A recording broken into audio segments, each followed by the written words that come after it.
Hello, hello, hello, hello. How's everyone doing today? Hope everyone is good.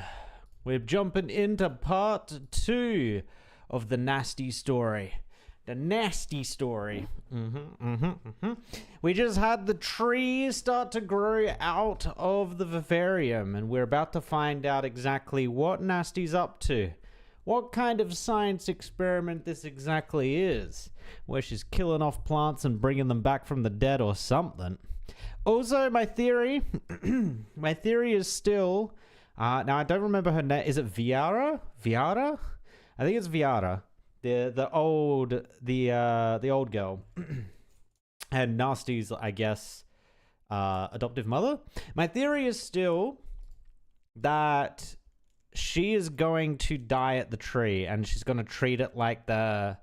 I forget what they named the tree. Yeah, I don't remember the name of the tree. But they basically have a tree in their little area where all the elders go to, and that's where they kind of like they pass away.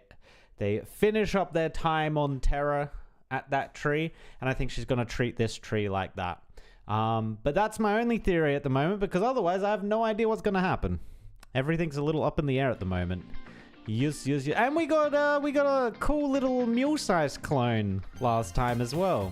Which I gotta say, the mule-sized clone actually looking somewhat like mule-sized, but mostly like the person or the character she's cloning is very funny. I like the Nasti with like the full-on like smile and big eyes and everything that mule-sized usually has. It's very good. It's a nice little juxtaposition, as they say. We are gonna have to pop a sanity thing because I was doing some grinding today on the what is it? The weird little disc module thing. I was doing some grinding on this one, so I was just smashing this out because I needed to get some of these in order to get my factory going. Again, for like Arundum or Originium, whatever the red thing is for rolls. I needed to get that going again, so I've done, yeah, a whole bunch of that, but now we're lacking a little bit on the sanity, but that's fine. That's fine. Also, I had to run this again with a full Balls to the Walls team, essentially, because I was getting sick of autoing it and it not completing properly, so I had to bring in like Wizardell and Lapland and all that, and I was just like, just make this easy. Just let me pass this. I want this to be the farm stage, please. But yeah, we are now up to UR5. See and salute. Should you look up at the fantasies floating through the air, or the conductor before you, who is less than amused? The song is back. No, Eggy Egg, stop it. Not now. Oh yeah, look at that. There you go. There's the team I was using. So I brought in Wizardell, I brought in Lapland, I changed normal crews out for upgraded crews, brought Saria in, and I think that's all I really changed. That was enough to walk over that stage, but yeah. Let's kick those guys out though, because we don't need them in the team at the moment. Oh, and Archetto apparently. Lol. Actually, let me just confirm this. What level are we looking at the moment? Level 30. Okay, that's fine. That's fine. Let's bring some people in. Let's bring in... You know what? I haven't used Platinum in forever.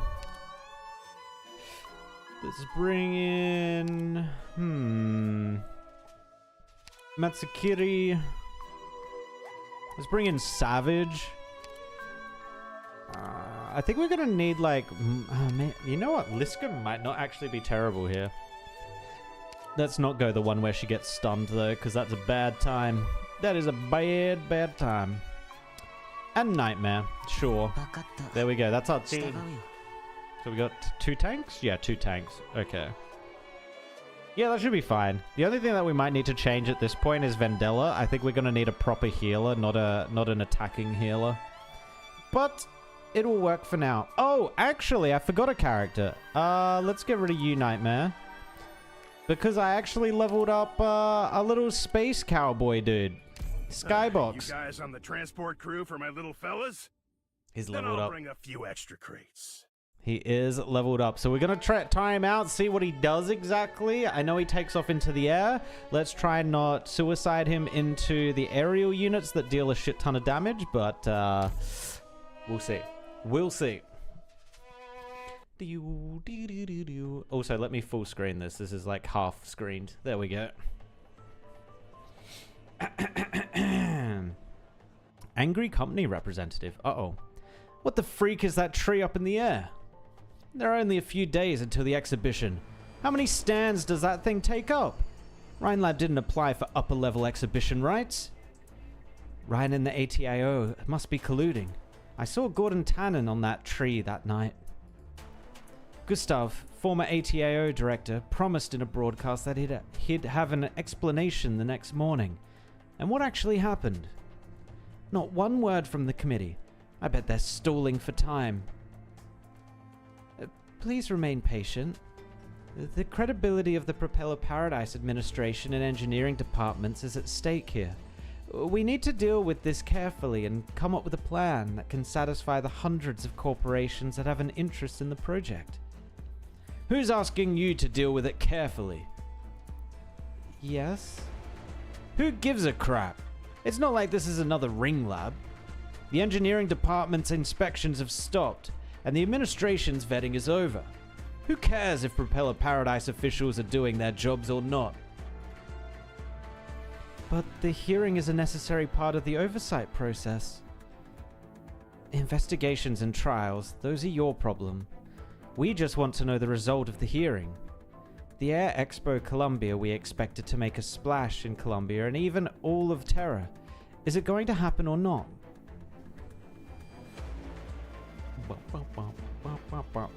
Ooh, it's like a tree in glass?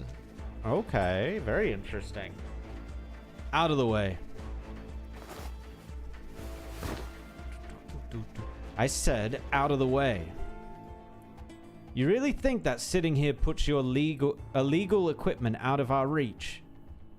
It remains Rhinelab property until the hearing is underway.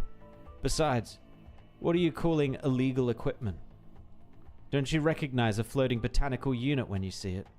The saplings floating around you are no different from the one behind us.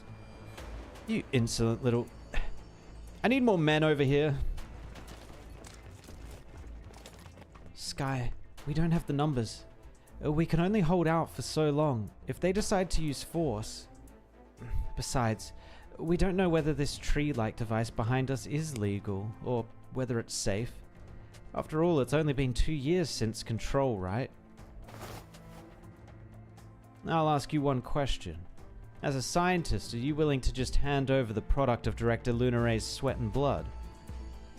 No, but... Then take action. Leave no regrets. If only we had more people. But Ryan only has so many people on Propeller Paradise. Did you forget that we're Ryan Lab people too, Mr. Yeager? Oh, the employees. Lol. I didn't want to drag you into this. You're worried about the hearing. Huh. It's not like we haven't seen our share of trumped up charges. Those guards wouldn't have gotten onto this platform if you called us sooner. Bunch of slum slugs trying to play the hero. Possession of illegal equipment, destruction of property, aiding and abetting. There's enough to keep all of you locked away for years. I'd already been locked away if Director Lunaray didn't take me in. You want to touch the tree? You have to go through us. Don't threaten me with a good time.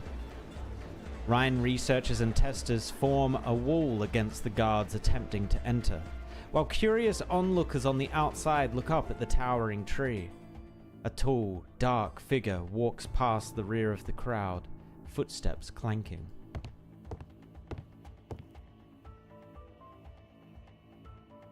Who is this? Huh. So, this is Ryan's tree. Whomst? Whomst are you? Ah, I forgot. Best burb. Every story now, every like side story arc just has to have a burb person in it, and I'm sold. Oh boy, it's him. It's Himothy. Okay. Okay, I see. The dude precedes himself. It's an honor to see you here. Oh, you flatter me, Mercia. I've been on an extended holiday and it's about time I got back in the saddle. Are you here for the hearing? Yes. The design of the Maylander Emergency Management Council badge is pretty nice. You should try one on. Is my mission over? Our mission has only just started. What are your orders? No rush. These past few days have been quite eventful. Other than Nasti and Gordon Tannen, are there any other stories that I should hear? No. Good. See you at the ropeway station in 5 minutes. There's so much going on with Propeller Paradise that I'm sure I'll need a local guide. Understood. Broken muttering. Vela. There we go. Talk about Bird. Where's Silence? Yeah, they kind of threw away Silence, huh? I guess she's just hidden away in her lab doing sciencey things. I mean, that was kind of the same with Saria, right? She made like one appearance and then just disappeared. Saria makes a little bit more sense though because she's now Control. But yeah. Sorry, I should have closed the window. Company reps and testers are protesting on the streets. The longer the hearing takes, the more restless they get. Are you feeling better? Weak breathing. Oh yeah, Vela missed her chance last time. I remember now. She tried to call out to Nasti, but she couldn't. You're in poor shape. You've already seen Director Lunare. Perhaps I should send you back to the Convalis. No. No. Another no. Just like last night. Things will only get messier on Propeller Paradise in the coming days. It'll be even more difficult to leave. She ain't leaving. Silence was in the last event. Give her a break. Was she? No, she wasn't. Wait, are you talking about the Kerrig event? She wasn't in the Kerrig event, was she? That was Astion and Mulesize. I don't remember Silence. We're in jail again. They didn't even bother to change our cell.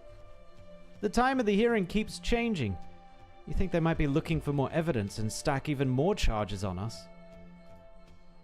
Look, if they ask, I'm telling the truth, that you're the imposter. He's turning on her. Come on, say something, you're scaring me. You know, nomadic prisons on the barren lands could become tourist attractions. The only problem is that it's much easier to get in than out. You're still thinking about tours at a time like this. You've already lost one client, and now you're putting your other one in jail. I'll find her, and there's no need for you to worry.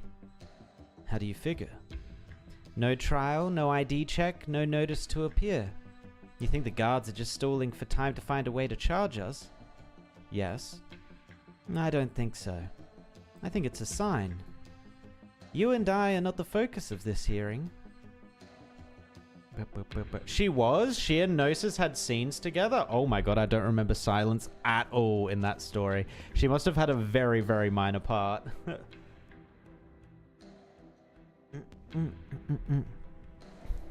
Fern and Oakley are in jail. Mary hasn't been seen since last night. All the phone lines at the register are busy. Everyone and their Erginium slugs are looking for me and Nasti. It's time I put what I learned from the old man into practice. I have an answer for everything. I have nothing to fear. Looks like the old fox has lost his touch. No one's come to interrogate me yet. Wait a second. Phew. Alright. I still show up as the chief executive of Propeller Paradise on the terminal. Beep. Sky Conqueror is currently under excessive stress. Please remember your health. We are on a long journey that leads beyond terror. Damn it.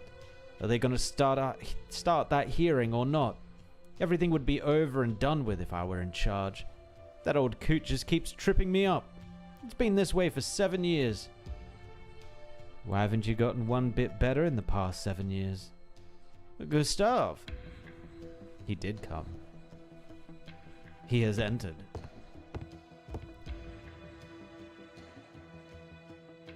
How would you do it if you were in charge? Ah, you thought you could pat yourself on the back for stopping the Rhine inspections, thinking you could continue to run your little hustle worry-free. Or do you think ATO was a kindergarten? Is that how you ended up this naive? Everything would have gone smoothly if not for that bloody tree. This is all Nasti's fault. Smoothly? Even a junior assistant under Nasti saw through your tricks. The whole country would have seen your dirty laundry if he weren't every bit as naive as you, so much that he came to me for help. So tell me, how do you plan on dealing with it? Please, help me, sir. Whatever the reason Ryan had to build this floating unit, we can't let them continue to define their own creations. The administration should have had full authority over this, but it has been excluded from the assessment, thanks to your incompetence. You mean, we'll need a third party?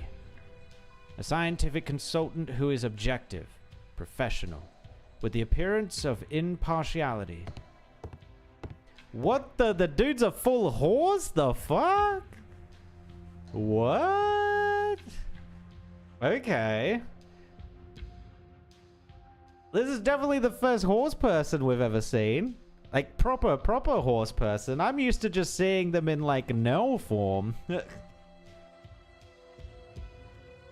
Okay. Mr. Tannen, it's a pleasure. He doesn't look like a scientific consultant at all. Can he really handle this Rhine stuff? I visited the floating platform in order to familiarize myself with the assessment subject. It's certainly an impressive tree, and there was plenty of activity in its shade. You know this man's name? Is that a question or a statement? If it's a question, no. Over our cold, dead bodies. Mr. Jaeger. Just bluffing. Did radiation from beyond the star pod fry your brain or something? You really want to bleed for this? You get your wish then. Stop. Oh, the CIA. Who wins here? Do the police win? Well, are these police? I assume these are police. Do the police win or does the CIA win? I would assume the CIA wins. That uniform. You're with Maylander. We are with the Maylander Foundation's Emergency Management Council. According to the bylaws of Propeller Paradise, the Council has the authority to take over all administrative and management functions in the event of an accident or disaster. You can check with Gordon Tannen and Gustav. Emergency Management Council. Yes, Mr. Jaeger. We understand your position, but we advise you to avoid any reckless actions. We are authorized to take extraordinary measures against you and your colleagues if necessary. So Propeller Paradise is in a state of emergency, and your preliminary investigation has defined yesterday's event as a special incident. Yes, the Council has established a special investigation team to obtain evidence from the scene and persons of interest. The investigation is ongoing. A hearing is the only fair and just course of action. In the absence of an official judicial institution, we thank you for your patience. Does Ryan keep possession of this floating botanical unit until the hearing? Of course. I hope your investigation is as fair and just as the conclusion you just reached. There's no need to worry. The safety of the temporary floating platform has been ensured. Bravo is resuming patrol.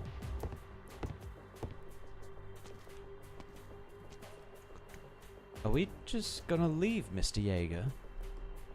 Maylander's authority looks real, judging from the reaction of the guards. The hearing keeps getting delayed and things are still in flux. We won't learn anything if we stay here. Besides, have any of you seen Director Lunare? Yeah, what's she up to? What's she up to,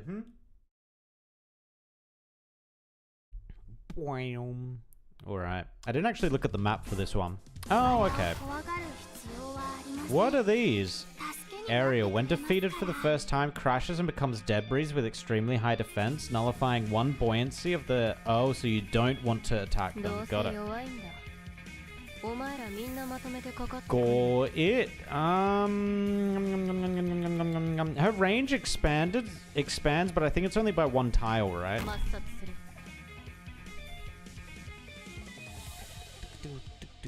Actually, we probably should have put a tank down first, but that's okay. We've got time. Boom.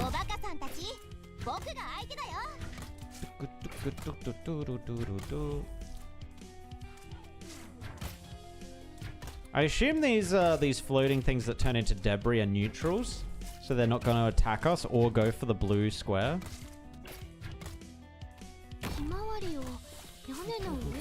Oh, this guy's a little scary though. That actually is very annoying. We might just have to block here. We're gonna die. Ugh.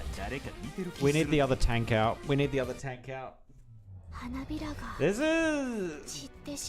event and these enemies is very much like they just rush you. They just bum rush the blue zone, man.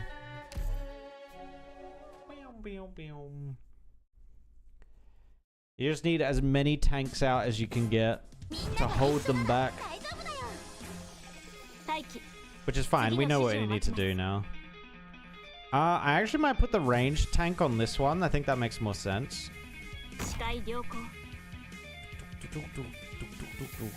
And then we put the turtle down here.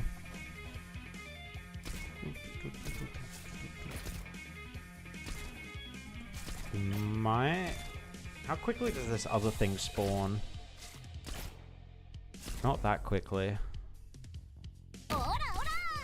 Ora, ora! And then get the healer out.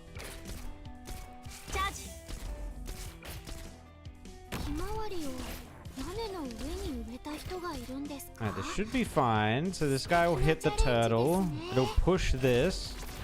But we don't really care about that. That's fine.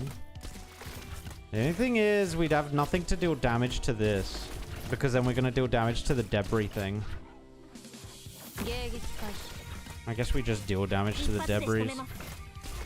We do still have 3 more... Oh, no we don't. No we don't. We have no spaces. Once this thing lands, that's it.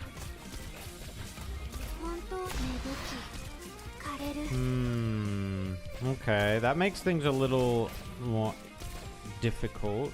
Oh wait, can we... Oh no, these aren't green.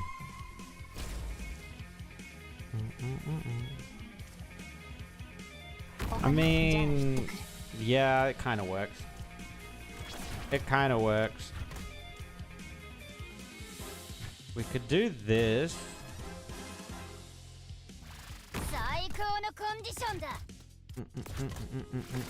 And of course, now Kiora doesn't get any healing because our healer is an offensive healer. Okay, there we go. There we go. She's back. She's back.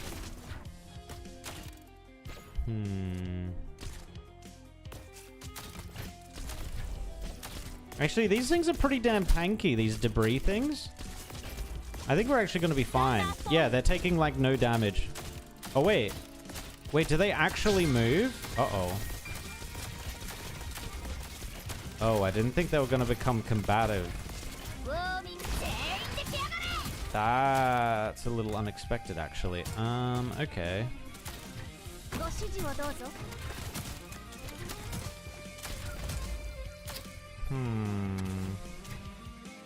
I want this guy to go straight through, so I want to lower this. Let's lower that. Oh, that's not good. Oh, that thing's gonna get through. God damn it, bruh. What is this?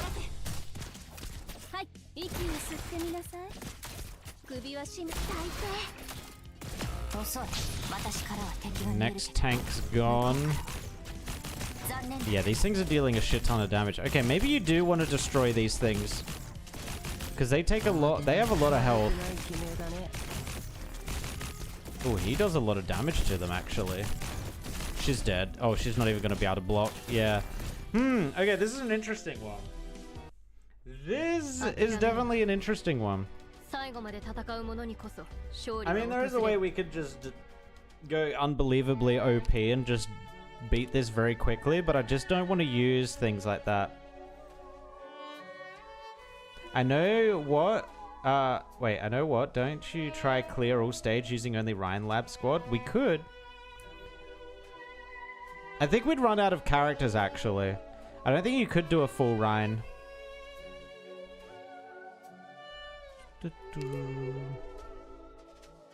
we have anyone in Ryan in this at the moment? No.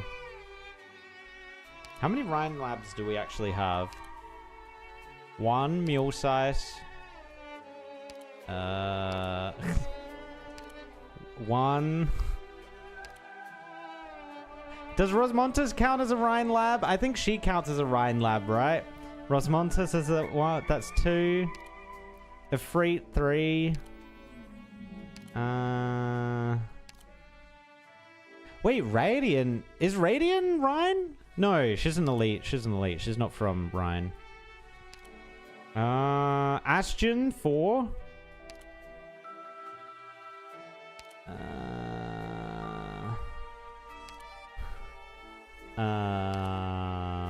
Have we gone past Silence already? I think maybe we... Oh, Dorothy 5.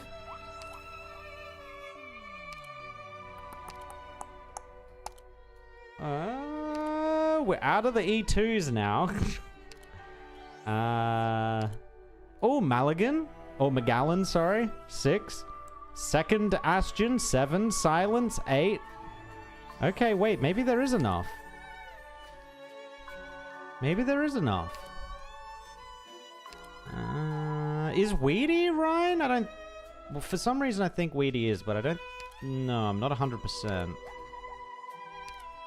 Ooh, yeah, we're starting to get pretty low here, though. Yeah, we wouldn't have a full one. Does he have Dorothy? I definitely do have Dorothy, yeah. I don't really use Dorothy, though, I'll be honest. Because the explosives don't seem very good. The explosives don't seem fantastic. We could slow down with Frost. Matsukiri has no reason to be in here. He can't hit aerial things. Oh, wait. What about... Actually, she might be E2. Oh, no, she's not. Glaucus.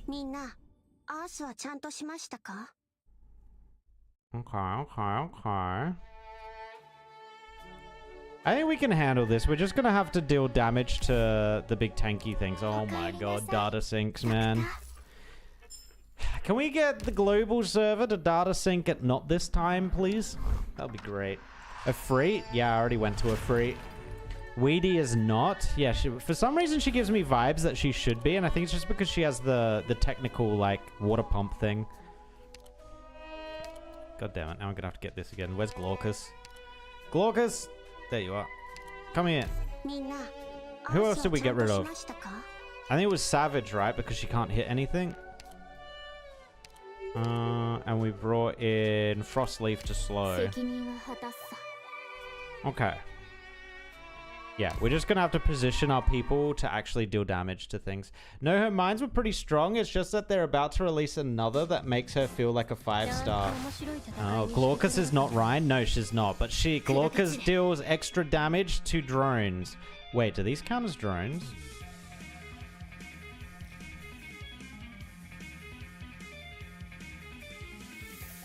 I'm really hoping these count as drones. How dare you talk ill about Dorothy? I don't know, man. Even when she came out, I didn't really like the mine gameplay. It's probably just because I don't understand how to use it effectively, though. Let's be real. That's probably exactly why I didn't fully understand. This will be interesting. These have to count as drones, surely.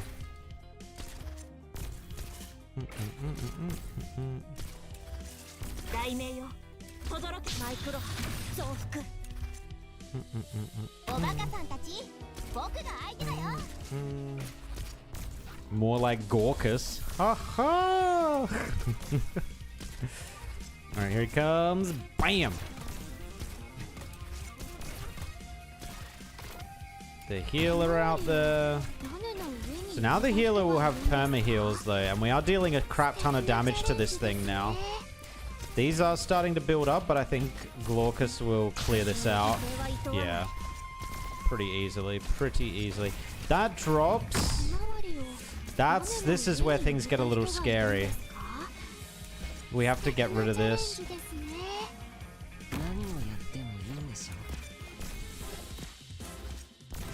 I'm actually going to retreat just to make sure they stay up. The only bad thing is now she's going to get hit for a crap ton of damage. She can heal herself though.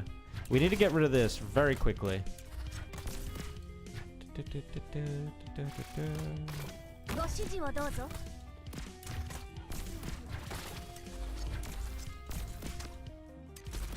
We only really have 2 things attacking. Oh no, 3 things. 3 things. Oh, there we go. Now we can put the healer back up here when she comes back. I do want to place him somewhere. It's just this is kind of annoying because it's going to block. It's going to block this thing coming in.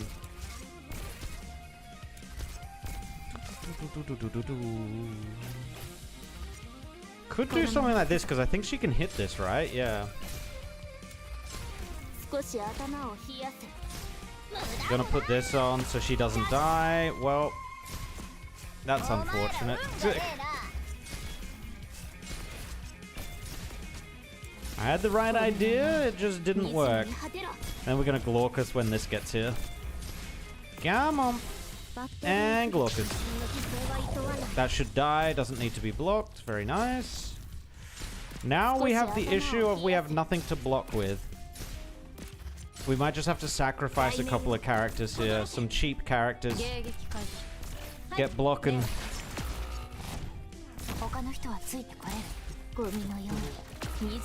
Oh my god, that killed her instantly. Okay. I don't like that this thing's getting through. Oh, it's dead. Thank god.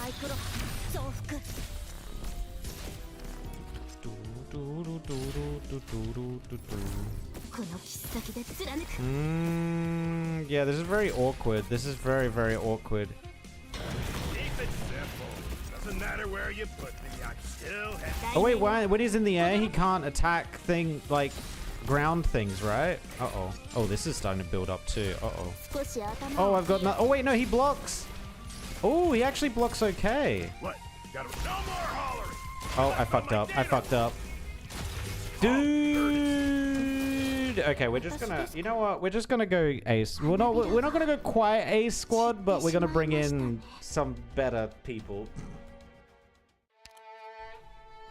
This is annoying me. Okay, platinum. Unfortunately, you don't do much. You know what? A single Archetto might just destroy here, to be honest. Do I have her other module? I'm pretty sure I do, right? Let's just go her original module. Or not even a module.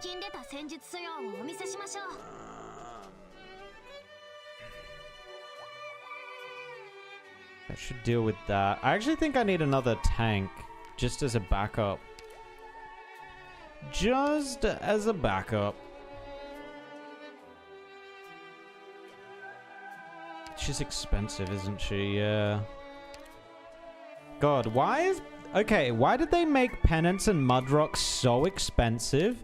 And then you just have Hoshiguma Ultra out here being a 25, has a second health bar, has unkillable, and then has one of the most damage-dealing ultimates in the game. Like, what? Huh? Huh? When are you ever gonna use Mudrock and... What's her face? When? When? I guess maybe if there's lots of little enemies, they work out then.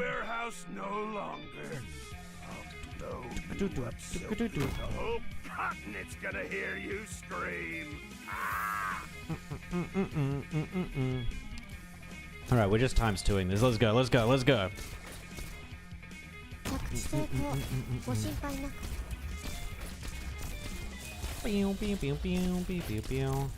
This actually works out quite nicely with Glaucus being right here because she's getting the extra SP. Boop.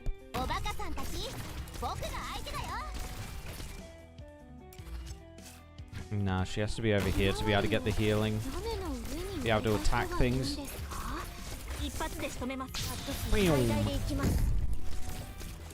That's okay, we can work that. We can work through that. Oh, actually, that's gonna be bad. Oh, I just caught it.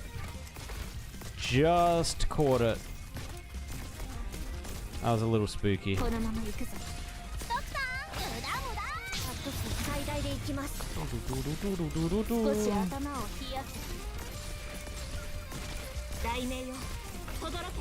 Okay, there we go. We're good.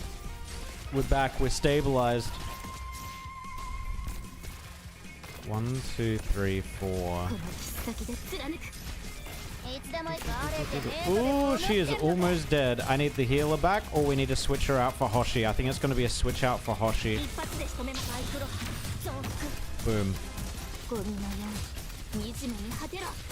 Alright, now we got the Undying. This should be easy mode.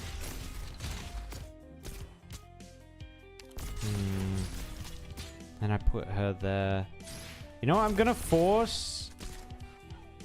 with someone cheaper. I'm going to force the movement of this. There we go. Oh my god. Oh god. Oh god. Stop it. Okay, good, good, good. We stopped it.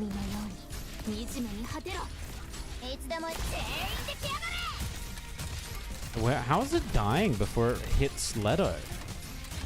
I don't know what's killing it, but it's getting absolutely destroyed. There we go. Done. Juggernauts are a meme class. You only like them because they're women. Oh, at least Penance is part of the reflect damage niece. I see. I see.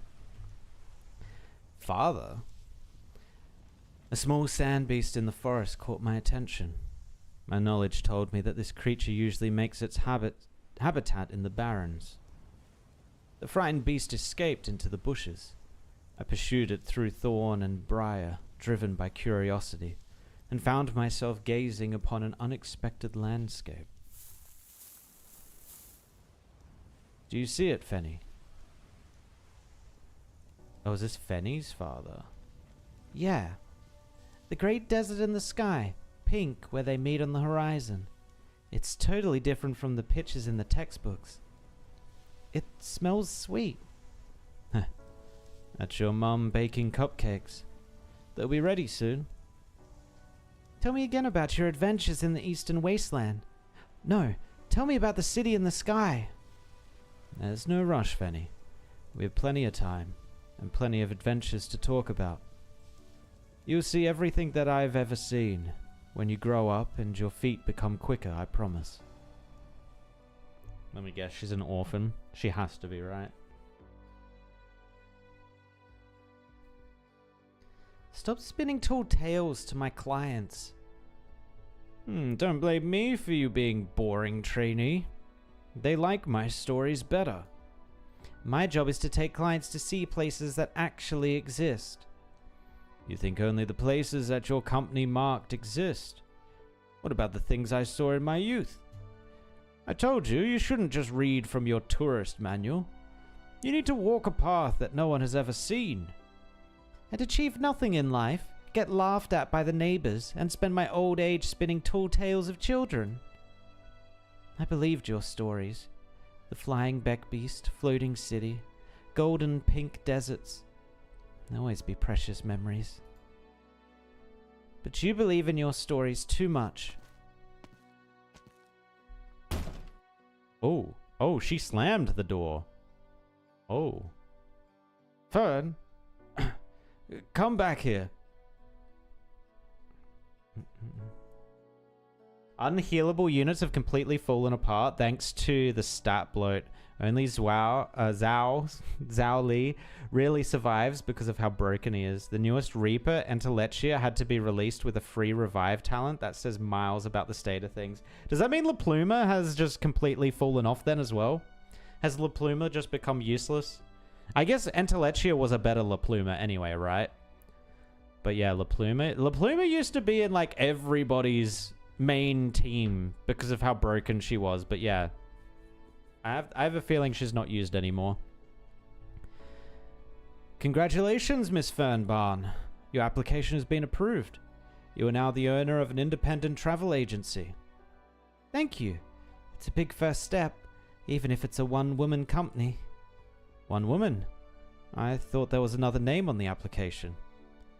Martin Barn, my dad, passed away last year. I'm sorry. No need to apologize. I wouldn't have decided to start my own travel agency if not for him. Even if we won't be able to travel together, Martin Barn will always be an important part of this company. I'm sure he'd be glad. Have you decided your first route? I could recommend a few popular spots. Is there some place that no one's ever gone before? Most of my peers think my slogan of going into the unknown is just a gimmick. Only my clients and I know how many wonderful sights we saw and how many amazing things we did together. Our destination was Propeller Paradise. I wanted to see what the future would be like, when my client had an ambiguous wish. I swear I didn't mean to sabotage Rhine. My client wasn't in good shape, and you were the only other Banshee I knew of. No need to apologize. I'm not here to put you on trial. I just wanted to know who you and your client were. I'll be happy to read your autobiography, if you ever publish one. But right now, time is of the essence. You're worried about the hearing? I don't think the investigation is complete yet, since they keep pushing the date back. The trial will come sooner than you think. Tell me about your Banshee client, as succinctly as you can. When did you meet? Why did you come here? And how is her health? It was 2 months ago, in the bleached wasteland.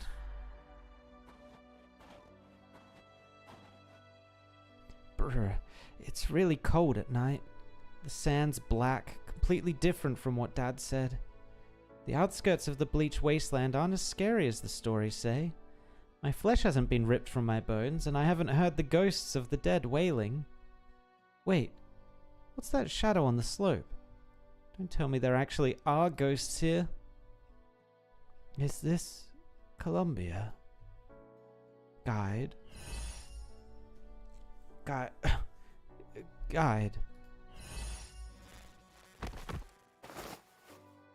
Are you alright? Pulse and breathing normal. Doesn't seem like dehydration. Well, can't hurt to try.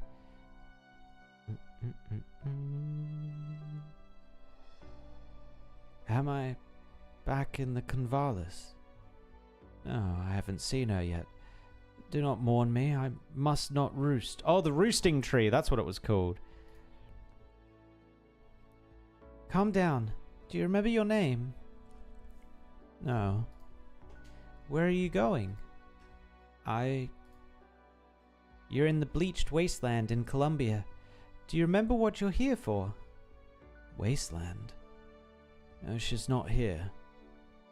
What are you looking for? Maybe I can help. Fern's tours will fulfill your every wish, even the ones you think won't come true, and our prices are fair and reasonable. My dad always said that if it hasn't come true yet, there's always a chance. He also said, Ma'am? Ma'am? She's lost consciousness. Feather horns. What's this Banshee looking for, and how did she get lost in the bleached wasteland? What are these floating symbols? What language is this? And these golden patterns carrying tiny leaves. Is this her art? The leaves are moving, pointing towards DC. Her memory got fuzzier and fuzzier.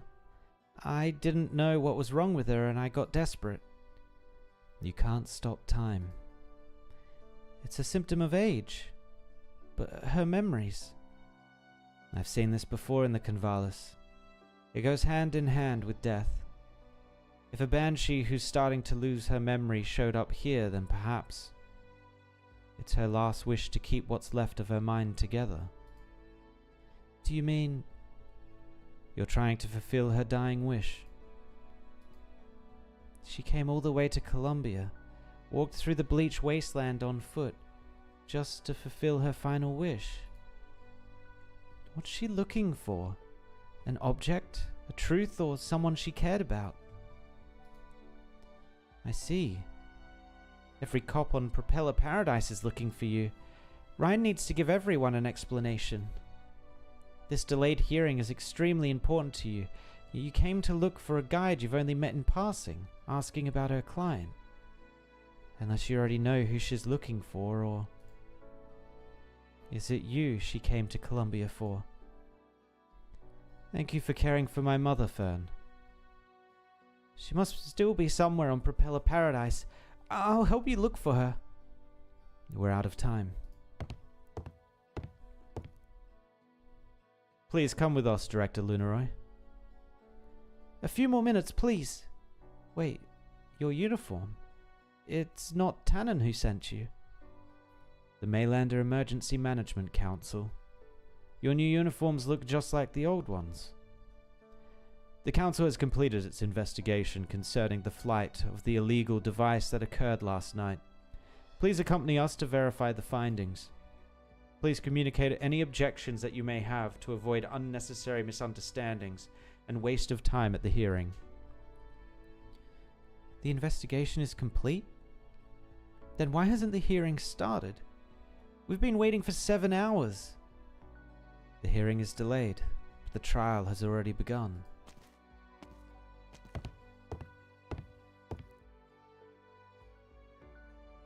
Lakuma is a 5-star, the bar is lower for her. Oh. I see. Yeah, no, true. True. Horseman! I can understand if a scientist doesn't like to talk. Have you forgotten how to speak too? I remember how I was on the shortlist for promotion. The next day you transferred an official of the same rank over from HQ. He was young, superb, made all the candidates uneasy. We climbed over each other to prove to you that we were the best one for the job. Same old story, isn't it? In the end, you were the one who got the promotion. I was supposed to get it. Nothing is ever supposed to happen, kid. You really think the chief executive of Propeller Paradise is an important post? No. People will only remember the one who gives the opening address. It doesn't necessarily have to be you. Gordon has his eyes on the Kuranta behind Gustav. The spikes on the Savra's tail rise up on their ends, swaying conspicuously. He is on guard. He knows that Gustav is intentionally agitating his competitiveness, but after so many years at Atau, he just can't stop himself from provoking his competitors.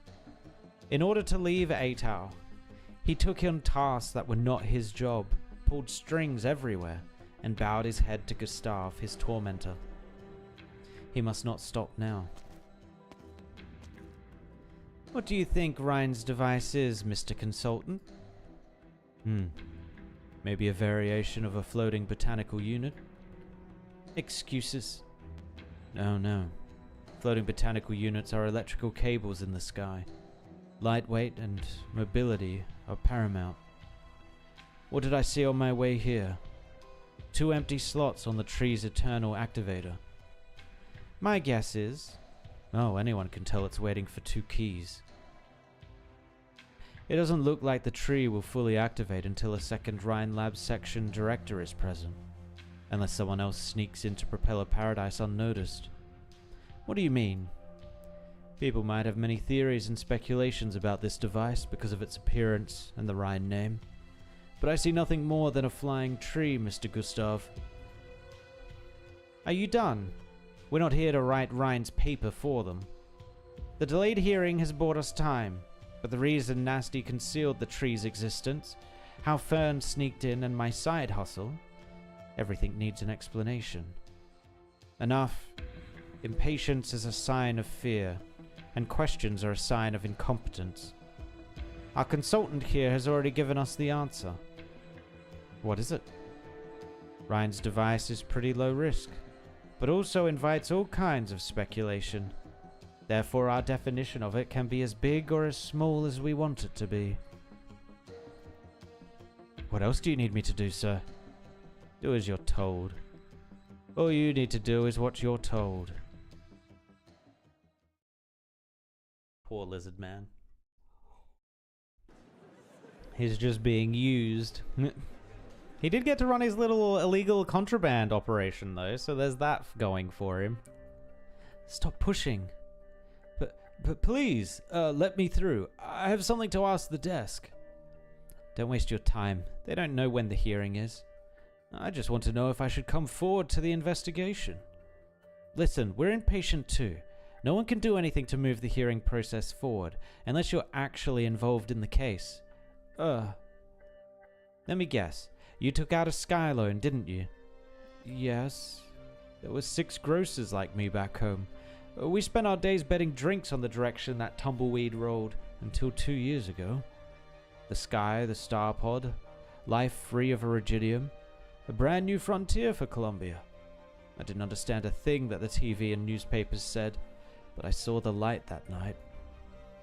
I sold my shop, abandoned my wife, took out a huge loan and went into Propeller Paradise without ever looking back. I've already heard a dozen stories like that today. Take a banner and go join the protest instead of hanging your head here. Aspen looks down at the protest banner in his hand, a fabric of silver, a reflective material commonly used by flying machines. Lucky Sister Beast's furniture uses the same materials too.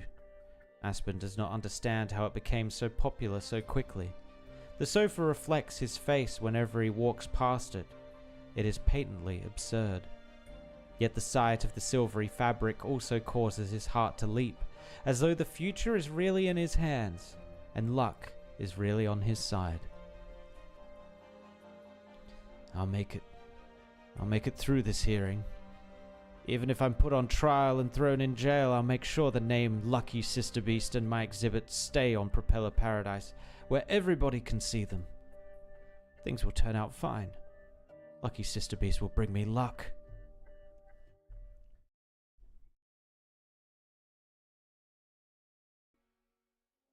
I think Old Mate is doomed to fail, not gonna lie.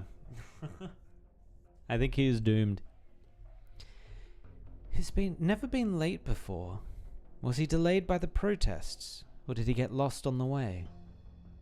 The structure of Propeller Paradise is certainly complex, but it's not so hard to understand if we see it as a massive Rankwood film set. I remember the Pioneer-era classics that you starred in. People still think your metal body was some kind of special effect. You have a good memory. Transportation on the levitating layer is very interesting. The combination of steel wires and ball pods seems like some sort of amusement park. I apologize for the delay. I had to make a few rounds to humor these 3 stooges. I haven't had a chance to greet them yet. No need to be nervous. Young Maylander agents always attract too much attention. It takes someone with a calmer demeanor like you to play the part of secretary. But I can't help but feel like you're starting to go too far with this seriousness thing. Tannen isn't an easy customer, is he? He has a personality. It's not hard to read. Good work. Your timing a few days ago was impeccable. The single squad eliminated 2 major risks before the exhibition. I'll be sure to make a note on our annual assessment. I'm flattered. The suspension of Propeller Paradise's administrative and engineering functions has created plenty of room for Maylander to operate. Gustav's desire to work with us is clear.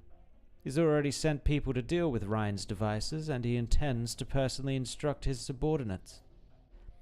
I guess all that's left is a hearing to placate the public. You have questions about the delay of the hearing, don't you? It's not like Maylander to stall. Since when did you pick up an impatient streak? Everything happens in due course. We're not only here to investigate. Such a beautiful futuristic city. I leave Columbia for a few months and all sorts of new stuff pops up.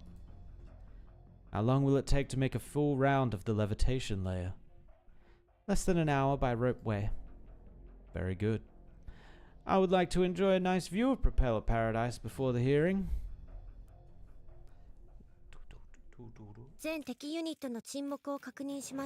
Hey, she even got the thing afterwards. Nice.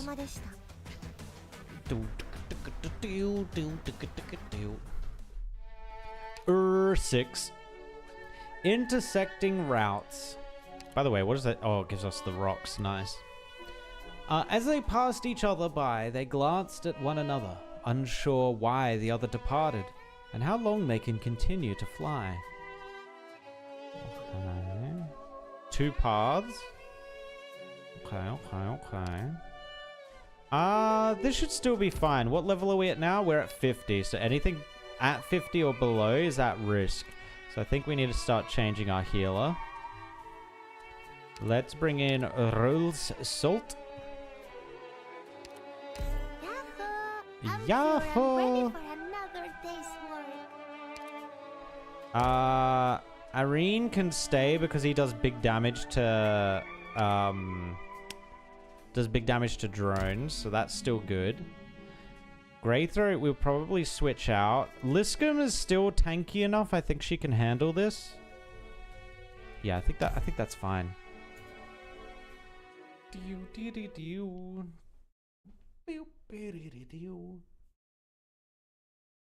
Oh, is this the first time Nasti arrived?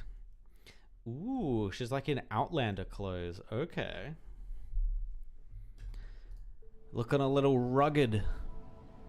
The wind blows on the leaves in the young banshee's hand, and voices fall from the breeze. One more story. How about the tale of the wandering metal hero? He even graced our valley once. In fact, the mist that shrouds Mist Lake was actually blown from his big pipe. A smile? A smile, mayhaps?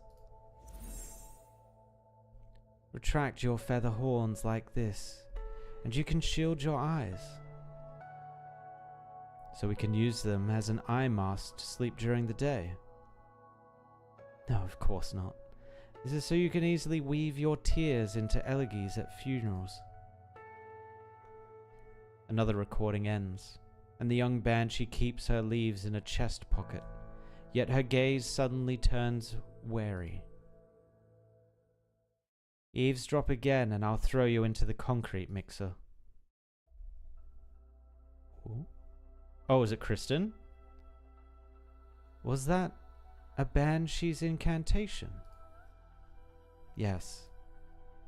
You've journeyed thousands of miles from Casdell to Columbia, yet you record your people's voices to keep by your side, listening to them over and over. Is homesickness hard for you to comprehend? No. But it's rare I find someone concentrating on nostalgia the same way she concentrates on a blueprint. You're trying to decipher the banshee's language and behavior. Why? To find a new path? To solve your entire race's plight that has endured for millennia? Gah. I'm not that arrogant. I only hope to take a burden off the shoulders of a particularly worried individual. I see. So that's pretty much what I just said. So, any breakthroughs? I'm not in that much of a rush.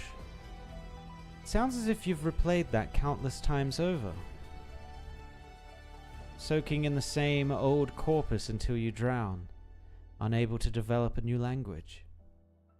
The limits of vision and thought drown us in the pool of common sense, and then everything turns into so-called destiny. I thought you left Casdell knowing this. Erasing those recordings, is a cruel suggestion. It's rational. Hello. I'm Kristen.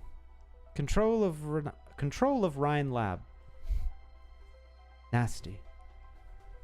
The talented banshee freshly recruited by Sterlay Construction Co., who completes projects 3 times faster than regular engineers, provoking rumors of you imbuing witchcraft into blueprints.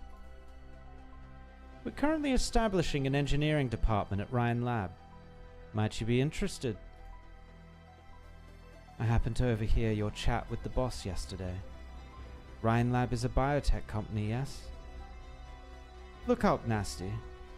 Do you see those foul beasts and the morning stars behind them? I'm only looking for some kind of power to break through the sky. The sky? Per your prior suggestion, if you wish to accomplish something that exceeds the borders of common sense, then perhaps the power you need doesn't come from our side.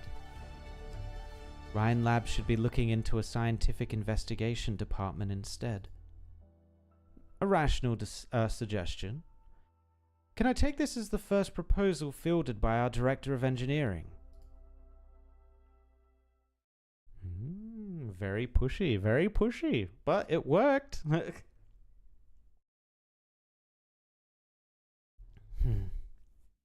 Miss Lunaray, I thought you'd send me straight to the hearing, or perhaps a more confidential cell. But here we are, waiting for a cable car at the ropeway station. Are we to visit the levitation layer next? Your visitor has indeed arranged for that.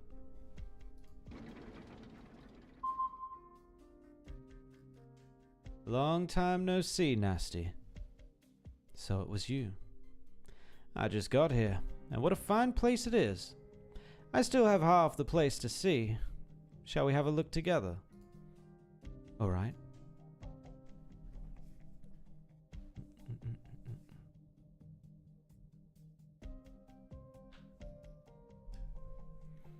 Why is it raining only in the area we just passed through?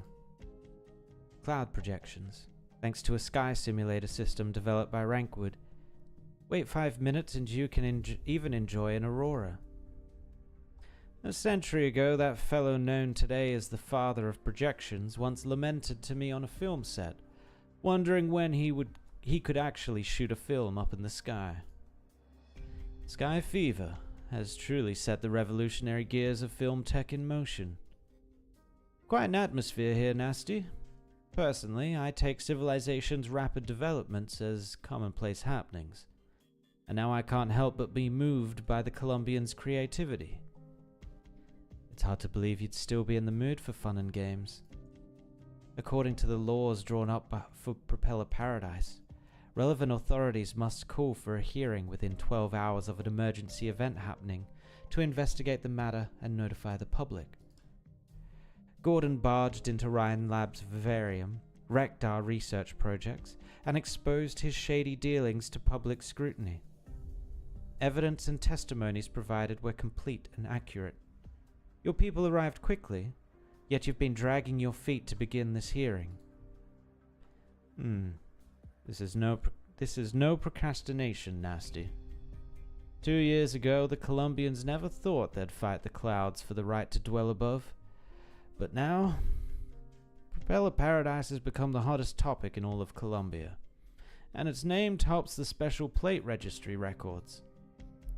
Take a moment to ride the cable car as it circles around. Look at the facilities around you, and at the company representatives clogging the entrance to the registration center.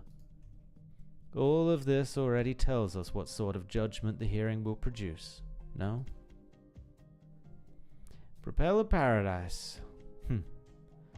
You get it. Paradise, representing a zealous ambition to fly high up into the skies, while Propeller has an exact implication too. There's no stopping. The smuggling network exposed revealed to be led by the chief executive involving nearly 100 companies. Numerous irregularities are found in the park's research work over the past 6 months. Once we begin investigating, the exhibition will have to be cancelled. You're right, Nasti. The hearing must convene, and everything that's happened must be accounted for. But that's all they need, an account. And Ryan Lab is the most appropriate party to provide that. After all, the Sky Fever began that night in Trimounts. Anyone could believe Ryan Lab will do something like this again. Never the silent technician, connecting nothing but cables with that your peers say you are. Though this isn't exactly a false accusation against Ryan Lab, now is it? Your mystery tree still floats in the sky.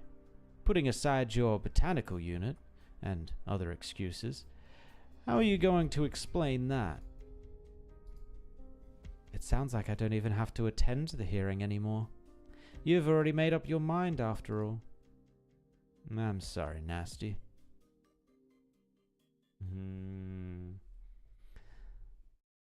She's gonna be booted out. Close it down. I'm not sure of the exact time frame, but I'll go home eventually. Someone's waiting for me. Before that happens, Ryan Lab can become one of the stops on your journey. It doesn't matter if you want to develop a new language, create a new Convalis, or change the so-called fate of your clan. No one will get in the way of your goals.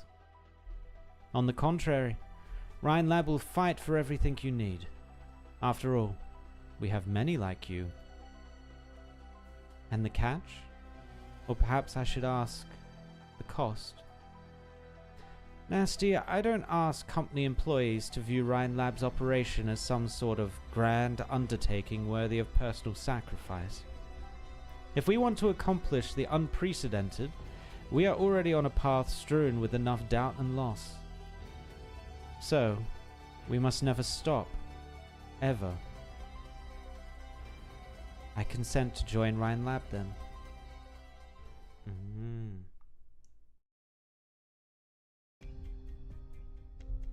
I kind of wish they focused on the Sky City instead of pivoting to this Sarkaz stuff. I mean, it depends what this research is. Because depending on what it is, it could have significant implications for things. But yeah, we need to find out what the tree is about. And I guess what it means if it is another... What was it? If it is another roosting tree, does that mean...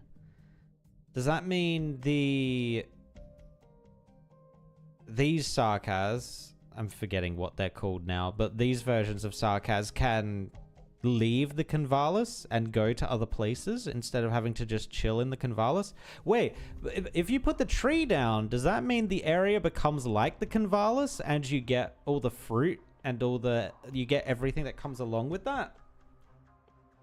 Because that could be huge. Seeing as we're still on the cable car, I'm sure there's room for discussion. The hearing must take place, and everything has to be accounted for. But it's merely an accounting. All of Columbia knows about the Horizon Arc project from 2 years ago. Kristen stole funding from the DoD, but Ryan Lab as a whole was not fully involved, though I was certainly her accomplice. Pinning the blame of endangering the entire park on a company versus an individual has entirely different implications, Nasti. Are you willing to sacrifice yourself like this for Ryan Lab? Sacrifice? Kristen and I aren't fans of that word. Everything has a price. This is what life in the Convalis and Kazdel taught me. There's no way I'll willingly take the blame for one of Maylander's plans. I won't make it hard for the other Ryan Labbers. Nor that tree, for that matter. Do as you wish with the device, but let my assistant take the data, since the research isn't finished. He knows nothing about my project, so don't worry about him tampering with it. We're here. The agents at the station will escort you where you should go. Right. There's something else. When I returned to Kazdel, I went to the Convalis. Vaylor is here. I already know. I'd planned to hurry to find her before I went to the hearing. Vayla's in the park. Huh, Mercia. So I see. I'll send someone to look after my old friend. Thanks.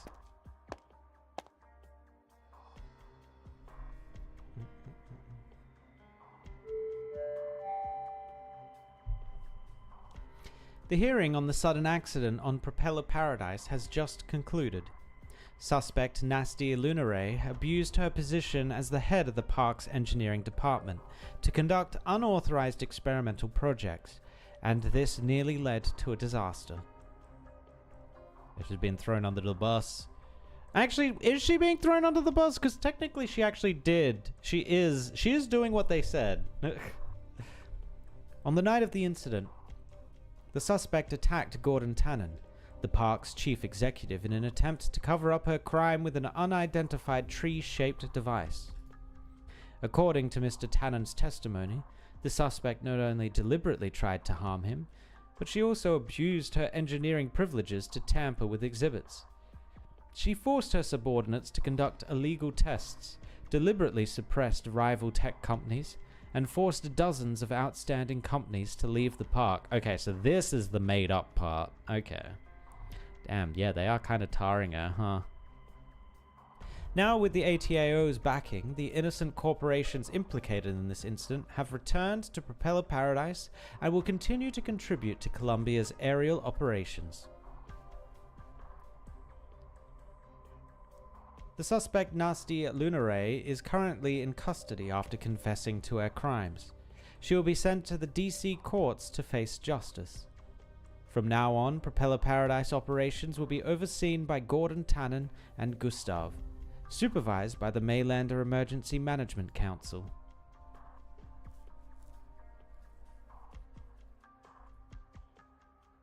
The highly anticipated Air Expo Columbia will not be affected whatsoever. Madam Vayla, was that too loud? My apologies. Nasti, what happened to her? Don't you mind that, madam. Let your final memory of Director Lunare be when you saw her last night. The young agent places a hand on the old projector and gently turns its dials, as if manipulating delicate strings of memories. Maylander Emergency Management Council intervenes in all Columbian incidents in the name of monitoring the emergency measures of government agencies, for incidents produce the easiest facts to manipulate. The Tin Man always jokes about how the Council's methods are more extensive than Mama John's stock lists, and this of course includes Mercia's Originium art. Erasing memories. Oh, so she can use it offensively. I thought she was just able to pull them out and then display them using the projector, but the fact that she can erase them? Okay. She's a scary burb. Mercia has done the same actions hundreds, thousands of times, but now her hand turning the dial freezes up. No. At the very least, I shouldn't do this to an old woman with already fading memories. Besides, the facts have been tampered with enough today. A late hearing, satisfied corporate reps, my fellow agents infiltrating the crowd. What exactly is the Tin Man's mission this time? The more people on patrol, the less I can do for you. It's only a matter of time before he discovers my deception. But if you can't stop worrying over Director Lunare, I'll figure out a way. Nasti, my daughter, I'm sorry. It was I who left you homeless.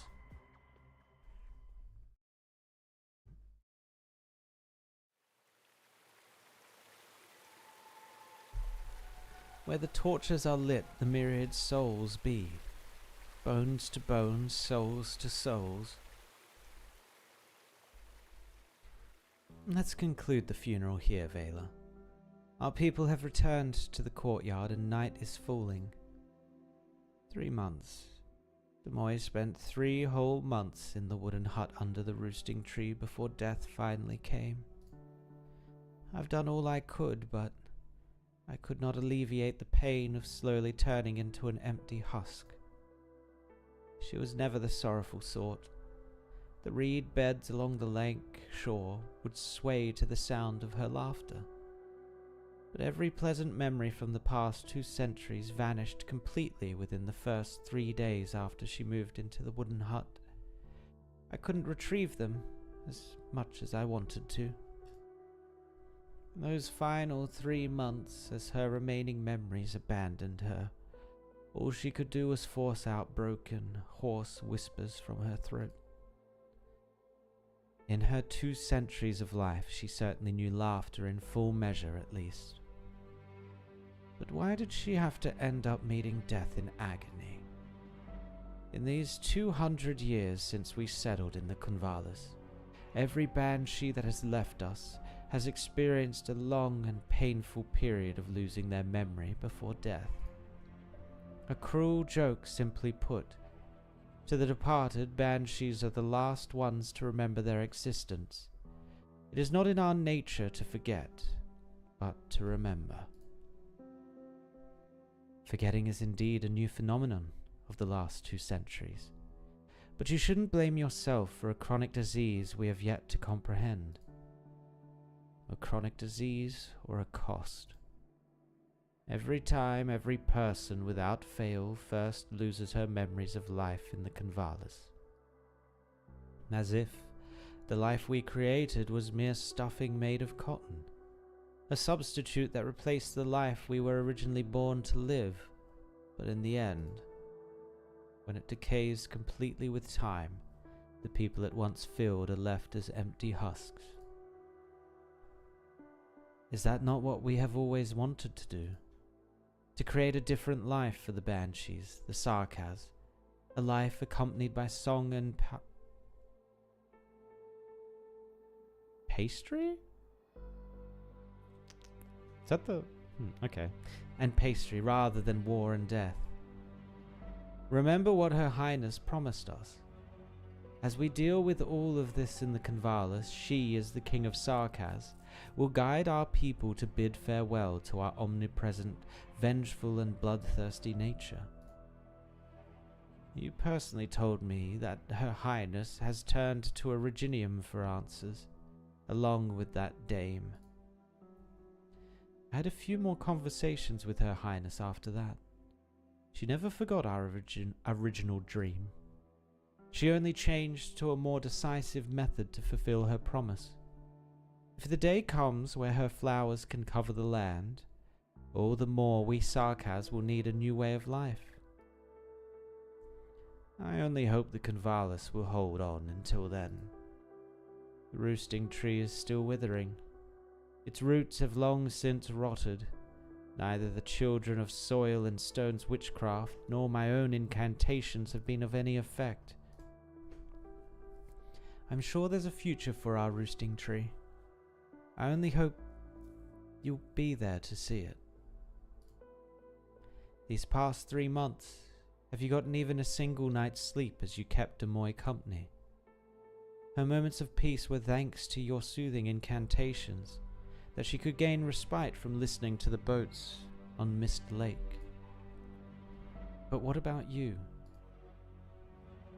Now that Demoy is gone, the only banshee left who experienced the war 2 centuries ago are you and me. Only I can pay the price. What about the children? Is that why you sent Efanel to Kazdel? The banshee's future should be left to the children. Whether our decision was right or wrong, we shouldn't let the children pay for it. Is that why you didn't let Nasti join in the funeral rites this time? And good that I didn't. If the Convalas life is but a fragile existence made of cotton stuffing, then Nasti grew up fighting for her life in Kazdel. To her, death is nothing but a Reginium crystal sprouting all over the ground. Her attitude towards death will spread doubts to the other children.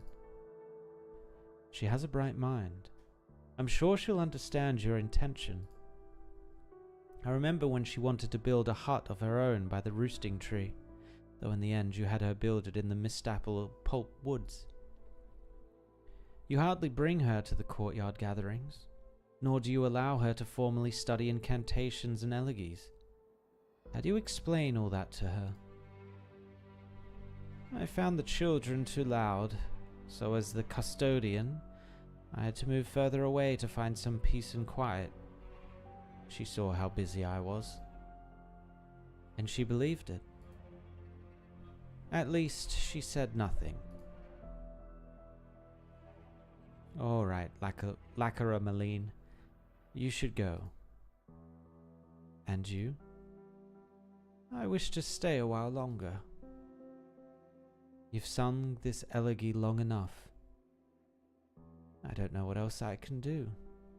The Convalis is headed towards decay, and beyond it the souls left homeless by my mistakes can only weep. You can still go back and keep Nasti company at least. As a mother, we might not be able to pay the cost of always shutting our children out. You close the door only to hide cruel truths, but to the child you're pushing her away.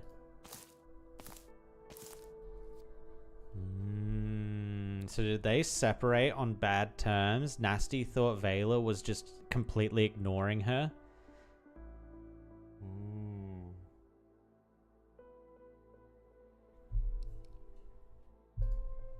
These days I've been getting the feeling that Nasti will leave.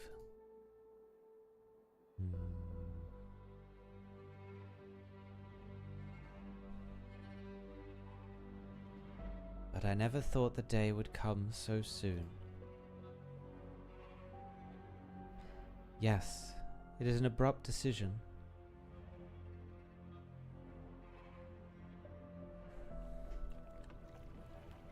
A flimsy boat drifts downstream out of the valley, propelled by an old banshee's incantations. Reeds sway as a thin mist veils the fallen leaves on the lake's surface. With the season indiscernible, the farewell is bereft of a seasonal undertone. I had hoped for you to spend the rest of your life peacefully in the Convalis. It was my mistake not finding you earlier than I did. You'd already gone through so much suffering. When I decided to bring you back here, I should have been responsible for you. But in the end, please forgive my conflicted heart, Nasti. I'm not leaving because of you, Vela. At least, not for the reason you think. Unlike those children, you know how Kasdel is, even now. The living still fight in the market, teeming with the stench of rust and excrement, while crystals sprout from the dead like untended weeds. It does not hold the answer I want. But what is your question in the first place? Where are you planning to go? I don't know. Maybe I'll use the half-baked incantations I picked up from you, cast a few stones at the valley's entrance, and let them decide a direction for me. Lithanian, Laterano, Columbia. I heard those strange names when wandering in Kasdel. Those places. They're very far. So? Take care, child. Eat well. After a long silence, Vela only manages one sentence. The old banshee who has travelled far and wide bearing word of demise only realizes now how unfamiliar those places sound to her. Her adopted daughter is about to embark on a journey, yet she has no idea how it will end, or what sort of advice to impart. As the boat gently glides by to the murmur of water, Nasti does not turn around. Farewell, mother. Yeah, they kind of screwed that relationship, huh? Well, actually, I'm gonna say Vela screwed that relationship, it sounds like.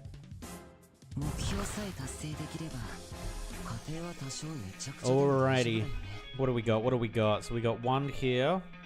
Okay, this is our emergency place. Ora, ora! This can hold 2. We might need to spam stuff down to force this to the ground because I don't want to stop these. Actually, we could yeah, actually, no, we can. We could do that.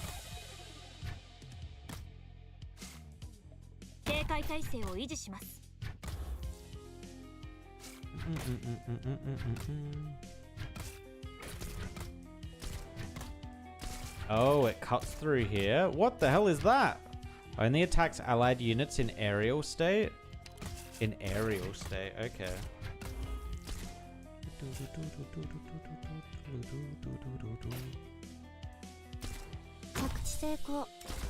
Oh, that thing's gonna get, damn it. Glaucus is dead, I think. Yeah, she can survive 2 more hits and I'm not gonna get a healer out in time. Glaucus, no! Come back.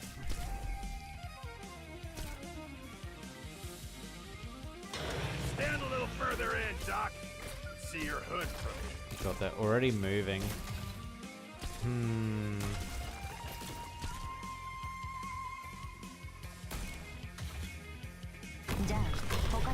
Force it into the ground. Quit playing dead. One more round, new weapon. It's called a control. Okay, he does an AoE like that. That's kind of cool.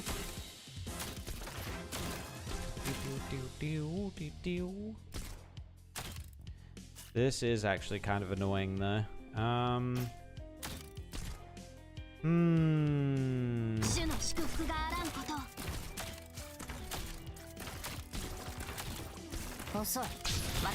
Osoi. Damn. And then she's dead in 3, 2. Oh, she didn't die. Let's go. Okay. Check again. It's this little smoke. If we can take him down, this will take him out. Okay, she's gonna be able to keep herself up. Good. Good. And the AoE healing is also very nice.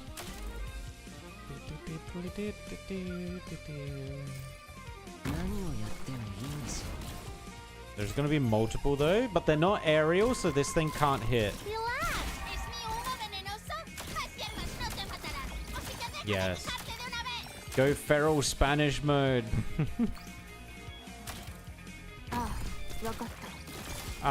Yokata. Basically a flying artillery man. Okay, this is going to be scary because we don't have a healer, but we do have the ability. We do have the ability. I actually probably should have faced her up, but that's fine. Oh, that's a lot of damage. Oh my god, this thing is scary. Okay. It also is taking no damage. What the? Okay, these things take no damage. Good to know, good to know.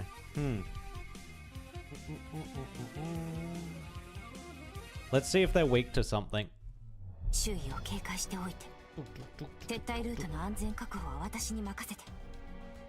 Show me who you are. You are...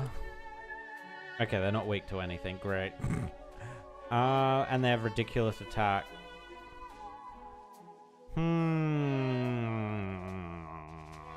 Okay.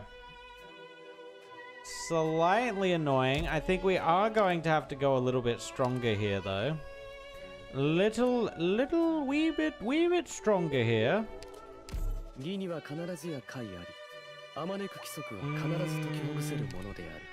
Basically, all our 50s probably need to switch out.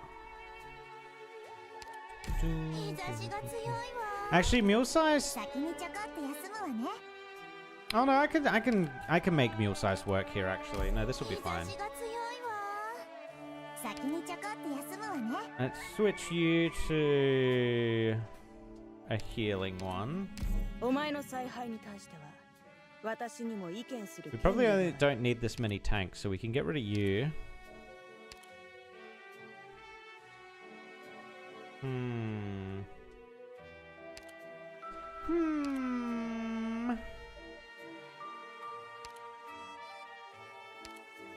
If you must. If you must. What else do we want here? Probably a range, something big range. I don't really want to pick the Wizardell right now. I kind of want to save that until we're actually in deep shit and trouble. Oh, actually, you could place Pozemka's things anywhere, right? Okay. They are weak to elemental damage, bro. Everything's weak to elemental damage. Everything's weak to elemental damage. I don't think I've seen an enemy that isn't weak to elemental. Okay, so how do we want to do this?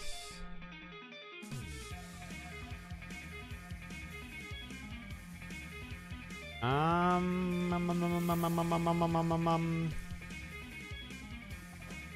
think we do it like this.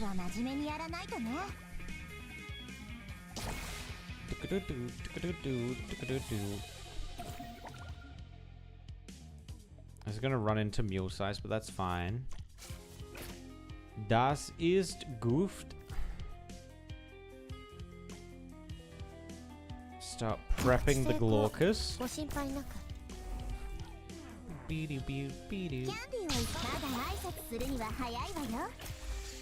Where do we put our healer so the healer doesn't die? Maybe just here and sacrifice the people there? Yeah. Check again. It's this you leave smoke.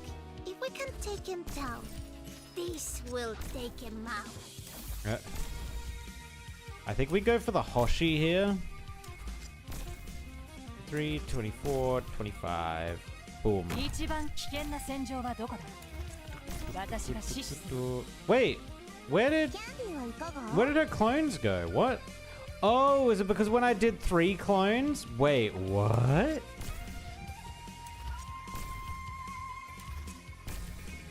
Does mule size not work very well here? Uh-oh. Oh, these things are moving. No, stop it. So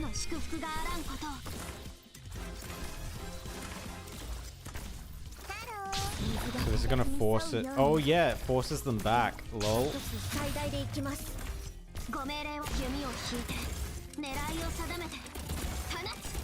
we can get rid of these things, we'll be fine.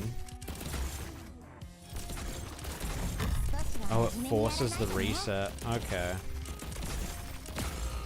I see, I see, I see. I see. So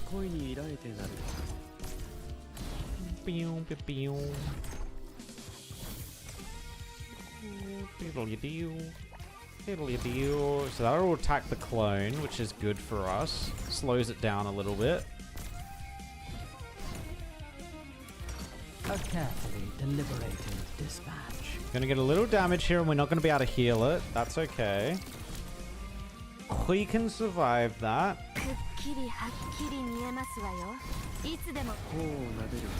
Okay, there we go. We're dealing damage to it now. We just needed to go something a little overpowered. It's fine.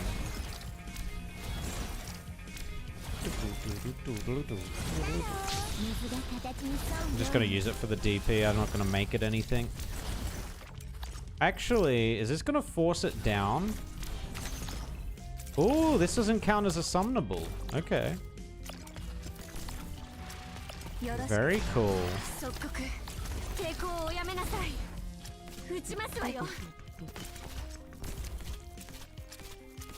Okay, she might be kind of cracked here, actually.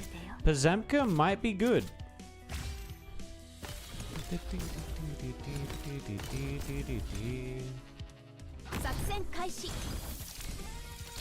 Okay, yeah, they're not getting through. They're not getting through anymore. They're done. They're finished. It's over for them.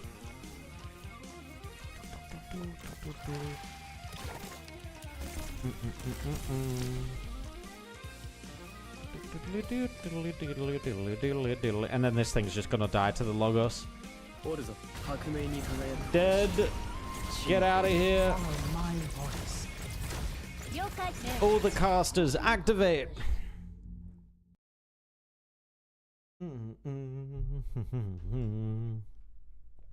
Nice. Attention all company representatives and testers. Propeller Paradise will link up with DC in 2 hours.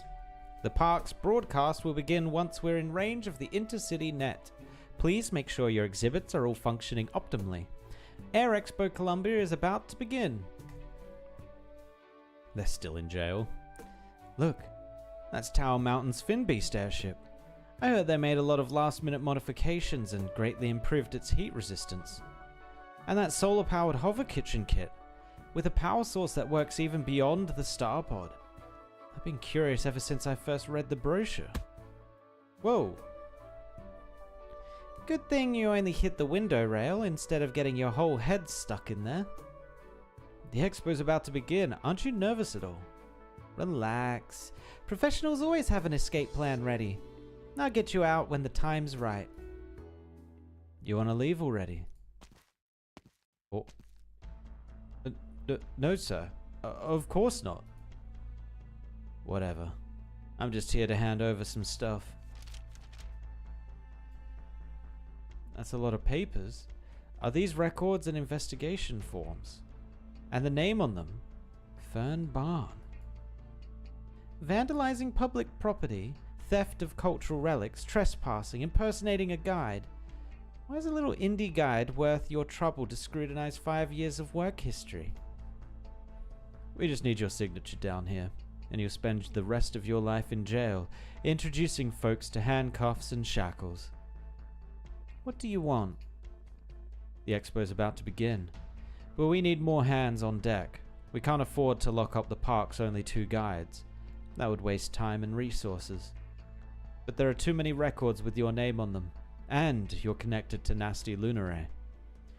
So you've decided to threaten me. Stay in line and there is a chance to wipe your rap sheets clean, you know? Seems like I don't have a choice. Save your thanks for Gustav. He was the one who proposed it to the Maylander Emergency Management Council. The 2 of you would be missing out on this expo, marking the beginning of a new area without him. I'm sure you heard the broadcast too. Before the park plate drives into the intercity net's range and begins the live stream, make sure you're fully prepared to introduce the future to every Colombian out there. I get it. I'll finish all the studio work and won't leave the park before the expo ends. Good deal. Then come on out, you two. Time to get to work. Prison labor. Let's go.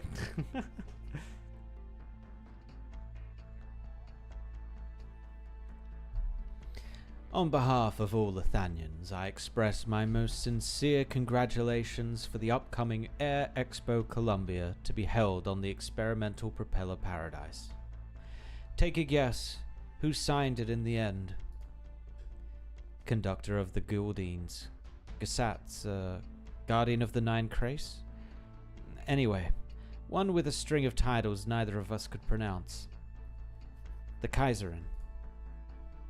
The late Maylander Sr. always said those with a keen sense for politics never lose it, and it seems that holds true. Miss Wilson. Oh my god, I forgot about this character completely. I'd rather a keen sense for wine tasting, honestly. Laterano took half a century to hold their Summit of Nations, an event you could say was the largest diplomatic event on Terra in nearly 2 centuries. Yet Lithanian only sent over a few insignificant dukes as delegates. But our tiny Air Expo Columbia has got a personal letter of congratulations from the Kaiserin. Mr. Vice President, Propeller Paradise has sent over a gift. A bunch of balloons in the shape of the President, most of which are already decorating the hallways. Thank you, Pavard. And perhaps you could return the Kaiserin's wishes with a balloon like that one. And let the Gersatz Watcher and the Spire Casters spend 3 days carefully dismantling it into rubber scrap. It seems to be an average balloon for decorative purposes. I fear that is no longer the case, since the letter was penned by the Kaiserin. It'll transform into the most cutting-edge military tech, an aerial bomb disguised as a balloon, sent floating into another country's airspace. And how many congratulations like that have you received? Let's see. Victorian Grand Dukes, the Ursine Speaker, the Grand Knight of Casimir's. I'll run out of fingers to count on. The VP before me spent 4 years worrying about immigration and tariffs, but me? Impregnable cities got captured, a never-changing sky got ripped open, and a long silent ocean began to speak. After all that, the core nations unanimously decided balloons are always aerial bombs in disguise. And what about us? Oh, this balloon of ours can't even fly. Before the balloons were sent over, the flammable hydrogen got replaced with regular air, for safety reasons, of course. How safe and careful we Colombians are. This sounds like a serious matter of national security, but you're discussing it with a retiree. Inside the state building, the finest reception hall in all of DC even. It's hard to imagine retirement making things any different for Jara Booker Wilson. My hospitality is hardly befitting the once eternally shining star, or Rhine Lab's former director of HR. These days, people seem more willing to be moved by a legend or miracle than by politics or promises.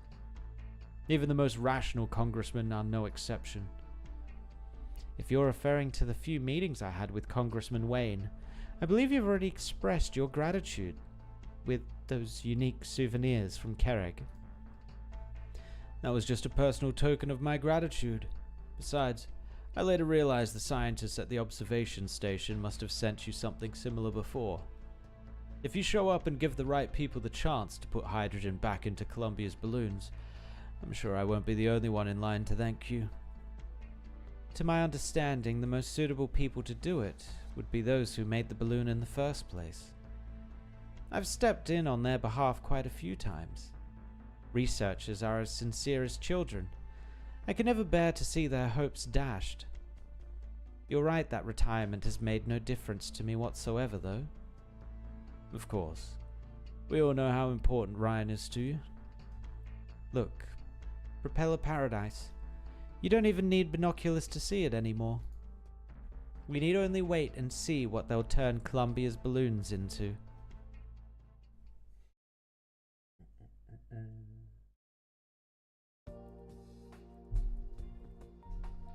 Look, this high-altitude adaptive balloon in the shape of the president is one of our hot souvenirs.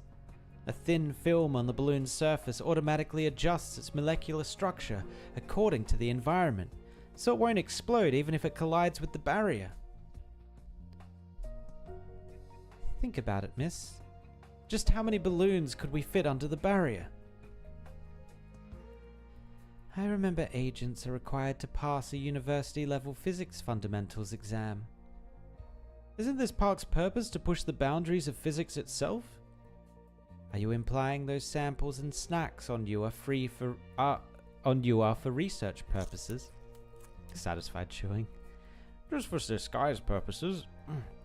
I'm about to buy some fresh cotton candy planets over at the Platform 4, a small vacuum chamber that can simulate the birth and development of terror. Don't you think it romantic? At least, that's less boring than having to transport a special someone. Special? You mean that Banshee? Yeah, the one you were in charge of before. So the Tin Man already knew. He said you had an urgent mission to handle, so we'll take over evacuating the special individual. Vela in bad shape. You'll have to be very careful. I know, an old Banshee has to be skilled in witchcraft, no? We'll set up cognitive interference detectors to make sure nothing goes awry. Cognitive interference? But she's already being tormented by her shattered memories. Man, where are my colleagues at? We have to evacuate all park personnel from the levitation layer in the next half hour, or I won't get to buy any souvenirs. This is the last chance we'll get to see such weird stuff. I think you should go buy your cotton candy planets. They won't be coming. Huh? I'm at the ropeway station. Right. I gotta go to Platform 4 or I'll miss out on the cotton candy. Did she just do something to his memories? Pretty sure she just did.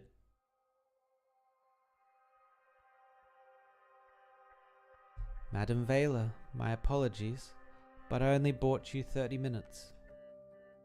Act on your desires. You're free.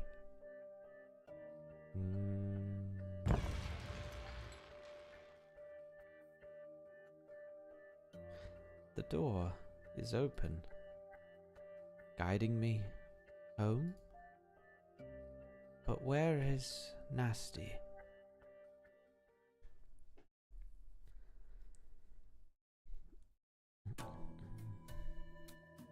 Well, it's still an hour before the broadcast begins. Which necktie should I wear? Is Gustav still deciding who will make the opening speech? Drag it out any longer and we'll have no time to prepare the script. An hour won't be enough to list all my countless contributions to the park. There are also the many organizations and departments to thank for all the help they've given me. They deserve the recognition. Everything will go as planned, surely. What am I thinking? We may not get along, but there's no way he'll side with a Curanto. He's only known for a few days. Even at the very end, Gustav never changes, using every trick up his sleeve to keep his lackeys in line, just to make them do as they're told. We're like a bunch of kids, getting all nervous over a little prize we deserve. How come 5-4's not back yet? Wasn't it supposed to check the office for any news? Who's that? A letter. I knew it. I knew it! After hesitating for so long, he settles on the obvious choice. Me. How much effort did I put in just to snatch the opportunity to transfer here? How much did I have to finagle to climb the ladder from my lowly admin job in 6 months? I am the chief executive of Propeller Paradise. I'm the only one who can front it. Oh, he even wrote a speech for me. That sly old fox never leaves anything to chance. My fellow Colombians, I am Gordon Tannen, the chief executive of Propeller Paradise. I'm sure I've kept you waiting in front of your screens for some time now. Now, it is with a heavy heart that I announce the official cancellation of Air Expo Colombia. A major accident occurred in the park, and as the one in charge of the place, I bear the undeniable responsibility for this. Wait, an accident? Is this a mistake? This is a public apology? He's doomed! Doomed, I say! Alert! Alert! Patrol complete. Letter not obtained. Part of the path has been blocked by a group of Terrans. Based on their travel route, they are presumably heading toward the levitation layer's experiment zone. At the same time, detecting several high-powered originium products on the move, bearing cargo identification tags. They belong to Gordon Tannen. My tags? An apology letter, and the news brought back by 5-4. This is no mischievous prophecy, but indisputable reality. Shock, panic, anger. Countless emotions fill Gordon's chest. Is Gustav about to cause an accident? On Propeller Paradise, the expo of all Colombia has been eagerly awaiting to see. For what reason? When did he begin planning this? What sort of pawn is Gordon Tannen to him? Apology, amends. Gordon is all too familiar with these words. Ostracized by his colleagues and driven by his eccentric hobby, he was always violating the rules. The thin sheet of paper before him reflects the culmination of his work over the past 7 years. He wrote hundreds of self-reflection letters during his time at ATAL. He remembers every single time Gustav would demand an apology from him, and how he slid from defiance to compromise. The reward he deserved, the things he begged Gustav for like a child, were accusations against him all along.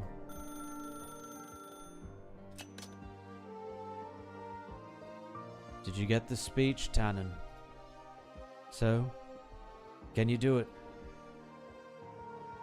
His carefully chosen necktie tightens like a torture device. All I have to do is do as I'm told. Is the pawn. Ripperoni is the pawn.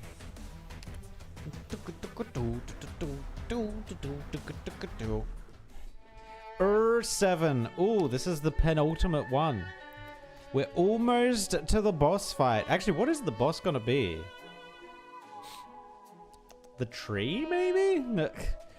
Okay, we got 2 lanes. Okay. Yes, use sanity. Bump it. Actually, what level are we at? Level 60? Okay, some of our 50s need to go. Glaucus probably not useful anymore. Let's bring in... Ooh, a Chaincaster wouldn't be bad here. Chaincaster would actually maybe be kind of nice. 皆さんこんにちは。 Leto probably needs to go as well now.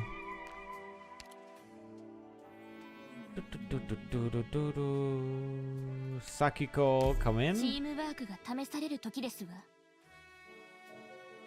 I think we can keep Harmony around. Rose Salt's going to be interesting if she can heal this. We'll see.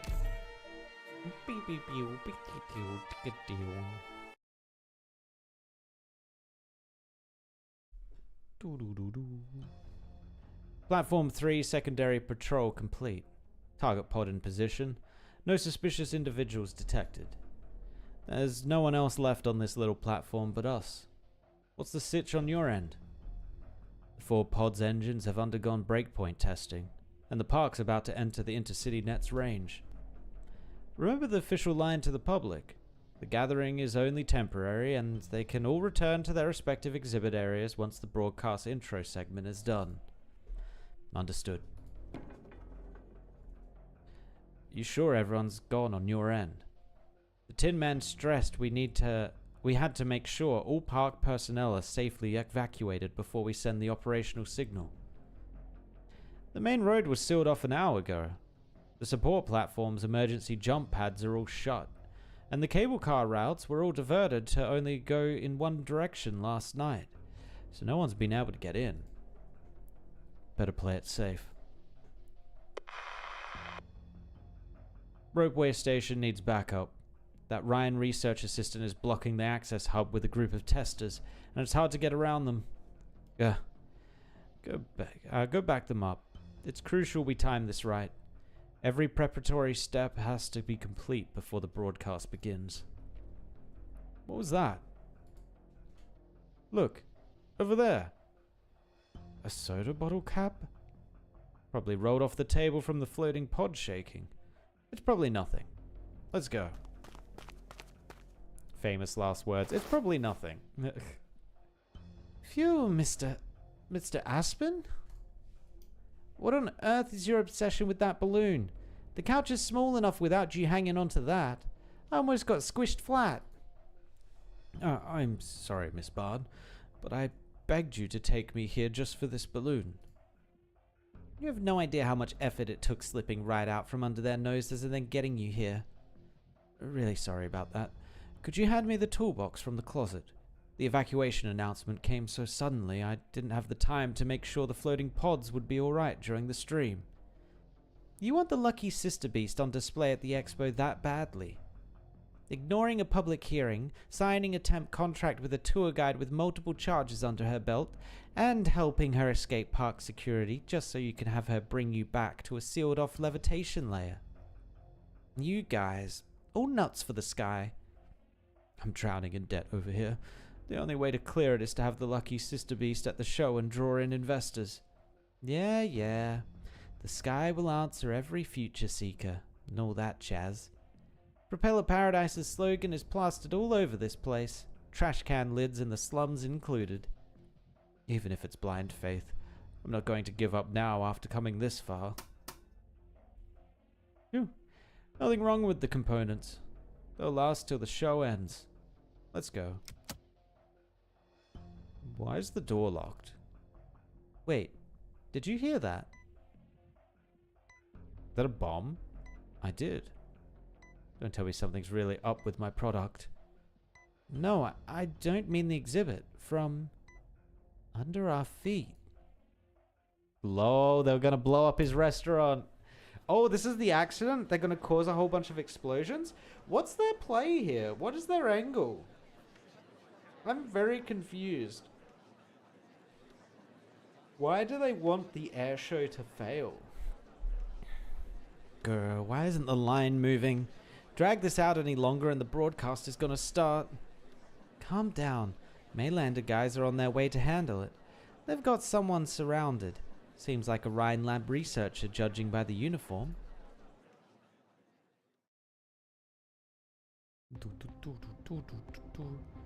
Let me through. The tree's hard drive and motherboard haven't been removed yet.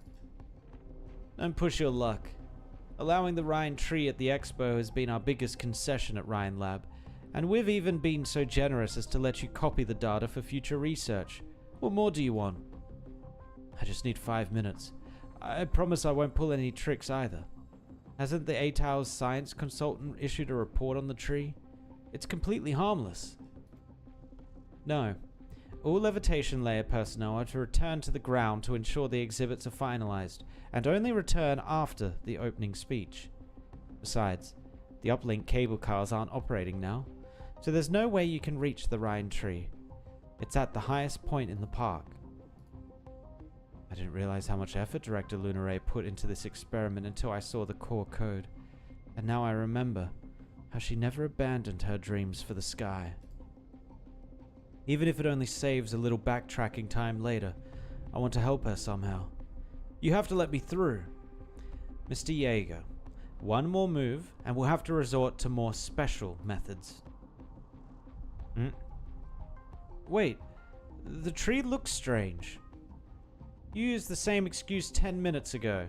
No, it really looks weird. Look for yourself. Uh-oh. What the tree doing? The expo is about to open. With the Colombian sun shining brightly, the crowd follows Sky's finger and spots a dazzling tree. The branches wrapped in special material should have been completely still, like tiny insects trapped in resin.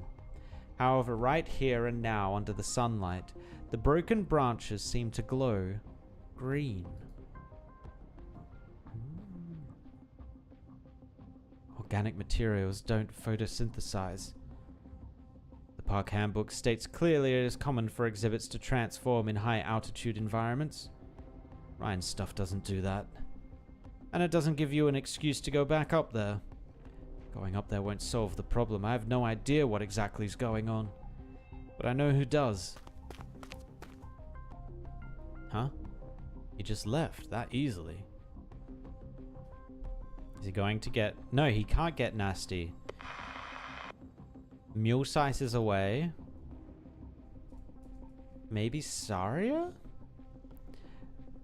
Levitation layer, 11 main platforms, and 20 support platforms have been inspected. Jammers and backup detonators have been installed in 9 smaller levitation pods, which will crash one by one when activated. Personal evacuation is complete. Scouts have done multiple calculations of the fallout curve based on current wind direction and force, and have confirmed falling debris will not reach the square serving as the evacuation spot. All areas progressing well. Gustav sends word from the Cloud Restaurant's cockpit that Propeller Paradise will be within DC intercity net range in 5 minutes. Your orders, sir? Anyone seen those 2 newbies from Bravo? The ones responsible for the Banshee. Positioning shows they're still on Platform 3. It's not in the plan's operation range. Should we send someone to check it out? Seems like their mission's been taken over. Platform 3 is far from the detonation range, so don't worry about that. I'll handle it later. All teams, sync Kronos. Phase 2 begins now. What? The jail cell window crops the sky into a tiny square. The ordinary yet mysterious tree, centerpiece of Nasti's research and Rhine Lab's core project, is now hidden from her view by strangely clothed figures and floating balloons. In a few minutes, the expo broadcast will begin, without Nasti's involvement. Her bone, pen, and mechanical devices were seized earlier, so all she needs to do now is to play the role of a helpless sinner. If Mulesize were here, she'd probably summon 8 water clones to scold her for being silly. But Nasti does not regret her decision, though there is one woman on her mind. Vela leaving the Convalis had always left her uneasy. If the chance came... Who's that? Director Lunare, you have to follow me to the tree platform. You're supposed to be keeping the device data and core code safe. What are you doing here? But the tree is growing now. Growing? That's impossible. So that's not supposed to happen. If it affects the levitation module, it'll definitely be dangerous to anyone on the ground. The levitation module runs independently, with a backup power supply that can last for 5 days. But the abnormality you mentioned, the only way to find out why it's happening is to go inside the tree. Come with me, Director. The security cams have been rigged with a delayed feed that should buy us at least 20 minutes. And I'm not sure why, but the cell's smart locks are unlocked, so now's... That's because the chief executive of Propeller Paradise opened them for you. Oh, he's in the suit! Gordon?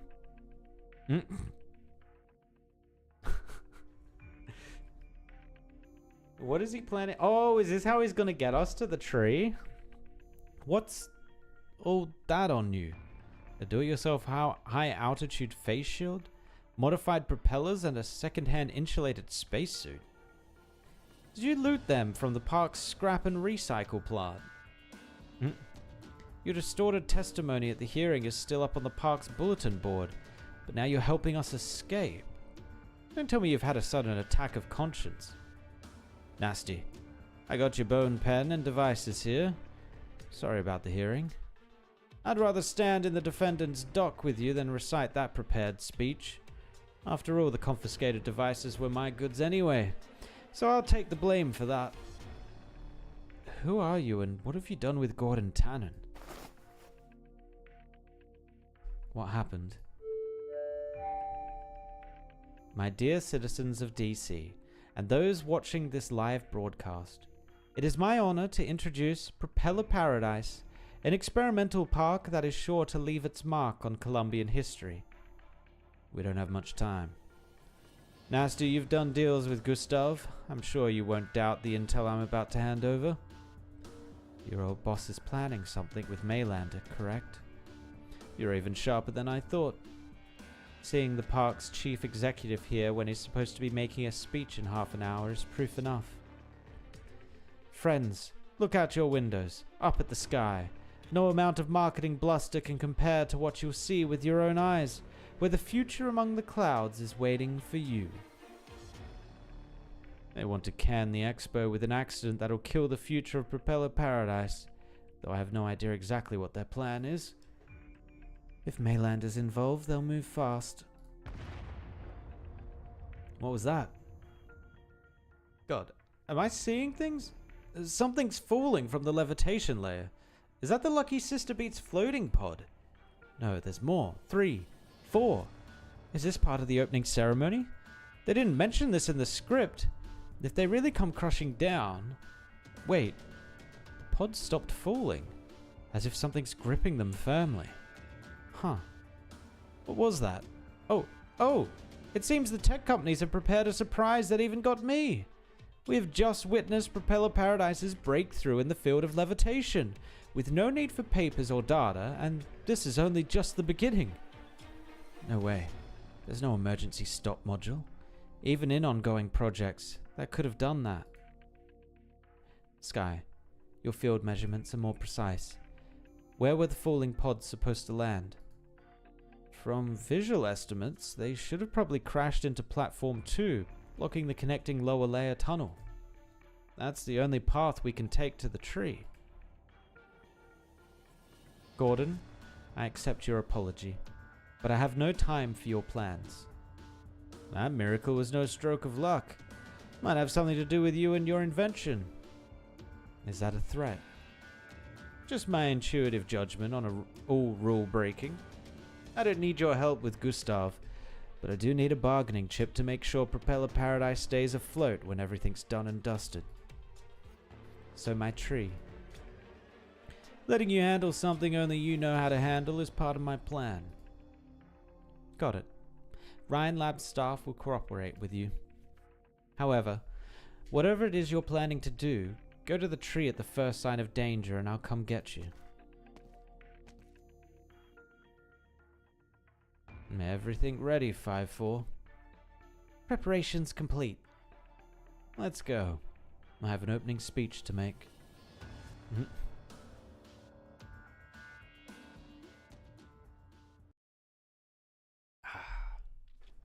Tarmac. Alright. Probably not gonna see any new enemies here.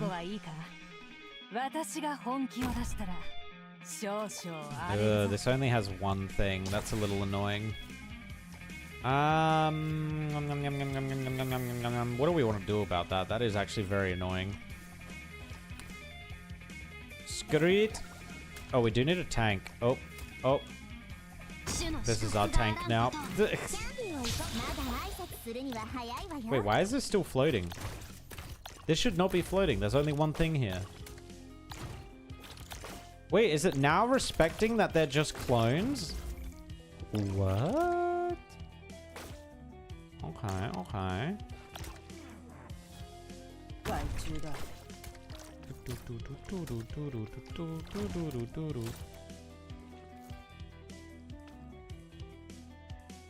A carefully deliberated dispatch.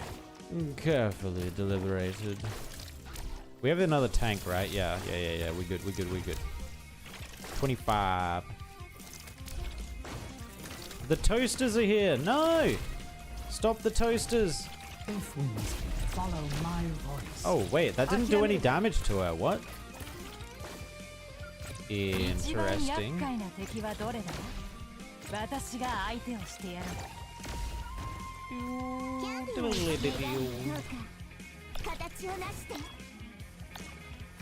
So there's only one here. Oh, is she stunning it? Is she stunning that thing before it can actually hit her? Ah, very cool. Very, very cool. I think that's as many as we can have. 2, 2, and 1. Yep.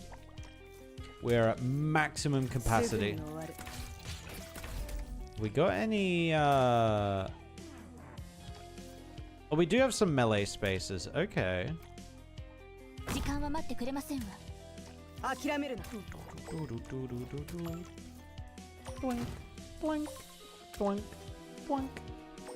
Alright, this is gonna collapse and force it down. Oh, it didn't. Oh.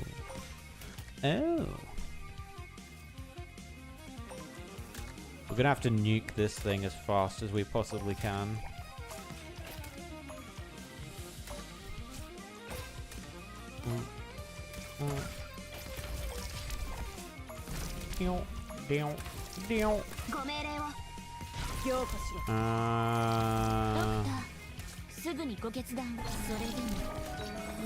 Start this off. We also have her. Yeah, this thing isn't getting past. This thing's dead. So yeah, does this thing get stunned? That's so cool that we can stun that. I didn't even realize that she did that. I'm listening. What the? Damage down when they trigger paralysis. When paralysis is triggered, there is a 10% chance to not consume a paralysis stack. Immediately gain 1 stack of paralysis. LOL! We need to destroy this. Come on, mule-sized clones. Destroy it. Bonk. Bonk.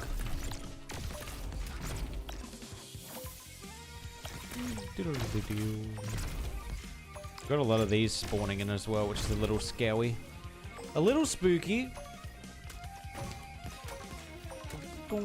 Actually, these don't need to be up in the air.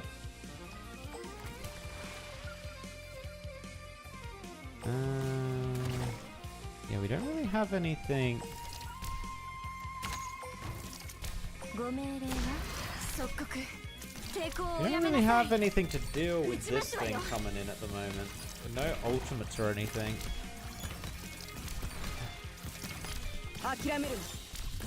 But we are kind of tanking it, which is nice. Okay, there we go. Yeah, we dealt with it.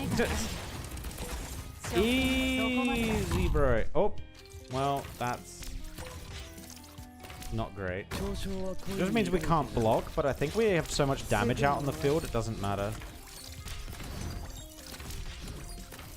If we must follow my voice. And that thing should be dead. Boom. Winner! Winner! Oh.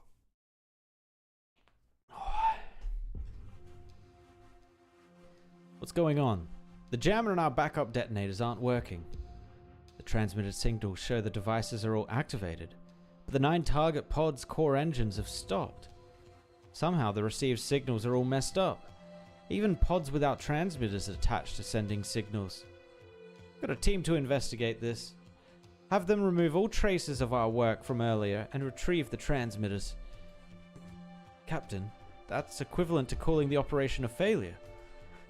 You forget how we do things at Maylander. If reality happens to significantly deviate from our plan, cease all action immediately. We're not some rankwood espionage flick heroes trying to be tough. Seems like someone is biased against blockbuster hits. We don't get reshoots.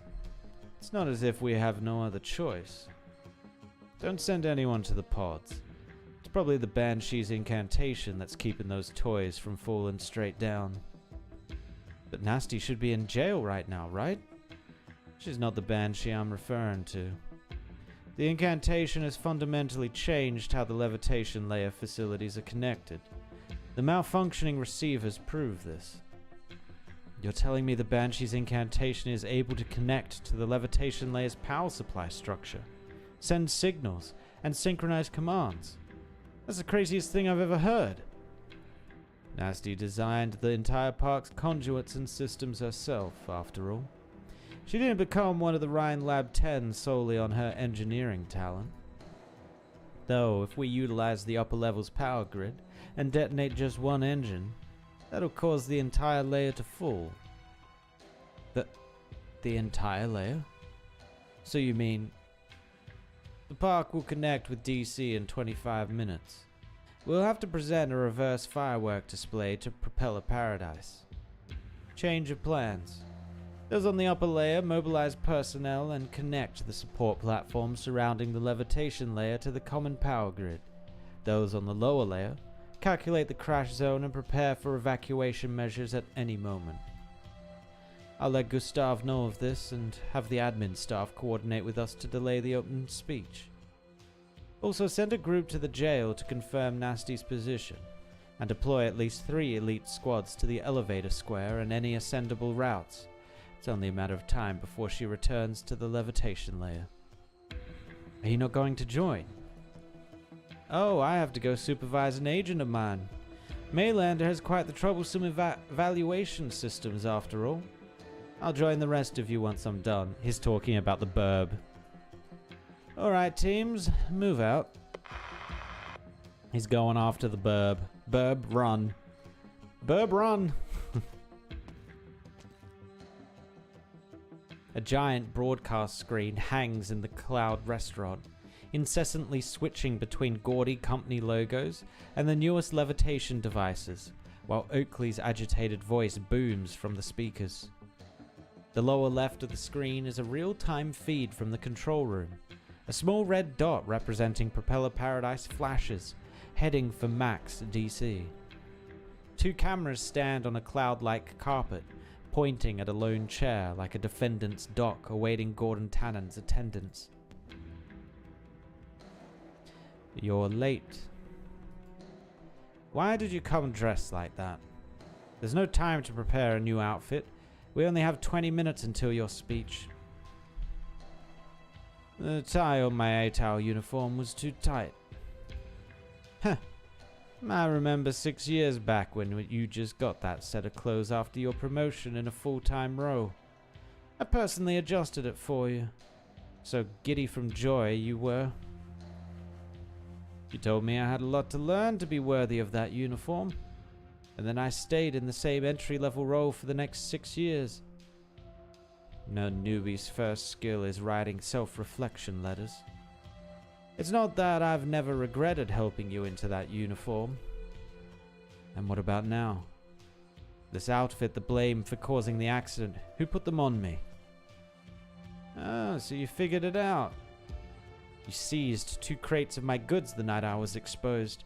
I thought you were helping me dispose of them, but I found out they ended up in the hands of you and Maylander. I bet this apology speech wasn't written that night either, was it, sir? Go on. Importing Originium devices into Columbia clearly violates ATAL regulations. And if security is compromised, I'll be the sin eater for the whole park. So you still think this is a personal grudge? Am I wrong? I've always been a slum boy to you, a bad little rule breaker. As I climbed through the ranks on my own effort, you only came to hate me more. Your own effort. Do you honestly think a useless bum with disciplinary records and hundreds of self-reflection letters on file could manage a transfer to the highly coveted levitating experimental park on his own? What? You disappoint me, honestly. Even now you still have only a superficial understanding of your current situation. Your title, investments, achievements, and results from the very moment you stepped onto Propeller Paradise were all gifts from me to you.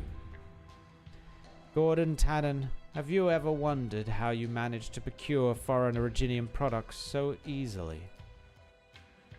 You know about the dealings from the start.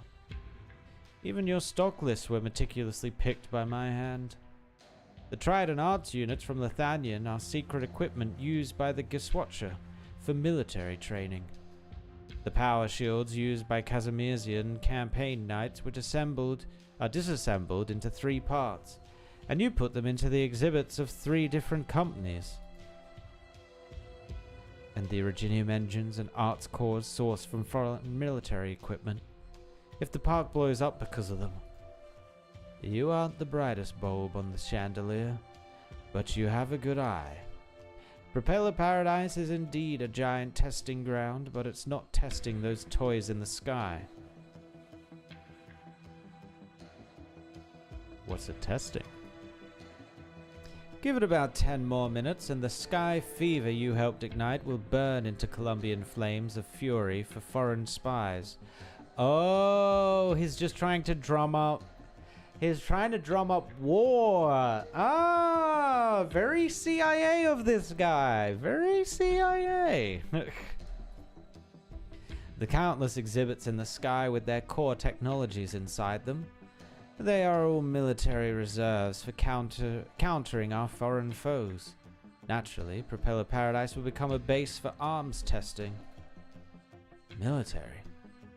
I thought you would have considered ATAL's interests, at least. We'll always be of one mind when we stand for Columbia. What matters is our country, man. So, this apology speech is your stepping stone to a new role. I might even be able to pull some strings and get you a new role at the Department of Defense. Why all the honesty? Not worried I'll sabotage the speech? The fact that you've shown up here with the speech in hand means you've already made the wise choice. To be honest, I wasn't sure you'd make a qualified piece on the board. But now, that little monster beside you has answered that question for me.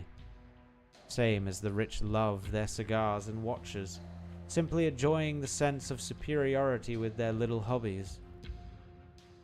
5'4" isn't a toy made to cater to Sky Fever. Sure, but you're no longer the reckless young man only concerned with invention and modification. ATAL sanded down your edges, educated you in the ways of the land, made you think to operate within the rules. You set yourself, it made you like me. Go get your little monster ready too. Let's have it join your public apology. It's a fitting symbol of what Propeller Paradise represents. Gimmicky, kitschy, useless. An absolute waste.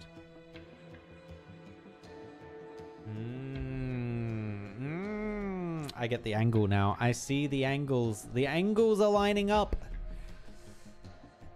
For your information, Gordon and Doctor go way back. Wait, really? Oh. Oh, okay.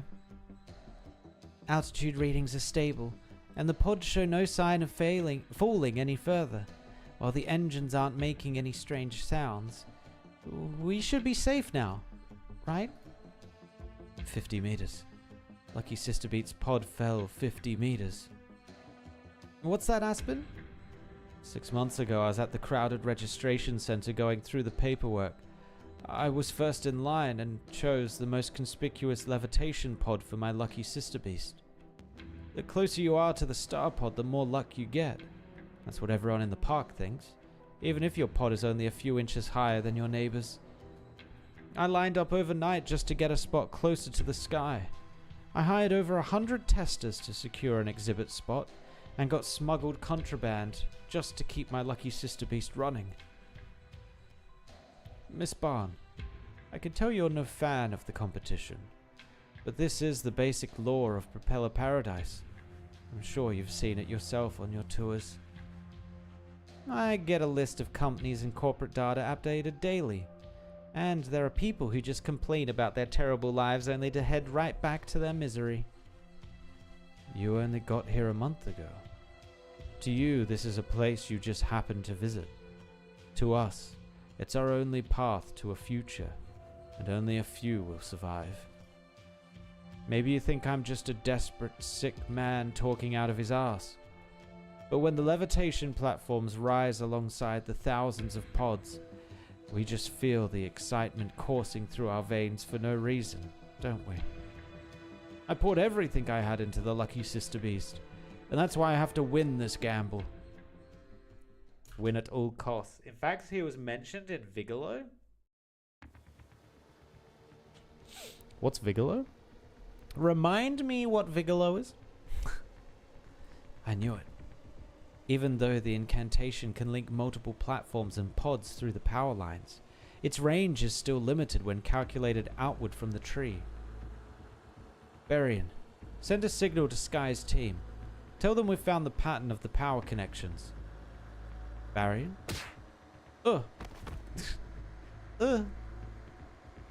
Doctor's Vignette event?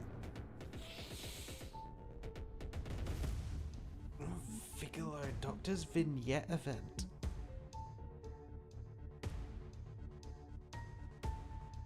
I'm not sure I recall that one. Vigolo. What characters were in that event? The scientific mind truly is brilliant. Don't you agree? Thanks for helping us locate our missing objective. Inform our engineering experts to stop their research.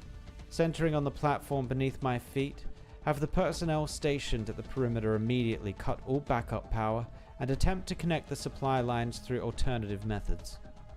Also, it is highly probable the Rhine Labbers have discovered our plan. 2 researchers were found on Platform 4, but have been dealt with. All patrols speed up. Report anyone you see ASAP. Your colleagues in the broadcasting studio will buy us time by switching the camera feeds. It was Amir Doc Kaushi. Cannot good enough? Wait, what? Cannot good enough? Cannot good enough. Cannot. Who is that meant to be in reference to? Cannot good enough. I was thinking Golden Glow, but that ain't Golden Glow's event. Act fast. Am I late for last stage? I think we are just ending stage 7, right? We haven't entered stage 8 yet. The merchant cannot good enough. Yeah, I don't recall that event. Interesting. Huh. Huh. Those agents are effing persistent. Can those Maylander guys fly or something? How are they everywhere? Good thing we lured them away and there's no one here. No. Rip. 5 testers and 2 Rhine labbers found on support platform 17. They've all been dealt with and will be sent to detention on the lower level 5 minutes from now. The operation is going smoothly. They lack the numbers and are scattered like headless houseflies. The merchant name is Cannot. I don't remember that. I don't remember that. Who is the merchant? Who is this merchant? Hold on. I'm gonna pull it up and see if it jogs my memory. Visualo? Visualo? Visualo Arknights event.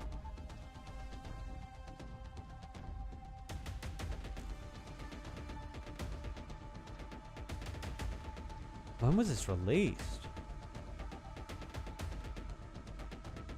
Wait, was this released in 2017? Maybe I haven't played this. I don't think I played this event. Oh.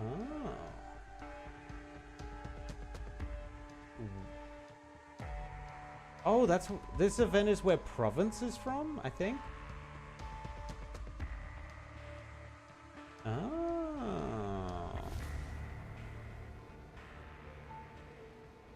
Yeah, no, I have not. I don't think I played this event.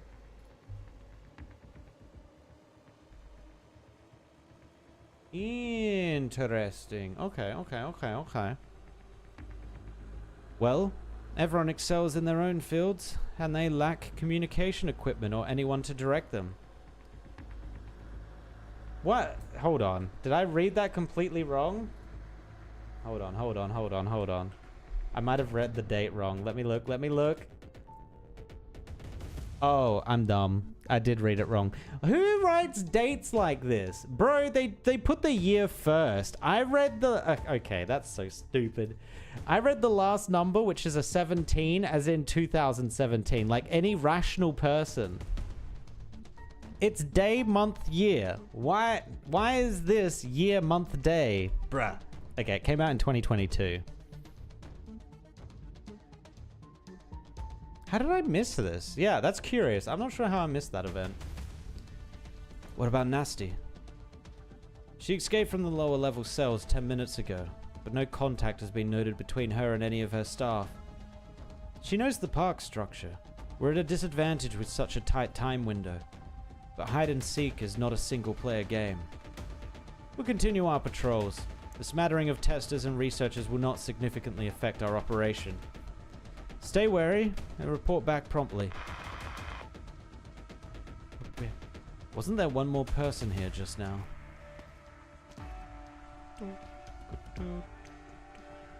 Phew. He didn't notice me. Thanks for pulling me back, Mr. Jaeger. You're welcome. You good? Truth be told, seeing the others knocked down so easily still has my knees feeling like spaghetti. Can you run? I can. Let's split up here then. No time to slow down. Maybe you should play it. It's in the archive. Yeah, I also have the other thing to do in the archive as well. The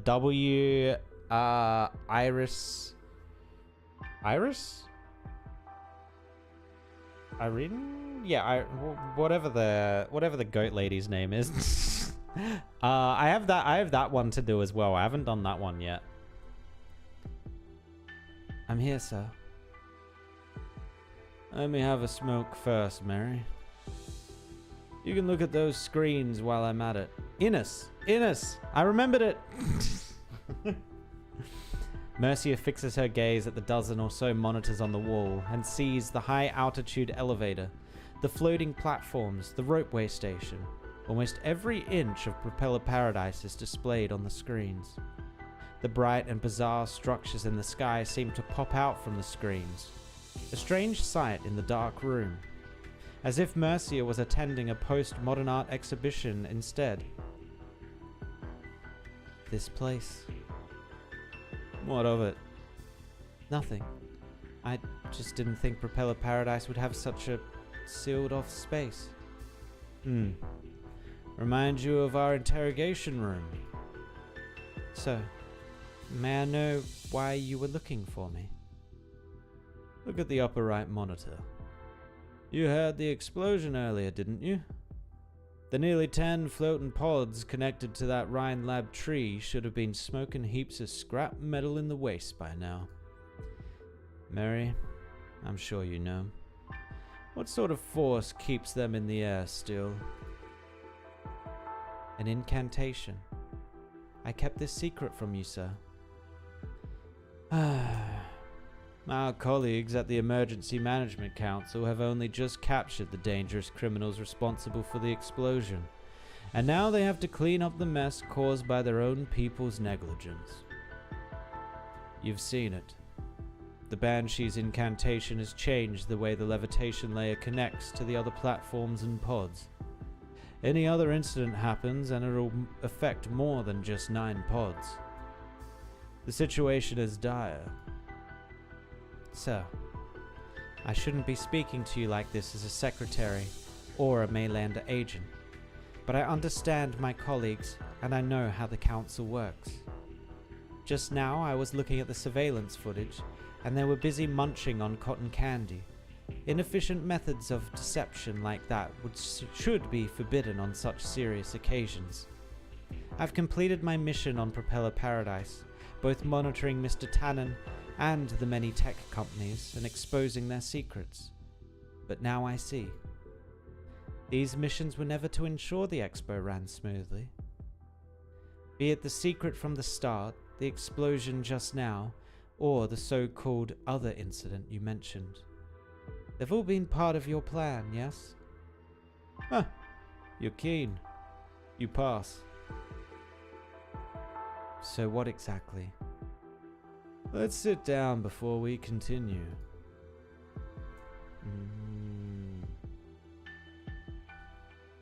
You learn a little bit about Doctor and Priestess there as well. Ah, okay. He looks so goofy here. Big Larry and Big Old Curly and Lil Mo. Sit down. Come on, you three. Some manners would be good.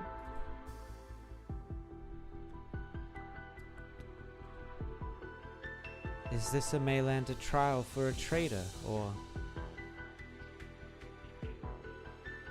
Don't hurt the burb. Do not hurt the burb. Or have I finally found time to handle a junior's troublesome evaluation process? Don't worry. I'm just an old fart who wishes to impart some wisdom to the younger generation. I'm curious what that wisdom is. Oh, Mary. I'm sure you'll hate this rotten nonsense.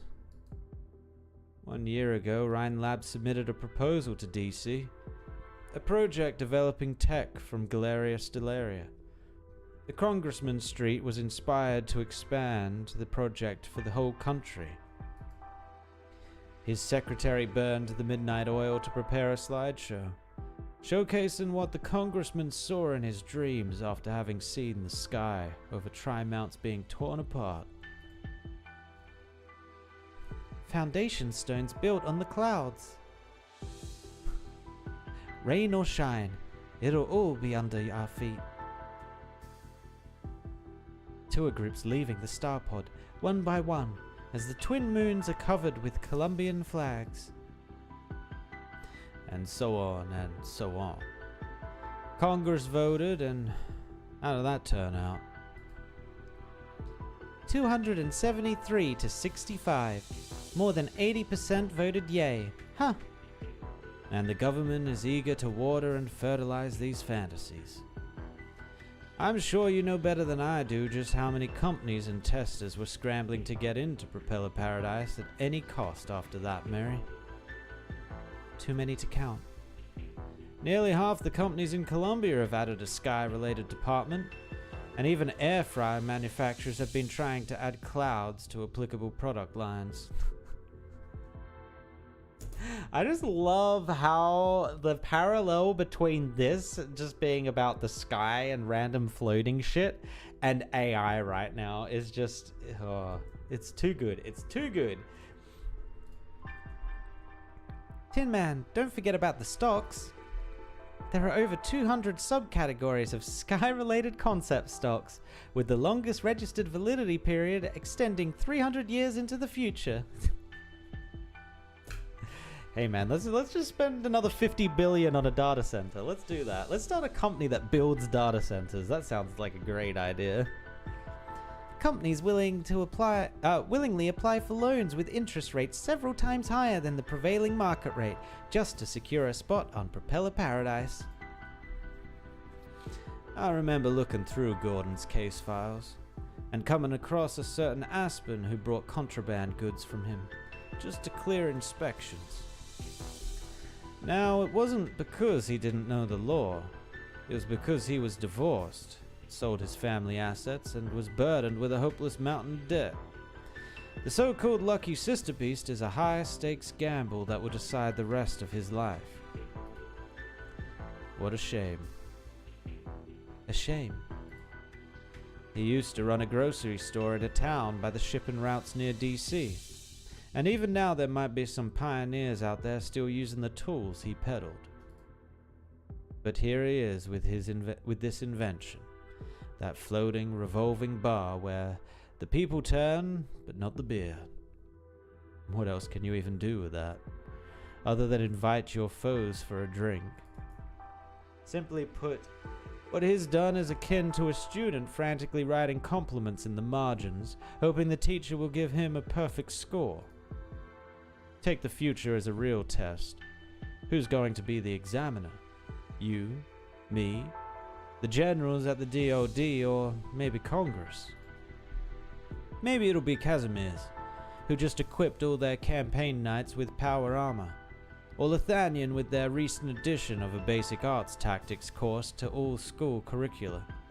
So they've been spying on all the other countries and noticing that they're kind of entering an arms race. Have you seen the Arknights Monster Hunter collab? I saw bits and pieces. I didn't see the orchid thing. I did not see that. I did see Vendella got a skin.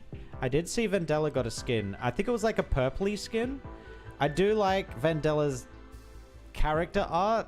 I think I said this yesterday. I do like Vendella's character art, but I think her toolkit is a little bit shit. But she looks cool. But no, I haven't seen Orchid. Is Orchid the character banner? Did she get a Monster Hunter version? An altar?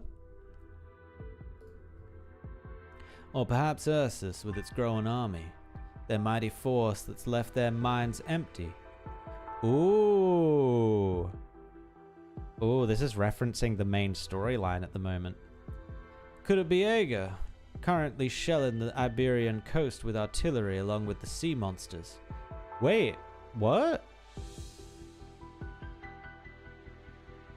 I didn't realize Aeger and Iberia were fighting. I thought this got resolved. Huh. Among these parties, I fear it is the sea monsters who are the most likely to visit a floating, revolving bar. Sir, you mean to say that the Colombians' fanaticism for the sky is completely meaningless? Compared to what's happening everywhere else right now, I'm afraid so. Colombia has always been driven by fanaticism. I'm sure you're crystal clear on this, given your background, Mercia. Without a fanatical drive for freedom, we wouldn't have had our frontier rebels 80 plus years ago, and we Colombians would still be living under the Victorians' heel. Without a lust for wealth, our mass pioneer movement would not have happened, and nearly half of Colombian land today would remain an untraversable wilderness even for the strongest bird and beasts. But this time, it's just a waste. So you think Propeller Paradise should take the blame? Why would I? It has already accomplished its mission perfectly. Well, it's one step away. It stirred up the Colombian zeal more effectively than I could have ever hoped to. Now it just needs to redirect it. through its ruin. Through it being destroyed. By who? Who else is in this park could... Wait. Mr. Tannen's goods smuggled from all across Terra. Casimir's, Lithanian, Sargon, and even Kazdel. They'll become weapons planted by foreign spies, deliberately intended to ruin Columbia's display of achievements and destroy our people's fantasies of taking to the skies. 80 plus years later, the Columbians' rage will be reignited once more. Casimirsians might not want to see their tax money turn into knight armor, while Lithanian children might just run away from boring basic arts tactics classes. But Columbians, we have our fervor. As we move to the future, we move forward together, tens of millions strong. As long as we can direct this zeal onto a proper path, collate our wills and seize the truth of everything. Sir, I remember you telling me your story. I thought you always hated war. It's been tens of thousands of years. The number of lost souls in my hand is no less than the casualties of a military campaign. The reason I didn't burn in Kazdel's furnace then is that I hate meaningless sacrifices. But this time, an arms race might just be the beginning. You and I know it won't end there, just like how the Great Expansion didn't end with the discovery of some ore. So the sacrifices Columbia needs for this competition won't be enough with just this park, correct? I told you before, right? This is a whole bunch of rotten nonsense. The Mainlander Foundation didn't have to explain all of this to you, my dear agent, but the day will come when you'll have to accept the truth, even if you don't agree with it. Don't forget your family name, Mercia. You're a Celine. Why is he bringing up the family name? Are there more Celines? Is Mio a Mio Celine? Did we get Mio's last name? Oh. This is... The elevators connecting the park's upper and lower levels have been sealed off, and the only ropeway station leading to the tree is also out of service. Nasti has exhausted herself just by getting there. Ooh, there's a Vulpes skin as well. Okay, I did not see that. Orchid is the 6-star and a 5-star catapult. Interesting characters. Oh, I actually no, I see what they're doing there. They're taking their 3-star characters and giving them the treatment. That's an interesting way of doing it, just looking at the collabs and being like, alright, we got 3-star characters that we have no plans of giving a 6-star or 5-star in the future. Let's put them in. Floating pods by her side are riddled with cracks, black smoke billowing from within. A sign their core energy modules have been destroyed, and they should have all crashed to the ground. But the pods stubbornly remain amongst the clouds, piecing together a precarious path, as if an invisible pair of hands are holding them up. They should have given it to the remaining 2-star ops first. Who are the 2-star ops? Wait, I thought we started at 3-star. Did we not start at 3-star ops? Aren't the 2-star ops like the robots? Oh, Yado was a 2-star? Oh. Okay. I did not realize that. I thought Yado was a 3. Huh. Nasti. Update the others. I'll go get her. The agent rushes towards her, but just as he takes a step forward, the bricks under his feet shift. Oh, and he disappeared. Target sighted. Location. Flying Donut Station. Requesting backup. We tried to intercept her, but something's up here. Wilhelm scream. Ah! Arguably, Artilleryman is worse? How dare you? How dare you? My Meteor still does great, man. Disorder. Nasti recalls the river at the mouth of the Convalis of the Banshees, still and calm where even a child could safely row a boat on their own. However, unassisted intruders found the dense forest on both sides constantly shifting positions, like a mobile labyrinth, with the distant riverbank always hidden beyond the thick mist. After a momentary silence, Nasti steps out of the pod and into the empty sky. Brick and stone immediately form a floor beneath her.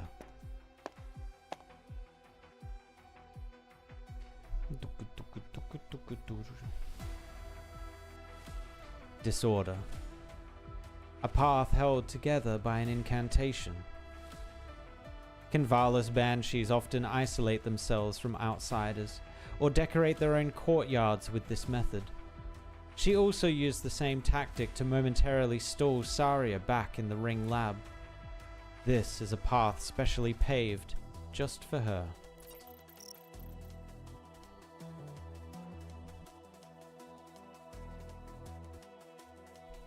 Don't you dare mention Wizardell. To her surprise, the whole area centered on the tree has been reconstructed by the incantation, but she fails to find the caster within the tree's core among its roots. Only the roots of the tree are breathing, just as always. Please verify your credentials. Nasti Lunare, Director of Engineering Rhine Lab. Nasti dashes towards the roots. She must confirm if any abnormal changes have happened while she was away. This is what is left of the vivarium, and the secret Rhine lab has been protecting at all costs. No matter how the unrest in the park ends, it is the only bargaining chip in Nasti's hand. She touches the roots, allowing data to flow into her fingertips and gather in the branches around her waist. Mulesize always teased Nasti about being a human computer, and she always took it as praise. In the current situation where biotechnology has fused with Banshee witchcraft, her body is perhaps the best data cable to use. Ah, she's plugging the USB in, that is herself. The branches begin to vibrate quickly, a sign of the device overclocking. Almost simultaneously, Nasti feels some sort of temperature shift. Not the chill of condensation, not the heat of electricity, but body heat. She experiences a strange feeling out of nowhere. Here and now, she is no longer director of Rhine Lab's engineering section, checking if a device is still operating normally, but a banshee touching another of her kind. Just like so many years ago when that woman held her own hand and taught her how to blow a leaf whistle. Nasti abruptly looks up.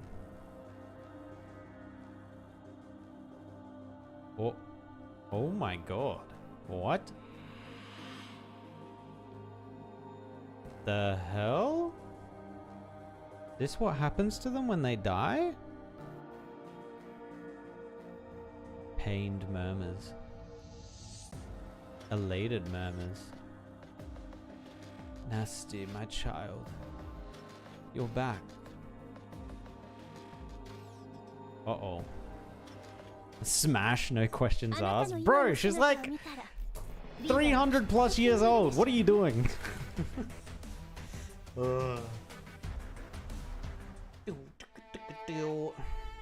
Alright, here we go. The final, the boss. The boss. Is she the boss? Oh, I guess she is the boss. Oh. Oh. Okay, we need to Elite 2 everyone. Rose Salt, you're no longer healing. Get out of here. Let's bring in... I think they're dealing physical damage. I don't think they're doing arts damage. The boss might do arts though.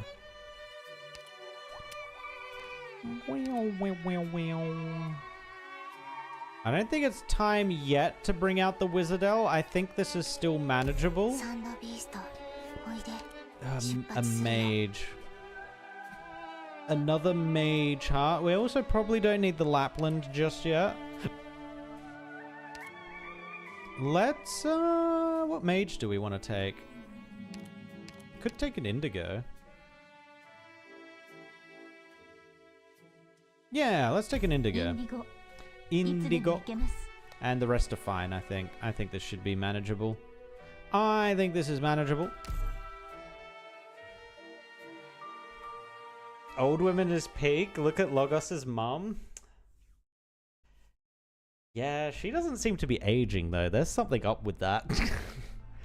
Lacquer Maline is something else. Report. All pods on the levitation layer are now connected to the detonation web. We have people on the lower levels evacuating people from the square. People are very passionate about the exhibition. Things will take some time, but it will not delay our plans. We will detonate the levitation layer as soon as Propeller Paradise docks with the district. Any movement from Rhine? We've taken 23 into custody. A dozen are still at large on the platforms. We have control of the 8 observation points. Those people are going in and out of the exhibit area and the ropeway stations. No special Rhine equipment other than standard maintenance gear. They're just playing hide and seek. No plan B. Keep an eye on them. They don't know the details of Maylander's plan, nor do they have any means of communication. Any last gasp effort is doomed to fail. Understood. The outline of Max DC, the most vibrant nomadic city in Columbia, is already visible from the ropeway station's waiting area. The agents have not had a chance to enjoy the view of Propeller Paradise until now. With an excellent visibility, all the elaborate facilities of the levitation layer are brimming with vitality. Pods float in midair like aquatic creatures. Floating botanical units line up orderly between small platforms, forming a power grid that supports the entire layer. Wait, where did you say Ryan's people were? Exhibit area and ropeway stations. Where exactly? Show me. Looking at their movements, there's no way they can reach the platform where that tree is, or other companies' pods. Could it be they're not trying to take back their turf at all? But Ryan's people, the testers and the company reps, they all seem to be flying around blindly in the dark. What's the point of it all?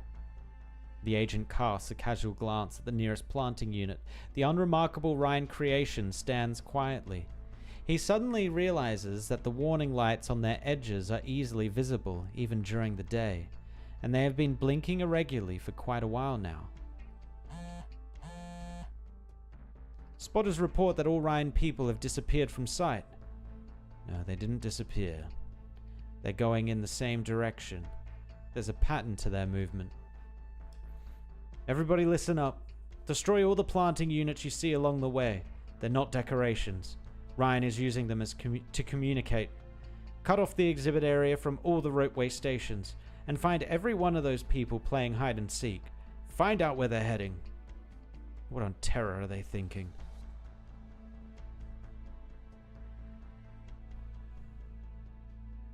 Even women in their 40s, like Degenbrecher and Blaze? True! Oh. As you've been looking outside the window for a while. You said you must win your gamble, and you have a reason. Yes. I'm in the middle of a gamble too. I have a rough idea what's going on in Propeller Paradise, given the look on your face and the freefall that we just experienced. You wouldn't run this kind of risk with me for no reason, but there's nothing I can offer you now except... You want the lucky sister beast? You could say that.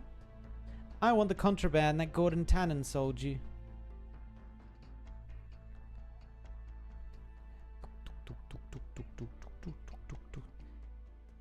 Coming to the broadcast room to bother me when you should be preparing your own speech. You sure have a thick hide, Mr. Tannen. I would have died a long time ago if all my enemies refused to work with me ever again. Work with you? I'm afraid I can't. Maylander has a laundry list of violations that I committed during my career. I don't want to spend the rest of my days giving prison tours. Neither are you looking for a peaceful life. Besides, my proposal has something to do with Maylander. There's no better vantage point than here on Propeller Paradise. Oakley's too excited to notice, but I doubt you would miss what's going on. Well, if I gotta say it, the broadcast screens of the levitation layer are switching too quickly. They say it's because they're doing testing, which I'm not convinced about. There are a dozen testers on the square whom I don't recognize. They don't look like they're taking a stroll. They look like they're patrolling. Like they know that danger is impending. Are you trying to trick me into another plot? There's a plot afoot on Propeller Paradise, alright. That's a fact. It's also a fact that I won't let Gustav make a mockery out of this place in front of all of Columbia. You have 10 seconds, yes or no. What are the chances of success? 10%. Doesn't sound like a gamble you'd take. I don't have a choice with that old fox sitting across the table, holding all the cards. A plan almost certain to fail. Interesting.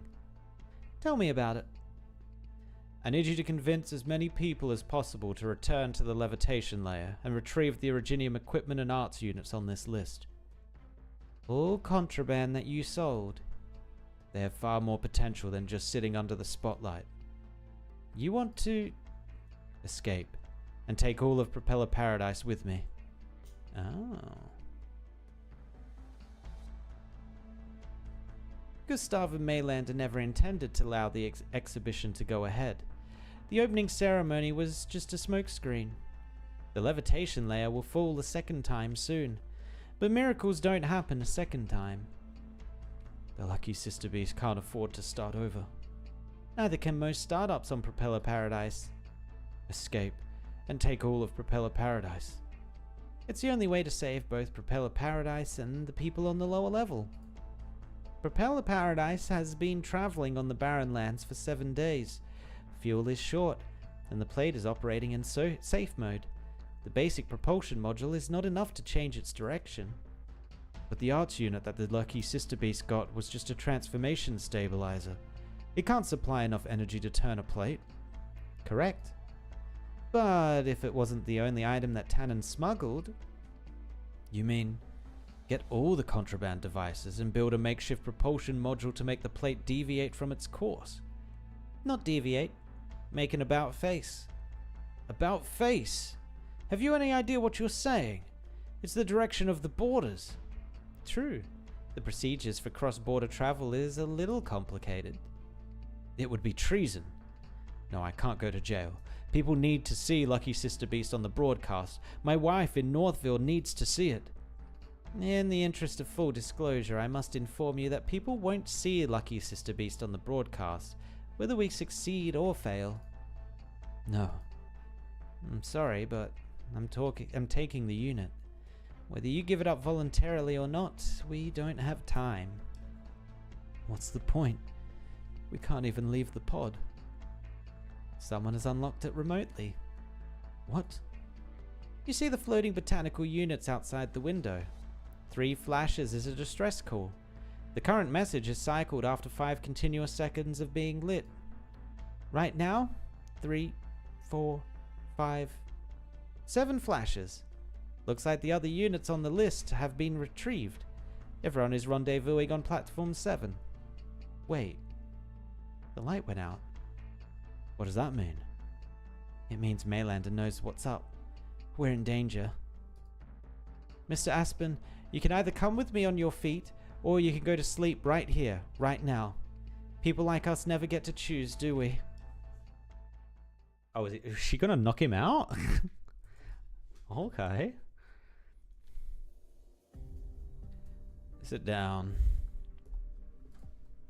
Gustav looks at the Savra, who has butted heads with him for 7 years, who now sits stiffly in a chair, like a potato wrapped in foil. He knows young officers well. They're angry, flamboyant, unhappy about everything, and frustrated about being restricted by rules. In the end, however, they all sit in the same chair that rectifies their young spine, and become a proper member of the upper stratum of Columbian society, as Gordon Tannen will. Once Maylander plan succeeds, the broadcast room will switch over to cloud. Don't screw up. Put your usual attitude away. Sound sincere, devastated. It's a Propeller Paradise you built. Won't be hard to stir the appropriate motions. Tomorrow, that sorry face of yours is going to be on the front page of every Columbian newspaper. Look the part, won't you? and stop staring at your little freak. I know, you don't want to be Propeller Paradise's Sin Eater, sharing the same spotlight as Nasti. But your little hotchpotch trinket isn't going to save you. So I'm sitting in Gordon Tannen's defendant's seat. Yes. I can follow you to the DOD once I apologize, according to the script. Do as you're told and you'll rise quickly through the ranks. Yeah, guess what? I don't give a shit. What was that? I don't like this seat. It makes my scales itch. Broadcast countdown. Cloud restaurant, stand by. Broadcast? Now? Impossible. No movement on the levitation layer. Did Maylander screw it up? Who's operating the broadcast? 3, 2, 1. Do it, 5-4. Yes, sir. What? Oh! As the broadcast cuts to the Cloud restaurant, Space Finn 054 leaps at an unprepared Gustav, pinning him to the ground. The screen in the restaurant lights up, and Gustav sees his own face writhing in pain and shock. He knows that his face is being displayed on every screen in Propeller Paradise. His contingency plans flash before his eyes, but Maylander's plan is in its final phase, leaving little room for distractions. His communicator lies in pieces on the ground, destroyed by Space Finn 054. Gordon stretches his neck and wrists, crushes the defendant's seat with his foot, and leisurely lies down on the sofa next to it. Oh, that felt good. By the way, tomorrow, that sorry face of yours is going to be on the front page of every Colombian newspaper. Look the part, won't you? You... What, you didn't expect to be immobilized by a little hobby made to fuel sky fever? You're the elder statesman of Atau, planning a new chapter at the Department of Defense. You made the rules of Colombia when you were young, and you continue to serve your country even after your retirement. Woohoo! First rate, aren't you? Maybe you've grown into thinking that your enemies will always use the rules to fight back in smart and clever ways. Did you forget that Gordon Tannen is a bandit who never gives a shit about the rules? A piece of trash obsessed with his toys? Guess I shouldn't be surprised. You don't even recognize 5-4, even though I didn't change its voice module. Hello, Bureau of Alcohol, Tobacco, Arts Units and Originium, at your service. To check the progress of an application, press 1. To report a safety risk, press 2. To be connected to an operator, press 0. An Atau answering machine? I said Space Finn 054 wasn't a rich man's cigar. And I won't be smug just because it obeys the rules I set down. 7 years ago, I sat in a tiny chair that made my ass hurt, writing my first self-reflection letter later that night, wondering if I should quit. Answering machine 054 started giving off an unusual noise. I racked my brains trying to figure out the problem. I started studying every arts unit and originium device that passed through my hands, just to give 5-4 the ability to operate, communicate, and think on its own. You think the hundreds of self-reflection letters I wrote were the symbol of my submission, but 5-4 is the real culmination of my 7 years at Atau. You're full of crap. You didn't learn the tricks of bureaucracy for your little invention. You think I've never seen you negotiate or threaten? Arrogant, vain, ambitious. I know them when I see it. I can hear shadows of my own speeches even now as you're talking to me. I never thought it was perfect. Maybe I'll never be able to get rid of the bad habits that I learned from you. They disgust me, but they weren't mistakes. My only mistake was to define my transactions as smuggling. I should have allowed myself to accept the rules that have taken form. Rules that don't make sense. Foolish boy, you don't understand what's at stake. Listen, old slug. I don't care what high and mighty reasons you have. Propeller Paradise isn't supposed to be a breeding ground for war. Sure, kinetic engines and high-powered arts units could become powerful weapons, but What they're supporting now is the dream of life in the sky. Until Propeller Paradise docks with the district, I am its chief executive, the man who built this little piece of heaven that still has a semblance of freedom. I'll decide whether it should be destroyed or whether it should escape.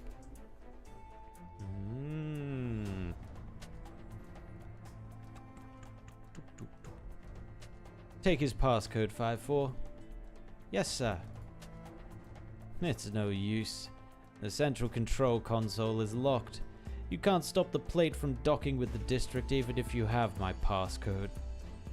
You said anything about stopping? What? I said escape. Not only did the former head of ATAL not disable his passcode when he retired, he used the security access it granted to disable the urban identification code system on the Colombian border. Cool, isn't it? You're going to commit treason for this stupid, pointless children's playground. Huh, you were right. You didn't learn a single thing from me. Let me remind you that Propeller Paradise is running out of fuel. You can't operate the plate's steering system, and you don't have enough energy. And even when you're pinned in the ground by a robot I built, you somehow manage to forget that I've always been an inventor. I hope they deliver the goods on time. Is he expecting a shipment of fuel? Fuel? The sound of rotary motors has never been so clear. The skies are clear, overly pristine, self-cleaning artificial clouds combine with natural clouds to form a wondrous scene. But the people on the platforms are oblivious to it. Some 50 Propeller Paradise guards and Maylander agents block off every passage and cable connections, forming an impregnable cordon line with their bodies and weapons.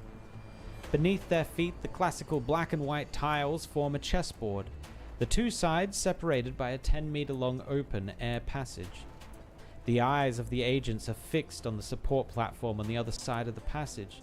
The Rhine staff and testers who had at one point disappeared from sight now assemble here. Platform 7. The analysis was correct. This is where the hide-and-seek converges. Our people are ready, but there are more of them than expected. They took out our guys in the broadcast room. The intel was not accurate. We're putting in everyone we have. Strength in numbers alone isn't enough. Be on your guard. They have an advantage when it comes to the new weapons and lay of the land. Propeller Paradise is about to dock with DC. Do not let anyone pass. Use force if necessary. I'll take responsibility. Yes, sir. 6 elite squads. We have numbers, but the guys on the other side are... Hard to tell people to keep going when they're exhausted. Get the word out to the others, Yelena. Anyone who's too tired to move, give someone else their core components. Pick up any hover unit and stay behind to guard the support platform. You're betting on them being wary about unknown new products. I hope it works. Phew, made it. Are you sure you want to go this way when it's like this? Yeah, this is the only way to Cloud. Take my parachute.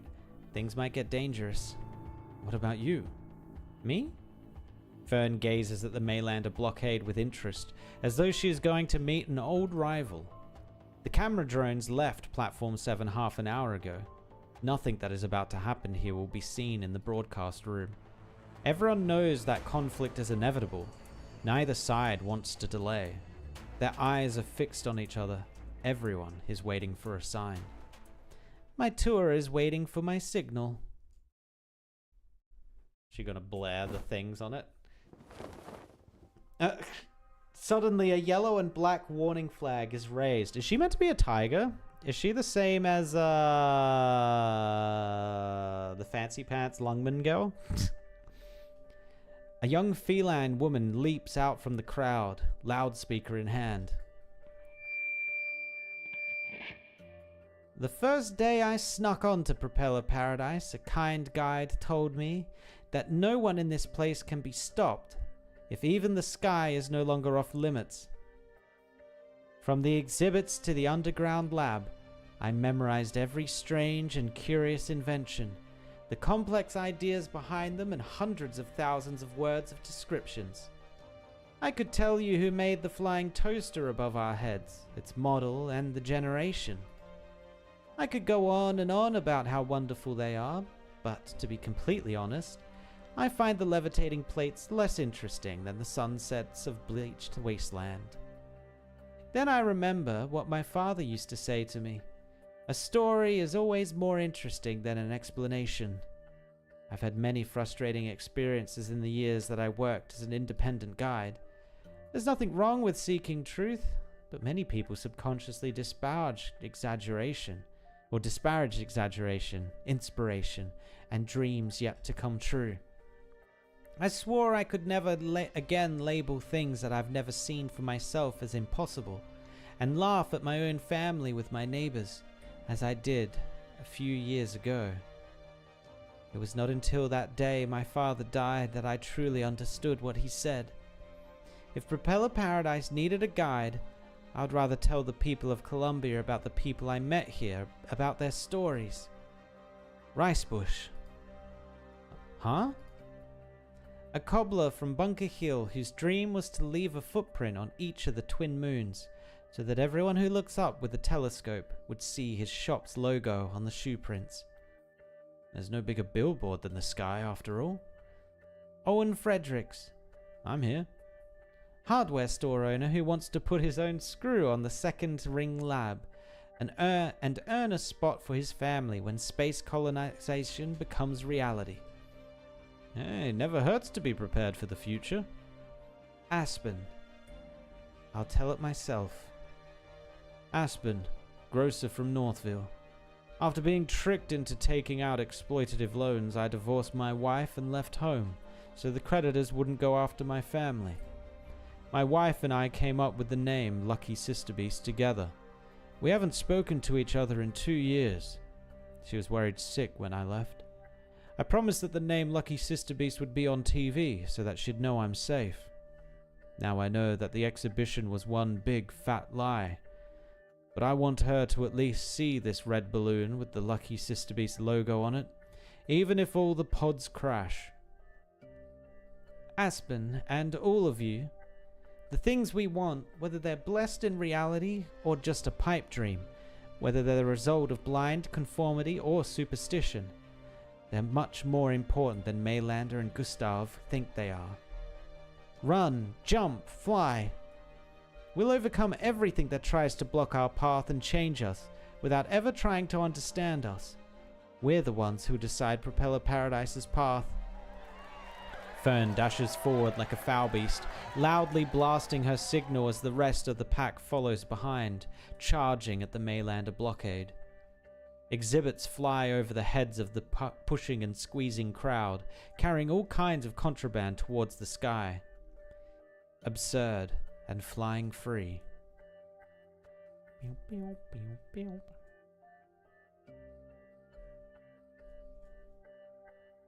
Phew. Finally out of the woods. Good work, guys. We just have to hang in there a little longer. 34 contraband core components. All intact. Looks like the landing module works quite well. My work is almost done. All that's left is to deliver this to Gordon. Hope all is well on his side. Next. Put it down. Uh-oh. Danger. Turn around. You're Gustav's science consultant. What are you doing here? Uh-oh. Horseman's coming after that ass. Outside the window, the pinnacle of DC government office and the Colombian flag are already visible.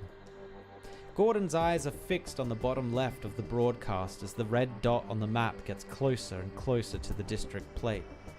According to the plan, the devices on the list should have been delivered to Cloud more than 10 minutes ago. He forces himself to not look at the door. Gustav is bound to notice any sign of anxiety. The plan isn't going the way you expected it, is it?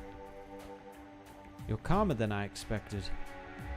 Being willing to take risks is not a bad thing, but you're not good enough at accessing risk. You didn't have time to prepare a plan B for your reckless plan A. All of you will pay a heavy price if it fails. Then what's your plan B? It's all good and well to rediscover your confidence, but never forget who you're competing with. I told you that getting carried away will cause you to overlook fatal flaws. What do you mean? What? You're late. I was delayed. You're science consultant. More than just a science consultant, I needed insurance for my plan. The tall, dark Karanta walks towards Gordon. The box holding 34 Originium devices safely contained by protective material seems almost weightless in his hands. He lifts his arm and hands the box over to Gordon. What you wanted. Thanks. What are you doing? I learned a lot from you. Of course I knew what your trump card was. A rival to provoke competition. A scientific consultant with both brains and brawn. A fair and impartial outsider to give legitimacy to the hearing and plan.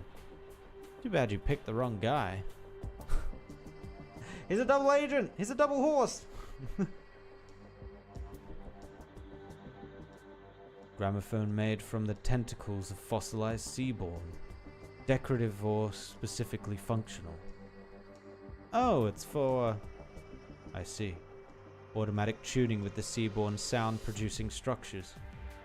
The grooves on the edge indicate that the designer even tested whether seaborn adjusts their biostructure based on the music. An interesting idea. Where does this golden skeletal hand come from?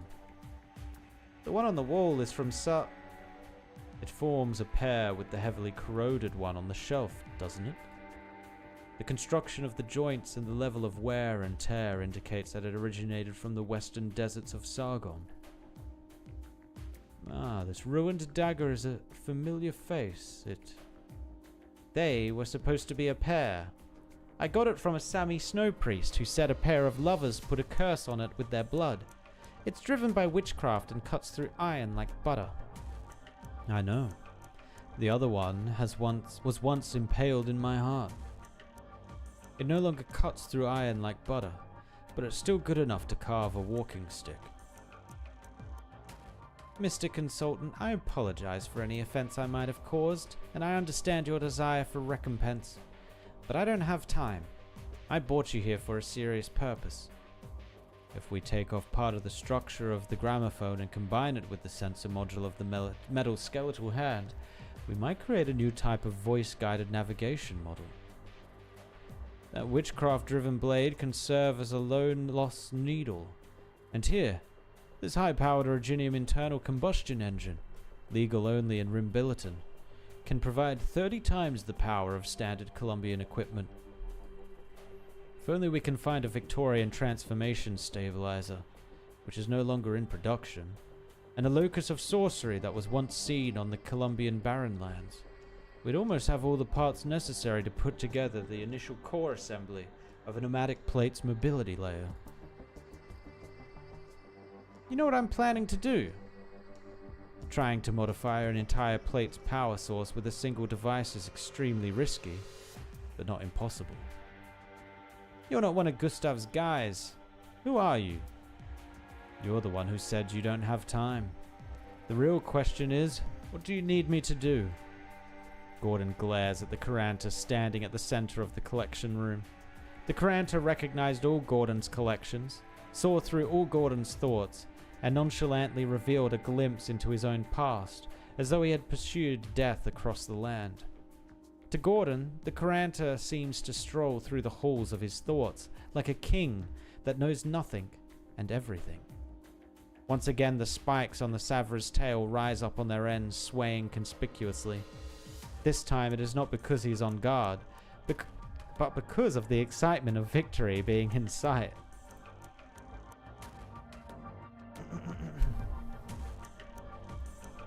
How's the stability of the power unit? It will last no more than 3 days. Or 1 day and a half if fuel is insufficient. Good enough. You don't actually plan on driving it out of Columbia. You don't think I would shift on everyone's future for a grudge? Oh, was that... I think that was shit, not shift. Yeah, it was. That's what you want people to think, to allow you to protect as many people as possible. Is that so? Treason is a serious crime. Poof. You should look up my life. I've got enough charges against me as it is. Come help me take this stuff to the control room. The wings of a foul beast, the horn of a burden beast, the teeth of a mangler beast, the hide of a sand beast, and the blood of a beck beast. What would happen if you took something from 34 creatures and put it all together? Sharp, weird, chaotic, dangerous, malicious. These are the thoughts that flash through Gordon's mind as he gazes upon the power unit he just created. But he is also filled with excitement that threatens to drive him mad. The plate's original power system has been turned off. The device is now connected. You may now decide the course of Propeller Paradise. I swore an oath when I got my transfer notice. I would be the one who lights the fire of everything new on Propeller Paradise. I would do everything I can to make the stupidest ideas come true. No one would ever again feel the pain I felt at Atow, to be forced to admit their own uselessness in rules set by others. Now, I'm still the one who lights the fire, except I'm doing it to the engine of Propeller Paradise, and let it run into the empty wilderness. Gordon grabs the fierce-looking lever on the power unit and takes a deep breath. Say goodbye to Max DC, Propeller Paradise. We ain't stopping here long.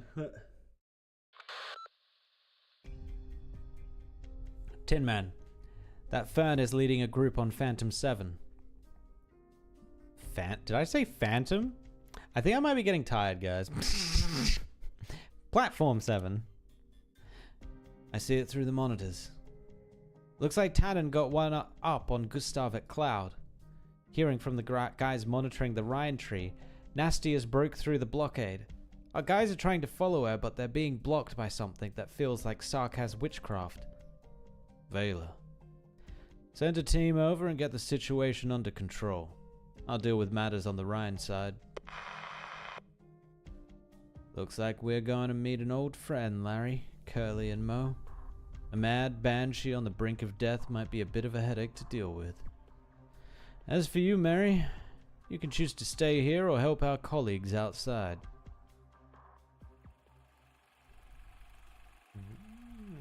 Their conversation is over. You should stay a little longer. Hey, you three. Tin Man hears no answer from his revenant friends. Has she wiped them? Old Curly is lithely waving a stick and dancing an impromptu tap dance. Big Larry lies on top of Mercia's head with tears in his eyes, recalling memories of who knows what. As for Little Mo, he is howling and yelling, and Tin Man can hear. He seems to think he is back in Kazdel, taking out a revolver and emptying it into the older revenant trying to stuff him into this furnace. My legs are numb and I'm a little dizzy.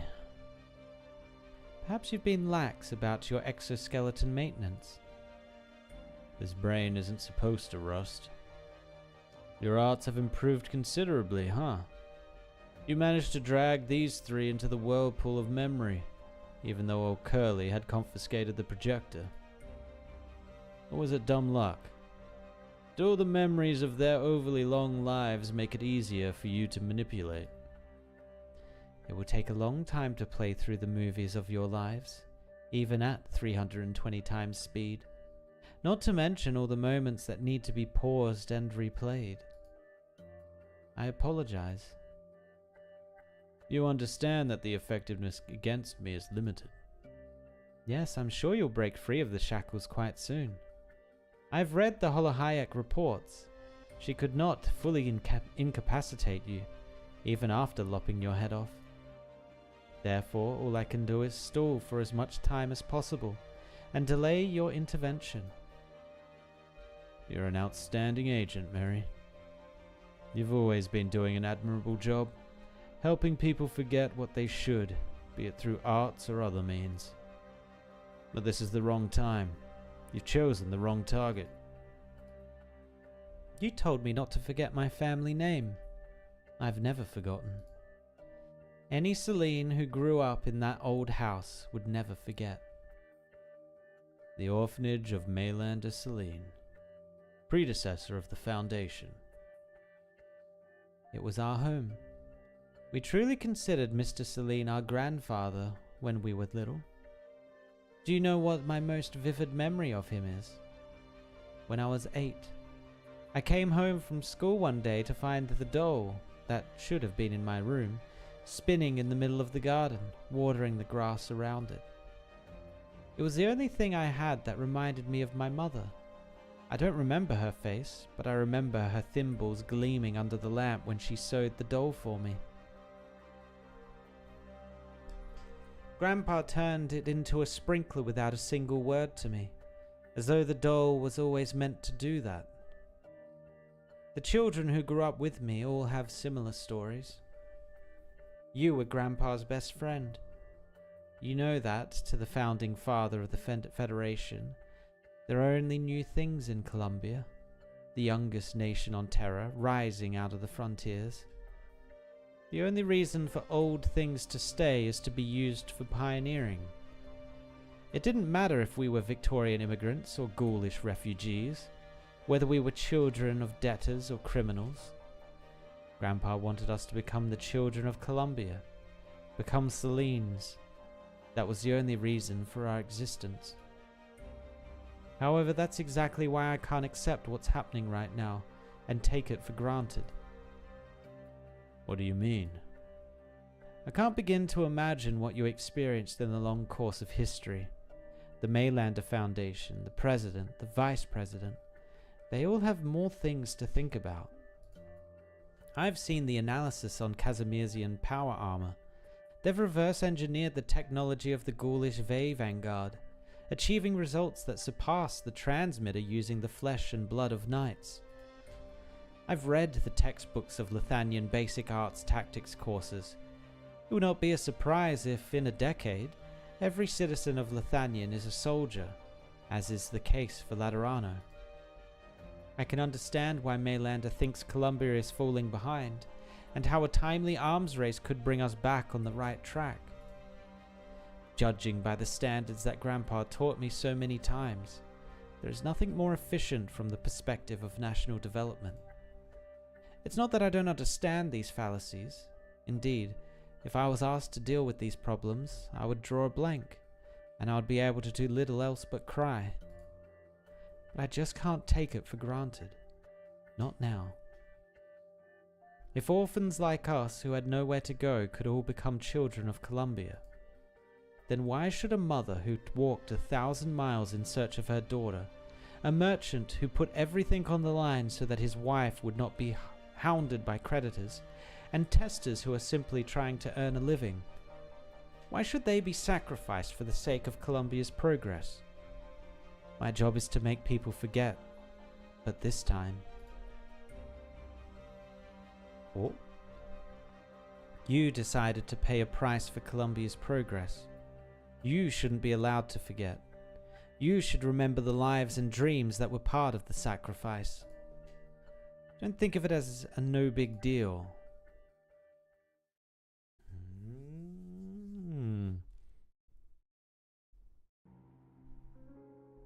Oh, and we're back here. Oh my god, I just noticed the faces in the dress. What the... Okay. Nasti gazes at the indistinct figure within the winding branches, the figure of her mother.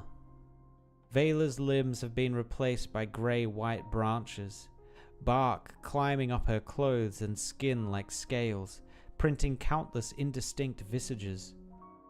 Glowing resin pours down like a waterfall, obscuring her face. Many desperate hands reach out from within, clutching her throat like clutching at straws. Oh yeah, the hands up here. Oi, oi, oi.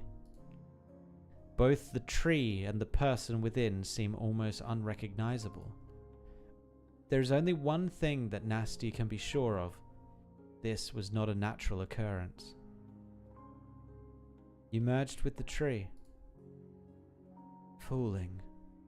I see your road back falling. Collapsing.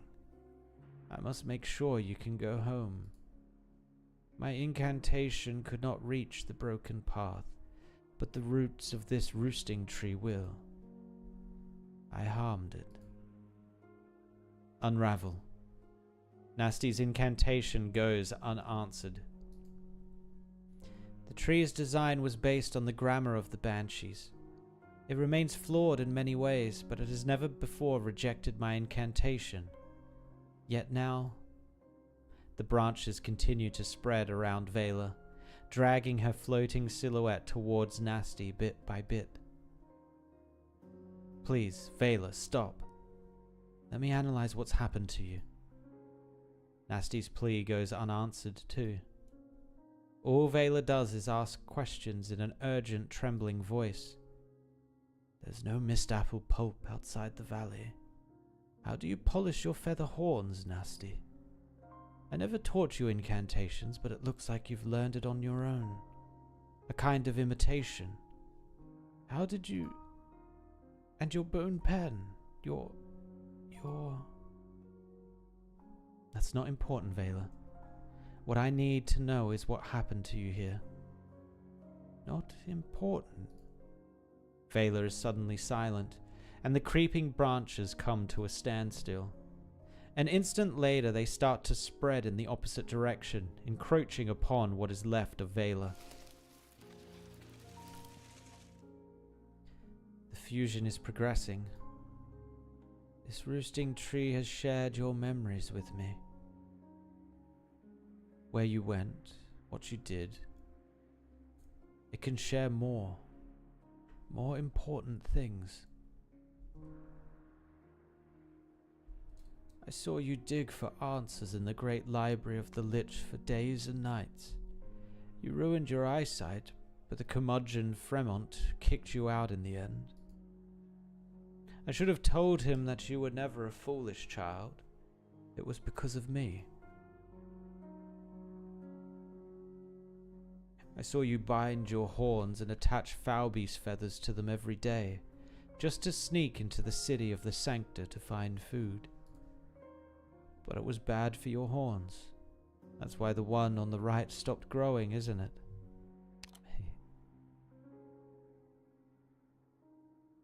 Oh, okay. She was accessorizing a little bit too hard. I saw you sleep on metal scaffolds where there were no leaves to give you shade. You didn't build a tree house either, just used a simple metal plate. How could anyone sleep like that? Do you get sick?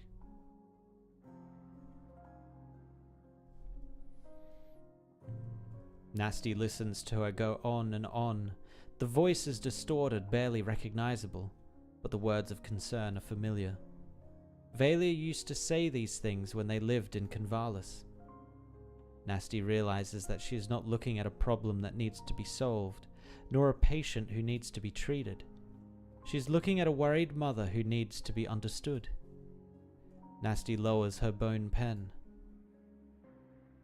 Fern told me how you looked like when she found you. There were burns from arts, holes from bullets, and gashes from sandstorms all over you. You walked the path that I once did, only harder and more painfully. You could have died. You should have stayed in the Convalis. There was nothing more I could do for the valley, for Lacrymaline, for the children. You've already done so much. The lies you weaved for the sake of all the banshees. I knew it. They couldn't fool you. I began to sense that something was off soon after you brought me to the Convalis. I've kept the lie going for 200 years. This was my greatest achievement as custodian of the valley, and my greatest sin. 200 years? Do you mean that war? Yes. The king of Sarkaz at the time was old and foolish. It was not just the royal courts. Even outsiders thought they could turn him into a puppet and thus control all Sarkaz. It was already a bad year. Catastrophe raked the land once, then the Alliance's guns raked it again.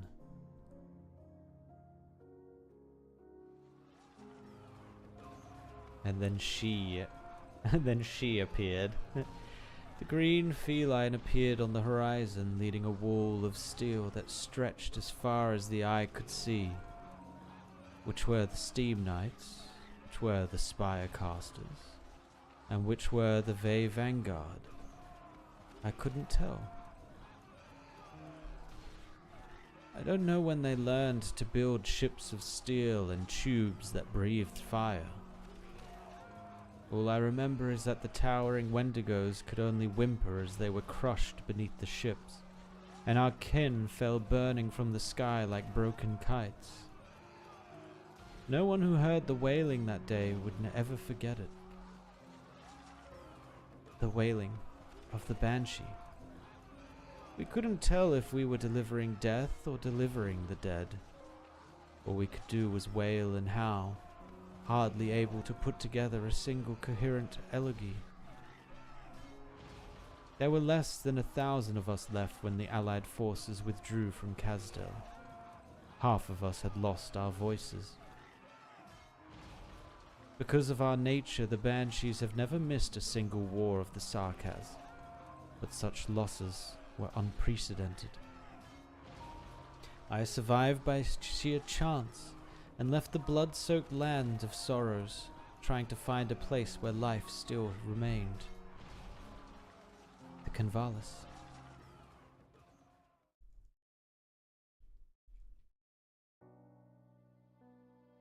The Convalis. The vast mist lake separates it from the outside. The seasons come to a still in the Golden Woods. It is a quiet place, one that seemed like it didn't belong to the Sarkaz. There's nothing that shouldn't belong to Sarkaz. Yes, we believed it at the time. Me, Lackameline, and the new king chosen by the crown. Oh, right, that's Teresa, right? I'm pretty sure that's Teresa on the left. Lackameline in the center. I don't know who's on the right, unless that's Therasis. We believed in a new life for the Sarkaz. Lackameline and I took our remaining kin into the Convalis, built a dock by Mist Lake, and built our cohort in the forests. For the first time, we added symbols of life into the song of the Banshee, guided the trees to bear rich fruit and the vines to weave themselves into bridges with incantations. For the first time, the Banshees settled in a single place. They no longer had to sleep with only the night sky as their blanket, traveling from one death to another. But tokens from outside soon came flying in like snowflakes. Tokens announcing death. Yes. Not even Teresa and Therasis could solve the problems left behind by war overnight. Yes, death lingers, long after the smoke has cleared. We made dried fruit out of our first harvest. It was barely enough for a few hundred banshees to make it through the coldest month of winter. But the tokens in my room, the murky blood crystals of the vampires, tattered shrouds of the Najahars, the shriveled rosen hearts that Jaj became, they soon piled higher, much higher than our dried fruit. I knew that if we went out to deliver the dead at that time, we would return to our old path. But the catalyst for change was one with the lives of thousands upon thousands in the war. So you made a choice on behalf of all the banshees. I made the choice. I convinced Lacomaline. I concealed all the tokens announcing death coming from outside. Occasionally, a banshee might leave the Convalis to deliver our kin, but I chose the people carefully and sparingly. Lacomaline faced much criticism outside. For a long time, we believed that we could cast aside our nature and lead a different life. If the banshees could do it, so could all Sarkaz. Even if the price was that the owners of the tokens would never find their way to the myriad souls. Even the price was that the banshees, having violated their nature, are swallowed by a lifetime of emptiness, destined to endure a long and painful journey of forgetting upon their deathbed. 200 years passed. 200 years we had endured. Until I met you. Baby Nasti.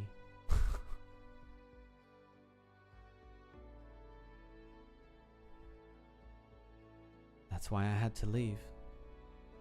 How many deaths did you tell the others about each month? More people die in Kazdel every day. You could fool the others, but you knew that I knew from the beginning. Lacomaline was right. You were too smart. You grew up in Kazdel. I could not have fooled you. But I hoped you could live in the Convalis.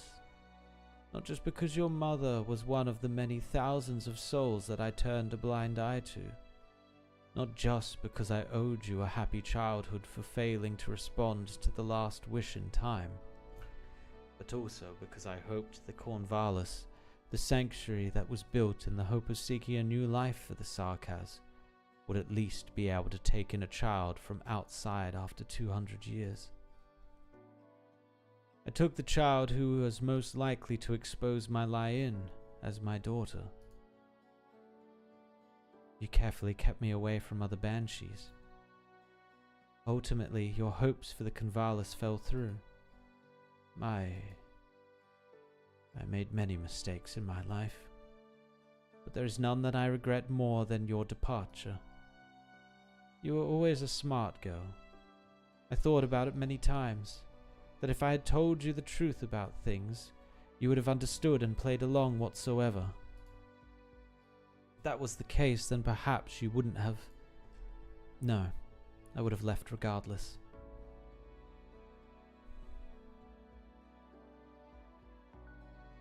I remember the day we parted. You called out to me. I didn't turn around, but I looked down at the water. There was no wind on Mist Lake that day. The boat sailed across the water like a knife cutting through a piece of paper. I saw your face clearly reflected in the still water. You wept when I said I was leaving, but let out a sigh of relief, so small, so imperceptible, that perhaps you didn't even notice it yourself. Deep down you wanted me to leave, didn't you? We were co-conspirators in their parting.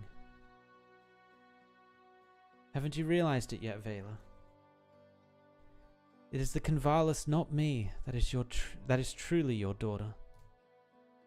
You discovered it, entrusted the Sarkaz's future to it, and built it with pavilions and boats, fruits and cakes. Your love for it grew as time passed. There were 2 reasons why you brought me back to the Convalis: to make amends for the price you paid for it, and to verify whether it had grown the way you had hoped it would. My departure brought relief, because the one who could expose the fragile lie that ties the Convalis together left. But my departure also brought anguish, because it proved that the valley could not carry the burden you hoped it would, even after 200 years. It was too fragile to accept a child who grew up in Kazdel, much less became the future abode of all Sarkaz. Nasti, don't. Do you know the answer, Vela? You left the Convalis, came here and merged with this tree, which is like the roosting tree yet different. Did you do it for me? For yourself, or simply out of obsession?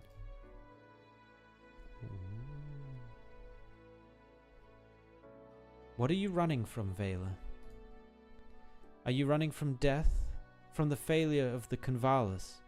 Or from the fact that you are dying and that there is nothing else you can do for the Convalis' failure? Tell me, help me understand, and put an end to this error.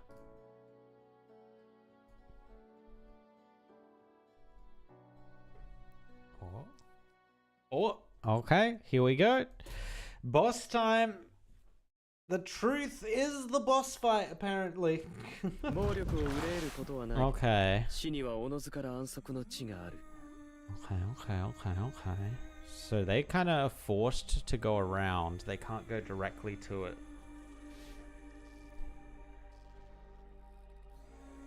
Wait, is this? I'm confused. Is this floating? Oh, it is. It is. It is floating. Whoop. Do. It's gonna be a banger boss theme. Maybe, maybe.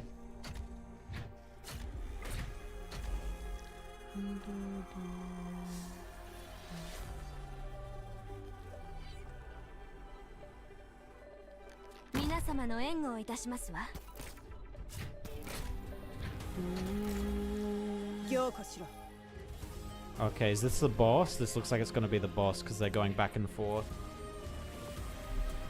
Pretty sure that's going to be the boss.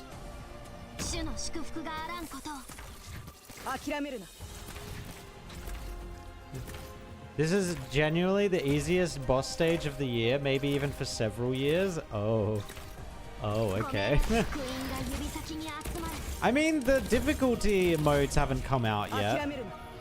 It could still get harder. Oh, they're taking a lot of damage now. What?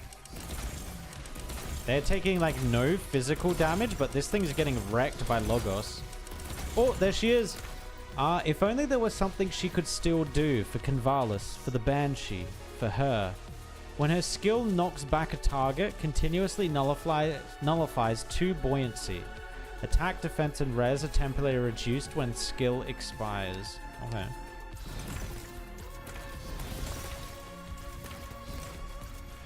A carefully deliberated dispatch. This boss can be beaten in 1 deployment. Oh. Ooh.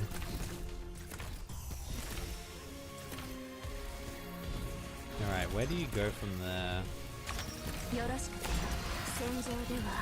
Oh, she does stop there. Very nice. That helps us. That helps us.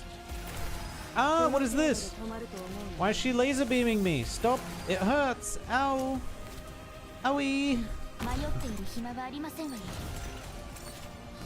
Oh, she's dead. Follow my voice. What does that do? Oh my god, she almost died. Heal yourself.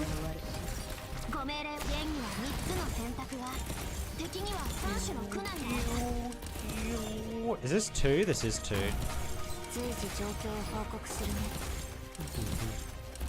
And oh, not yet. We hodl. Oh wait, this is she's over on the. Oh, she's not even on that path. She's on this path. Okay, now she's on the path.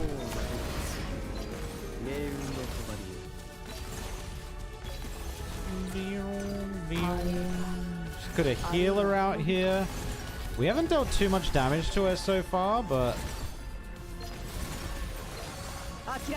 targeting that again, that's fine. Can we get this? Oh, yes we can.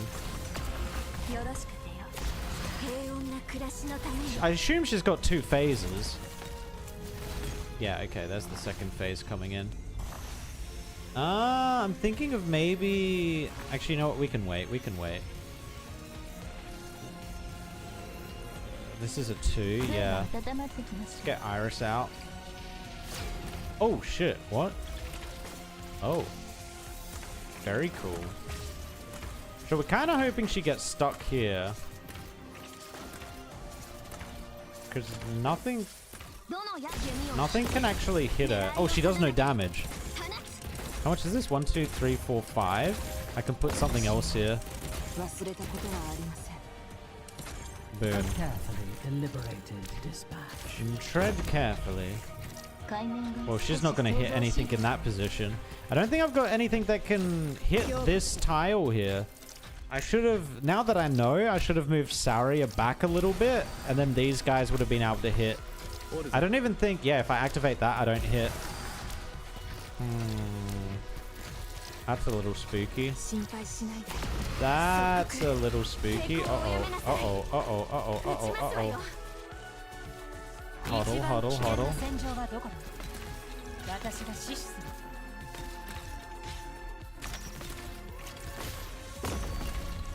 More damage, more damage.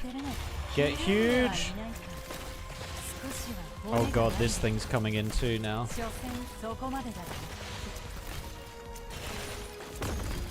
Owie. Owie.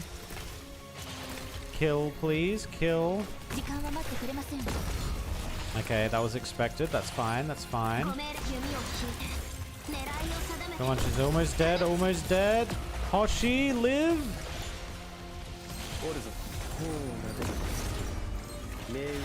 Get rid of these. Oh, oh, she's gone. Defeated. Okay, easy boss. Easy, pretty easy boss. But now we just got the extra shit we need to deal with, right?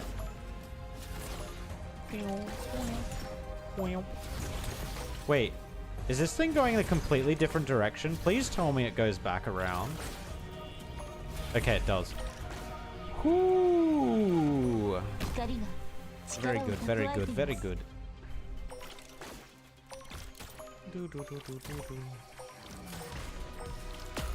Poink, poink, poink, poink, poink, poink, poink. Start hitting the Ashton. Ashton's about to die. No. Don't die, Ashton. Don't do it. Don't do it.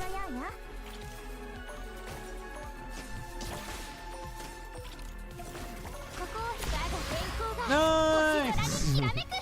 Rip.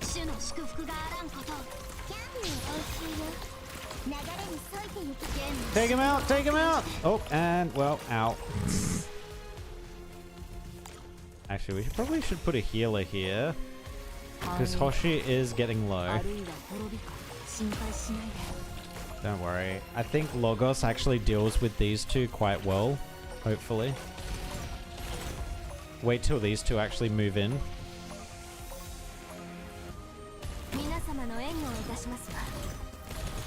Don't care about them. They go down pretty easily. Poink, poink, poink. Okay, now they're moving. Activate, activate, and they're dead. They can't take that amount of damage, man. Pazemka actually is very good on this stage. Is very, very good.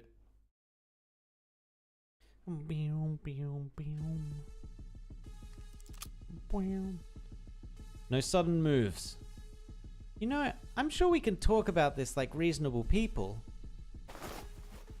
Oh. All the rioters are here. Shut them in the lower level jail. We'll handle them to the courts when we arrive in DC. It's almost time. Double check your parachutes unless you want to end up in the puddle. Or as a puddle. What? Did someone press the detonate button early? Impossible. We're less than a kilometer from the district. Wait, the government buildings are getting smaller. We're moving away from the capital. Looks like events are moving faster than your plans can catch up, aren't they? You never intended to stop the explosion. You were just stalling for time for the plate to turn. Did you think we had the means to go toe-to-toe with the well-trained units? Events moving faster than the plans can catch up. Change of plans. Lower level, evacuate by the planned routes. Upper level, protect the civilians around you and prepare to parachute. Point 0, detonate. Pazemka is outperformed by a defender on this stage? No. No, Pazemka was doing great work. How dare you? What's going on? The broadcast has gone dark. Are the screens outside getting a signal? You're still thinking about the broadcast? Didn't you hear the Emergency Management Council's evacuation warning? A serious accident has occurred in the levitation layer. All floating facilities will fall from the sky in less than 10 minutes. Hurry up and get yourselves to the emergency shelters. Fall from the sky? Oakley looks up to see hundreds of floating pods turn into fireballs in the sky, marring the clear skies with smoke and ash. Without the gentle touch of sunlight, the cloud-like pods turn back into chunks of metal, crashing down on the lower level. Look out!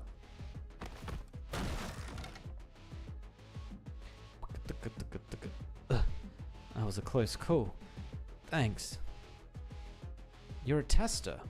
Which company? I don't remember you. Now's not the time for introductions, Oakley. The streets are exposed. You risk getting hit by falling debris. You should go into an emergency shelter, quickly. Alright.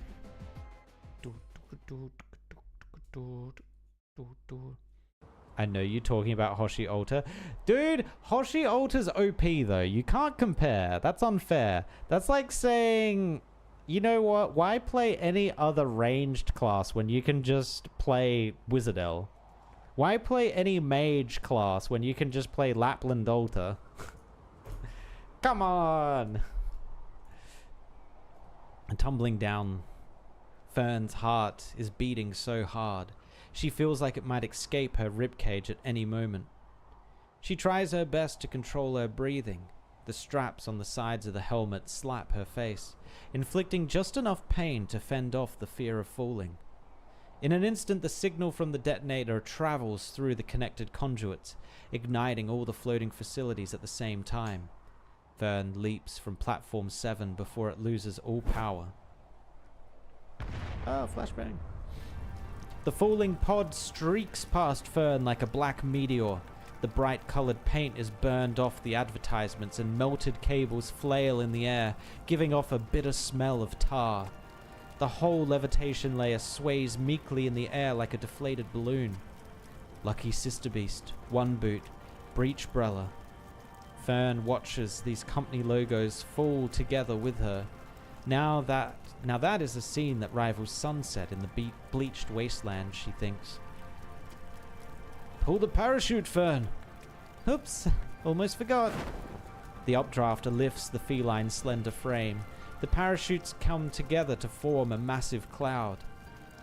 Did we do it? The people on the ground don't know what's happening. It must be a shock for them to see their investments and products turn to ash. They're safe at least. The pieces of the levitation layer would have fallen on top of their heads if the plate didn't turn around. Besides, they'll never find out that there were scheming and plotting to stop them from dreaming. Where do we go next? You could certainly go back to Northfield to see your wife. Sure. What about after that? After that? Let's talk about that when we get back to standing on terra firma and looking up at the sky. The light of burning fire illuminates the people's faces, but there is little regret in their hearts as they gaze upon Propeller Paradise, now beyond recognition. The remains of Propeller Paradise are scattered across the barren lands between the district and the plate, like gifts that have been returned. Fern closes her eyes in relaxation as she comes back down to Earth with Paradise.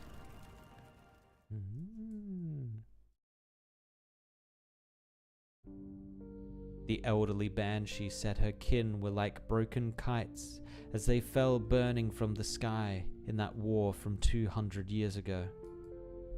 Now, though, she is like a kite that has too many strings attached, the branches and roots tugging at her as she floats in midair. A kite nothing could ever ruin, as she had wished. The roosting tree, that was the name I gave it.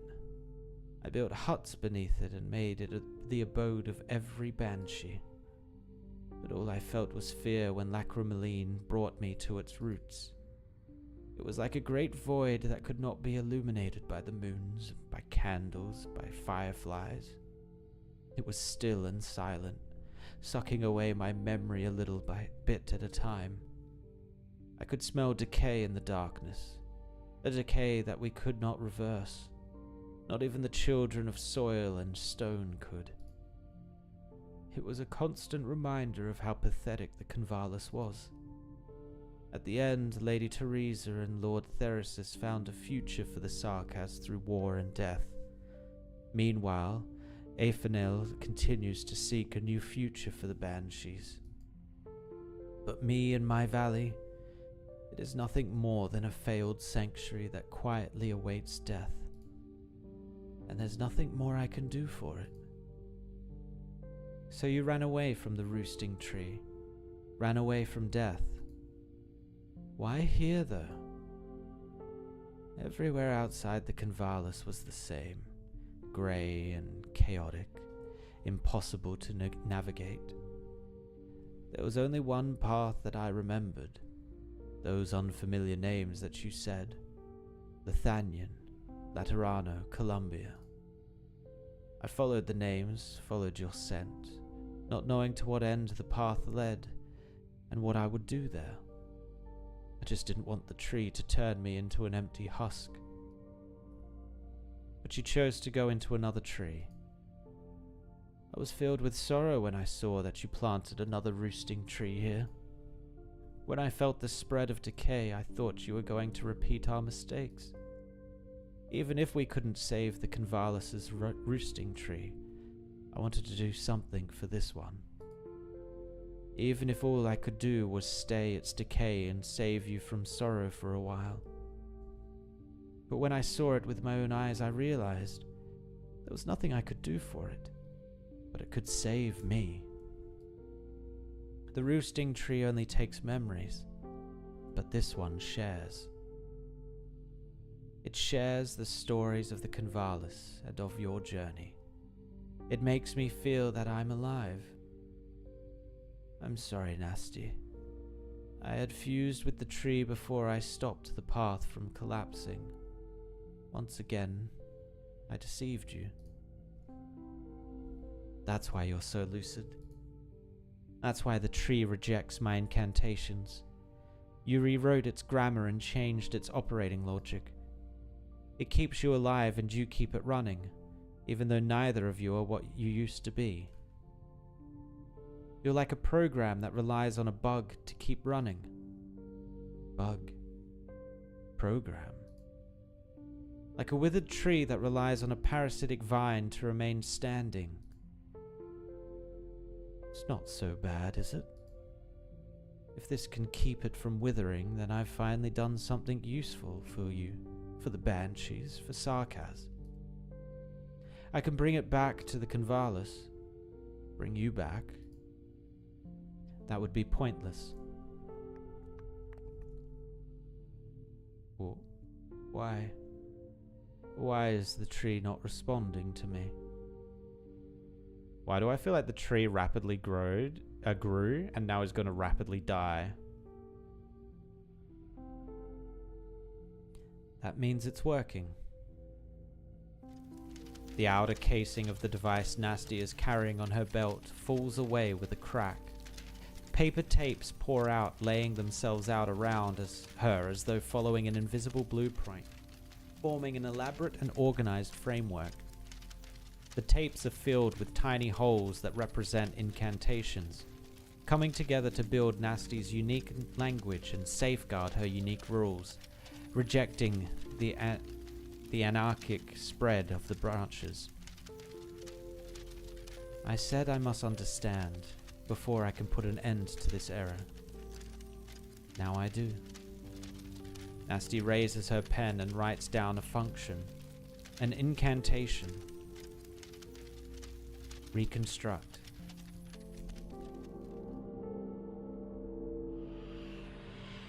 No. The memories that the tree shared with me, they're disappearing. Nasti. Nasti, what are you doing? Wiping the preloaded data in the tree. All that it shared with you was only temporary data for experimentation. I know that you don't want to forget, but what you truly want to remember and retain are not these hodgepodge data put together for experiments. Even if it's so, please don't make the last thing I see be the sight of you destroying your life's work. You've walked such a long road and suffered so much for it. To you, the Convalis was your life's work, but I've never had one. I have a goal. This tree is a means to it. My judgment of it is not based on how much I committed to it, only whether it can achieve my goal. You hope that fusing with it would keep it from withering, but not withering won't make it any more useful. Just like the roosting tree of the Convalis. I don't want to be cruel, but the roosting tree never truly consoled the dying. It is no more than a simple Phoebe tree, bent under the weight of incantations. Phoebe tree?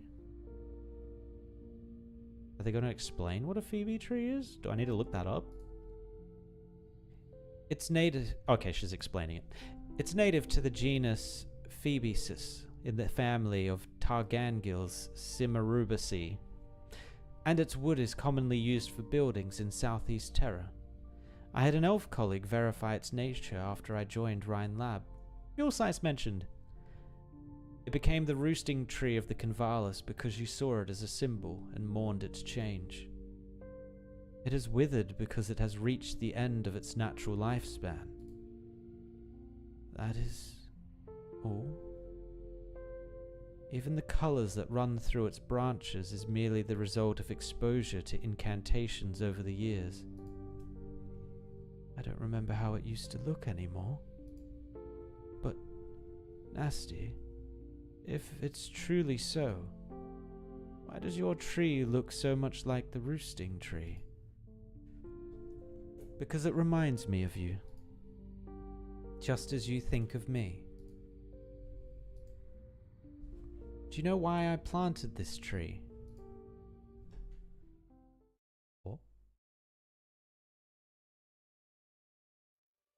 I remember the day we parted. You were calling to me, but I didn't turn back, because some words can no longer be said once you see the other person's face. But I couldn't help but look at your face reflected in the water. I wanted to remember how you looked. New tears flow across the lines made by old ones, as though it was a fixture on your face. I spent more than a decade with you in the Convalis.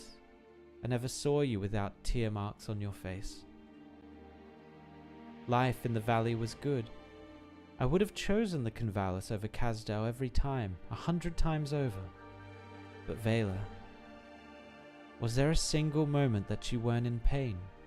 Over the course of your 200 years in the Convalis. At first I thought I could wipe away your tears and make you smile with simple methods. You spent a whole day wiping my face with mist apple pulp.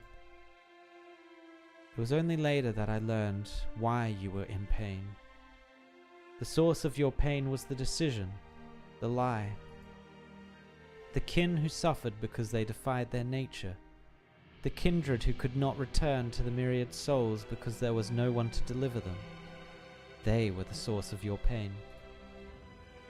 To solve your problem, I must solve the problems of the Banshees, the problems of the Sarkas. The answer lies outside the Convalis, outside Kasdal, in a place that I don't know. As I indulged in such fantasies, I saw you and I sail into the sky. The reflected sky. It was a calm, windless day, but suddenly the water rippled without warning, wiping away the eternal tear marks on your face. You almost looked like you were smiling. And so I began to think about the sky whenever I thought about how to make you smile. Perhaps the sky is where we can find our sanctuary, an abode for our souls. The Sarkaz's promised land could also be in the sky.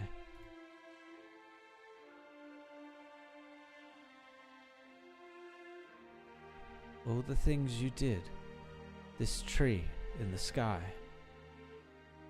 that's where it all began.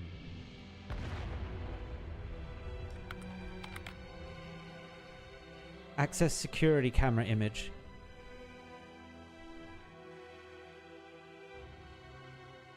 Falling like a broken kite. Looks like Maylander successfully carried out their plan. The entire capital will bear witness to the fall of Propeller Paradise. But the tremors came from the ground plate. Did Gordon... Will we fall too? Not sure. I've undone the fusion and reset the tree, restoring it to an operable state. But the tree itself is not yet complete. At least, save yourself, Nasti. 3 years ago, Afanel added a condition to my hypothesis when he delivered the myriad souls. 2 years ago, a friend split the sky and showed me the path to the future.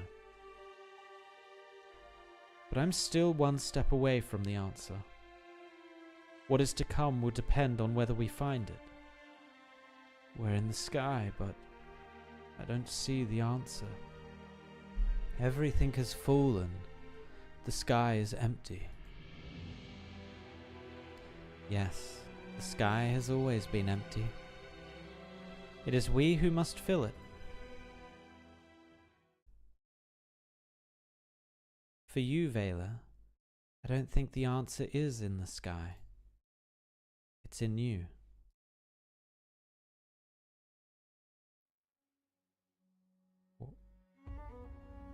I can hear the roars, the hatred, the cries that surround you. The kin I delivered, or failed to deliver. Vampires, Najahars, Jar, and Banshees. I've wiped all the preloaded temporary experiment data from the tree. It's your own frustration, rage, and sorrow that bind you now, like every Banshee that you sent away the last 200 years. Like every Sarkaz that returned to the myriad souls since the beginning of time. That is why our people are made empty by painful oblivion. That is why the myriad souls are always roaring, always angry, always wailing. But if we leave behind residues of information in death, and the myriad souls are merely the collective of such residues, why shouldn't it be joy and song that remains? Does our nature prevent it? No. To process residues of information, build a server. If coverage on the ground isn't enough, raise it into the sky. Not just a sanctuary for the living. The tree will become an abode for the departed as well. This time, however, we decide what we leave behind.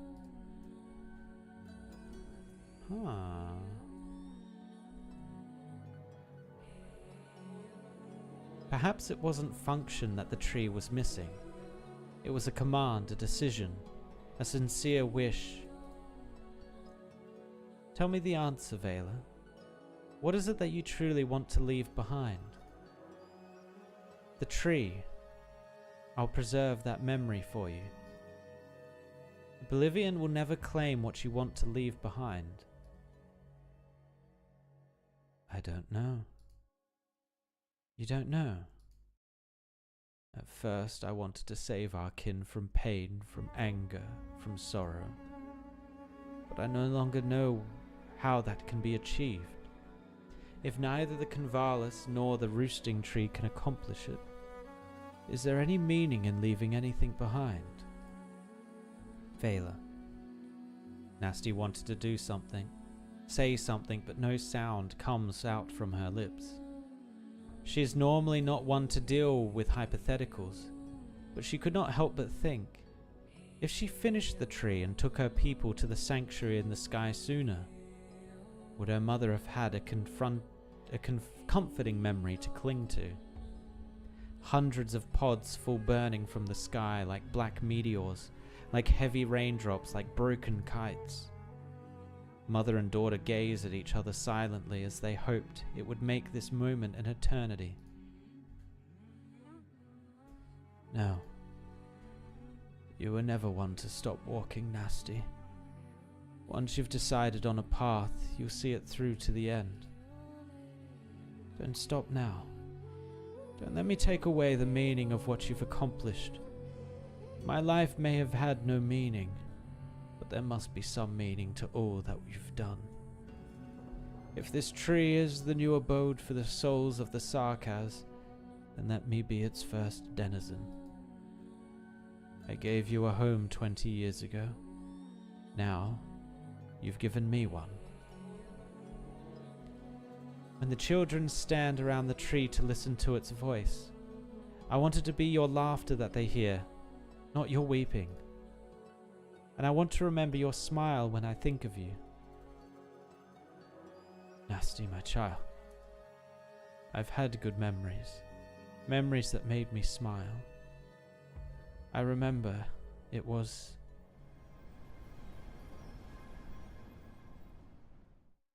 She cannot finish the sentence. Is the moment that made her smile gonna be when she met Nasti? When she was looking after Nasti in those early years? Half a year has passed since she realized that she was beginning to forget, and fled her hut under the roosting tree, following Nasti's trail all the way to Columbia. A journey far too long for a dying banshee. It was not the reunion that she had hoped for, but as the obsession that carried her to this point falls apart, death has finally caught up to her. Countless scenes fade from Vela's memories and become vivid before Nasti's eyes. The banshee's oar lies still in her hands. She hears a lament. The king who painted the same dream with her has passed, in a faraway place that she cannot see. The banshee stands still beneath the roosting tree. She spent 3 months witnessing her kin fall victim to oblivion and become an empty husk. The price they paid for her lies, and there was nothing she could do about it. The banshee kneels still on the floor of a dilapidated house. She promised to deliver a gargoyle who helped her in the past, but all that was left was the tip of a petrified tail. The banshee's sorrow and regrets are infinite, flowing past Nasti like a river without end. After all of these memories have faded, there is one last thing that is left. One tiny, brief fragment. 100% this is going to be Nasti, child Nasti. The banshee is putting a child to bed. A girl whom she brought back to the Convalis. Her eyes are filled with fatigue as she looks at her old friend, but all she would talk about is how lovely the child is. She used to be a child once. She opens her eyes and sees this land for the first time. She does not know whether it is good or bad, but Nasti can see that she is smiling. Time passes through the banshee, like the wind across the surface of Mist Lake, leaving nothing behind. Vela fades away into the sky.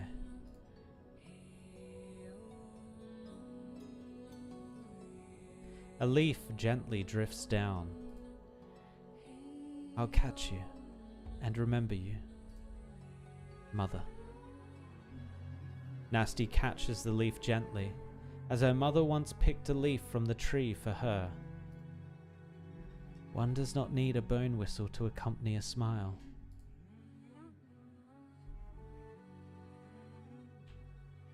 After a long silence, she blows a tune with the leaf. Like threads, the notes weave the gentlest incantation that she has ever weaved.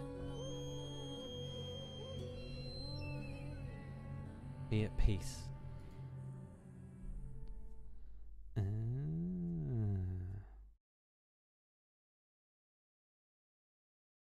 Interesting. So So the Sarkaz furnace thing, I think they were called furnaces. The Sarkaz furnaces got destroyed, right? Because it was basically just keeping all of the Sarkaz's anger, regret, negative feelings, basically. So has Nasti now created a version of the furnace tree, the furnaces in Kazdel? She's created a version of that as a tree in the sky, but using incantations, she's made it so that the tree doesn't hold negative emotions, that it only holds the positives. Is that how, am I understanding that correctly? That's kind of what it sounds like. Unless it's only for the Banshees, but it doesn't sound like it. It sounds like it's for all Sarkaz. I'd like to make a bet with you, Miss Wilson. How many sky stocks do you think young Parvard, that honest and serious secretary of mine, will go and buy once he delivers the balloons? 0. The end of the line at the stock exchange was 2 blocks away when I came. The last time I saw this level of excitement in the district was when the Department of Defense decided to send troops to Bolivar. I still have one of those cactus hats in my office. People went into the streets wearing those hats, shouting slogans and turning the veins of the DC green. I haven't seen those hats in a long time. No one wants their taxes turned into guns, not since Robert Mackenzie or Kesson. And his feat of saving Bolivar from the Bolivarians became the butt of evening radio's jokes. Everybody wears a propeller on their heads now. A blue propeller hat that spins. It's awfully noisy, to tell the truth. I hear there's a new version that automatically plays that rock song every Colombian knows when the propeller spins. I grew up listening to Terra Bless Us and Cityway 66. I once thought that the song of our time would be Good Night, Arco 1. Turns out it would be Good Night, Kristen Wright. The obsession that Colombians have with the future will never change, but the one they're following seems to have changed while we weren't looking. Kristen never intended to become an idol. The Department of Defense never intended to become a joke. It never occurred to any of us, when we raised a glass to the failure of the DoD, that it wouldn't be just the DoD who loses credibility. The people listening to late-night radio over a pot of mac and cheese don't differentiate between the DoD, Congress, or the Cabinet after all. As you said yourself, these days, the masses seem more willing to take inspiration from a legend or miracle. Sometimes, however, we need to turn their gazes back to the soil that nurtures miracles. Back to Colombia. The furnace just got decommissioned when Babel forced them to change to Originium. Oh, that's right. No, yeah. So what's Nasti doing then? What's the point of Nasti's whole thing? Maybe that is purely for the Banshees then. Finally, we lay our eyes on Propeller Paradise. Not a day has passed that we don't think about it, ever since that fateful night 2 years ago. The synchronized aerial turn that we just witnessed is a testament to the skill of our test pilots, even in times of peace. Now, Propeller Paradise reveals its miracles to use, this wonderful spectacle of the Colombian dream. Demonstrating that, declaring that, explosion.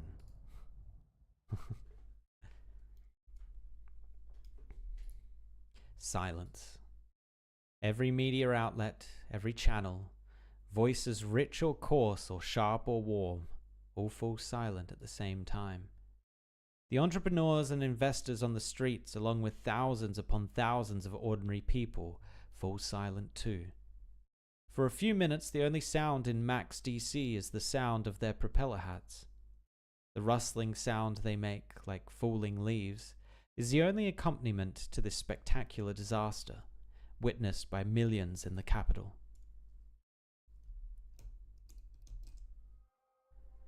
turn their gazes back to the soil that nurtures miracles. Back to Colombia.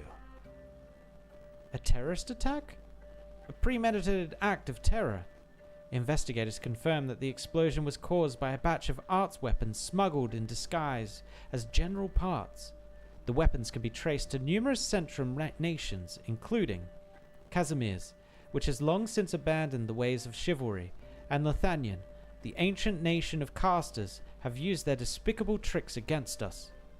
The voice of progress falls silent today. It is the darkest day in Colombia's 80 years of history. The nation is waiting for me to speak. I should tell them they have destroyed more than just an exhibition.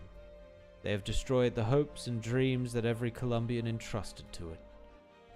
I should tell them this shameless, heinous act was committed by those who envy our splendor, trying to make our people timid and afraid. I should tell them that they're doomed to fail. Colombia will never be defeated.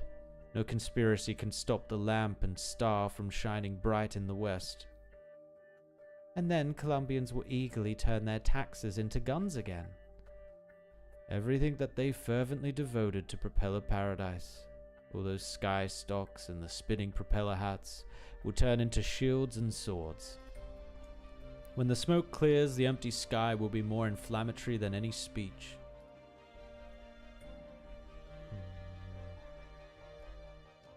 The winds on the wilderness of Colombia have never stopped, mercilessly blowing away the smoke and cloud that surrounded Propeller Paradise. The sky feels even emptier than before after all things bright and beautiful have fallen. But it's not entirely empty. The tree.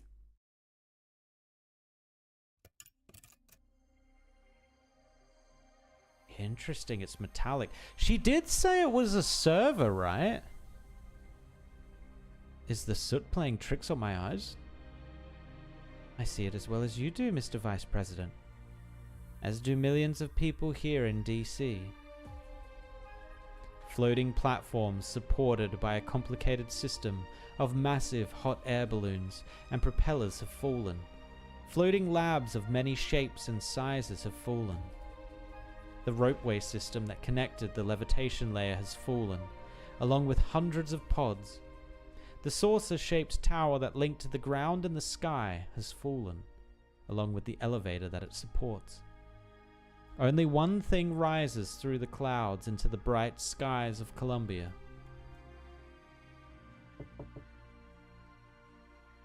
Message from Maylander, sir. Propeller Paradise has stopped moving toward the capital. It is now headed for the southeastern border, accelerating. Maylander believes they are trying to escape Colombia, which would be an act of treason. Mechanized units on the border are moving to cut off Propeller Paradise's potential routes. More importantly, the unknown object in the sky has already been locked on by our defensive artillery deployed along the district's route. With your speech about to begin, they want to hear how you define it. The Department of Defense recommends opening fire immediately and sticking with the current narrative. Maylander has raised the possibility of conveying a different message, though, through the survival of this facility. But they have also noted the risks of doing so. The facility was created by Ryan Lab, after all. Before they do anything, I would like to get a good look at this thing myself.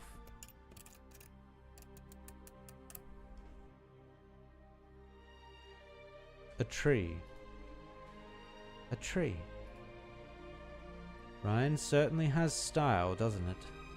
A tree-shaped facility. Do you know what it is?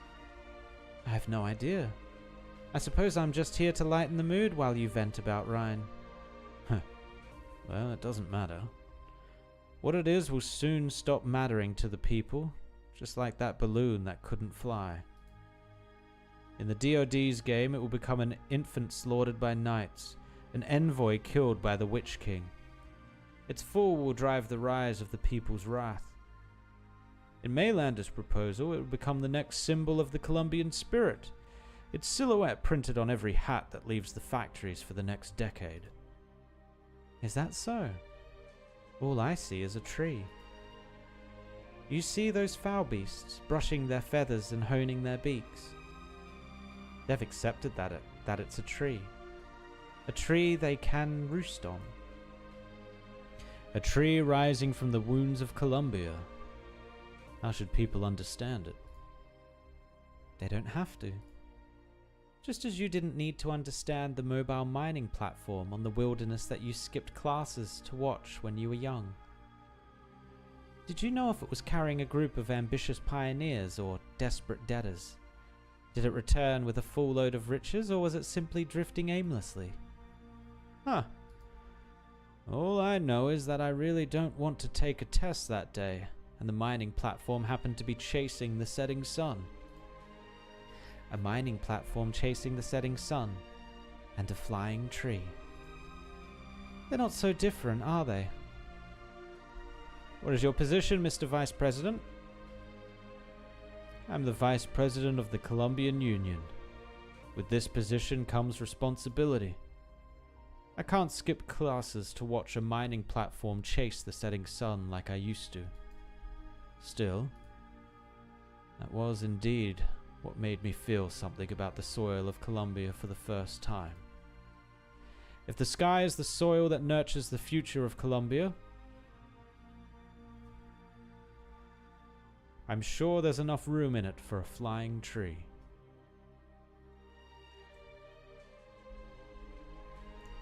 Nice.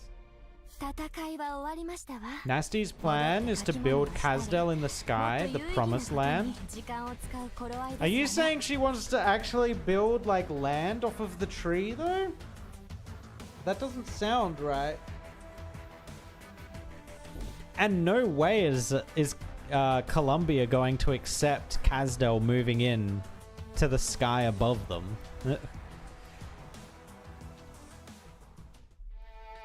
It's very interesting. I'm curious what.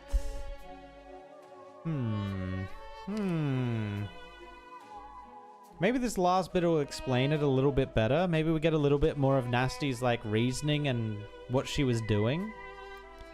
Flight resumption.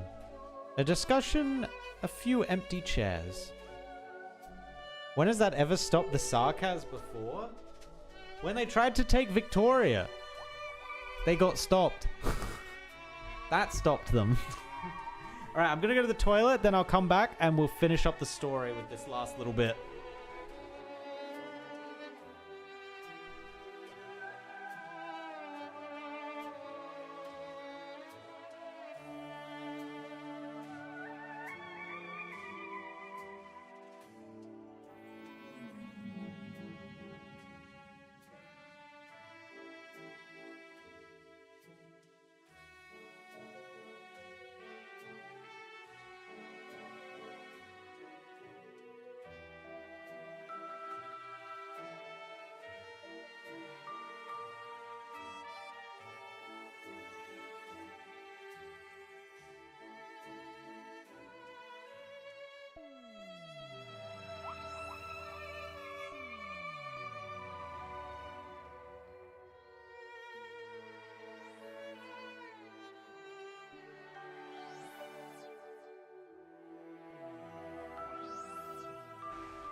Sarkaz must not have land? I wonder. Sounds familiar.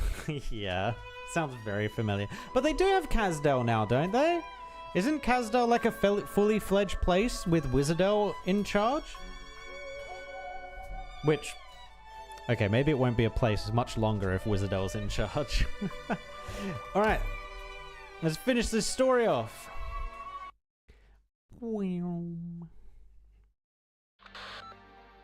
Hello, Ricardo! What's up, my man? How's it going? A most remarkable speech, Mr. Vice President. People were moved to tears, even in the Rhine Lounge. I didn't think I would move the most eccentric, most maverick scientists of Columbia. But I've received enough flowers, banners, strongly worded letters of support, and soldier figures painted in my likeness over the last few hours. Not from Rhine. For the better, I suppose. let's get back to the topic at hand. How should we define that tree floating in the sky from a scientific perspective? Here we go. They're going to explain it. Here we go. If you really want to know the scientific principles behind it, I could spend the whole afternoon explaining how its roots will spread across the land and its branches and leaves across the sky. From a scientific perspective, however, all you need to know is that when it is fully grown, it'll be able to collect energy and information from across Columbia and process it centrally. This is sounding familiar. Hold on. You mean an energy well like the shaft, but on a national scale? And a server too, bidirectional to boot. The roots and branches go both ways, not only from the ground to the sky, but also from the sky to the ground. Huh. No need to force yourself to understand these things. You can zone out the way you did when you visited our Tri-Mounts headquarters. It was your words that saved the tree when dozens of guns from the Department of Defense and hundreds of cameras from Maylander media were pointed at it. Ms. Wilson's words truly tugged at the heartstrings. Even an old man like me couldn't help but think back to the wild days of youth. I see. And there I was, thinking that it was because you didn't want to give away the chance to define this tree to Maylander or the Department of Defense. An exhibition, a speech, sky fever and patriotism have made you the overwhelming darling of public opinion over the other candidates, in the span of just a few hours. But have you thought about the future you would need to paint in order to not let your supporters down? Or was it always your plan to improvise your speech? You know about the understanding between Kristen and the Department of Defense. Kristen would build Arco 1, and it was none of Ryan's business who the DoD used it against. Since I already have the authority to define this tree, I don't suppose it would have broken through the starpod before everyone's eyes if I didn't discuss with Ryan when defining it. Of course you don't have to discuss with anyone, be it Nasti, myself, the generals, the lawmakers, or that plushie on your shoulder. Huh. I take back what I said about you when I was chatting with the secretary. What do you mean? You're easier to deal with than Kristen. State your demands. Lift the lockdown on Propeller Paradise and allow the escaped plate to return to the capital's route for repairs. As to those involved in the incident, escaped. That's not how DC will define what has happened. Researchers who stand on the front lines of Columbian science would never flee in the face of foreign sabotage, would they? What else? Lift the lockdown on Ryan Lab. You know what I'm talking about. You and I should hold an official meeting as soon as possible. You can't ask the government to undo something we haven't done. We've only ever been curious. What can Ryan Lab do?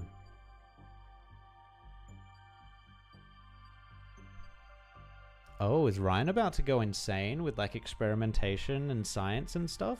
Uh-oh. What does she mean, you know what I mean? What's Saria talking about? Seriously, is no one sleeping tonight? I should have held some night wilderness tours. You just wouldn't stay still, would you? Even when the plate's broken down.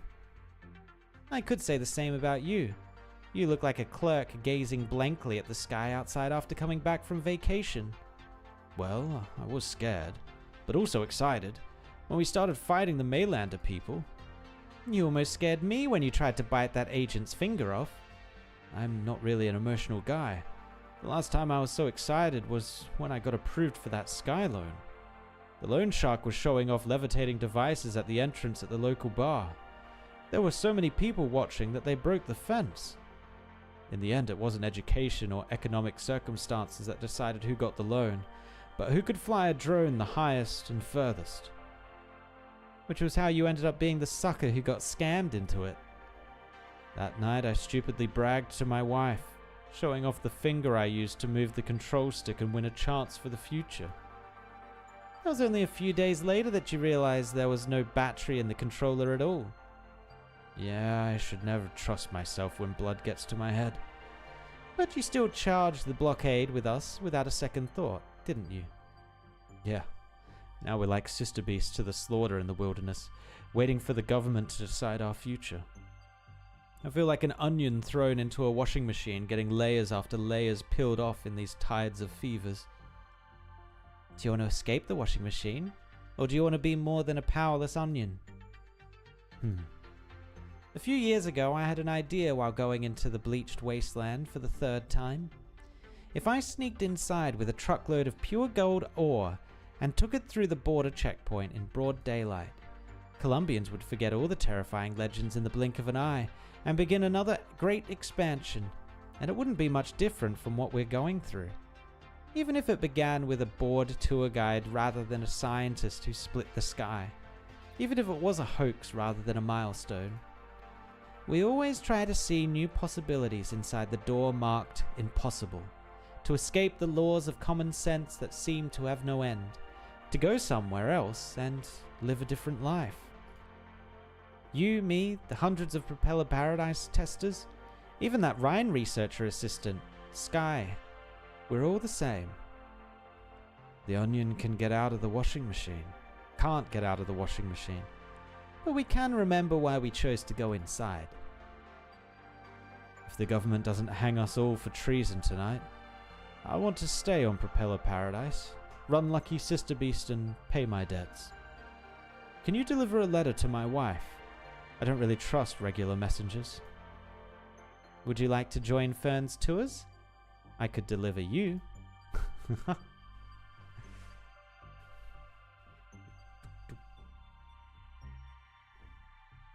don't believe it. There can't be a single scientist on Terra like you. Sound of hammering. How did you meet Gustav?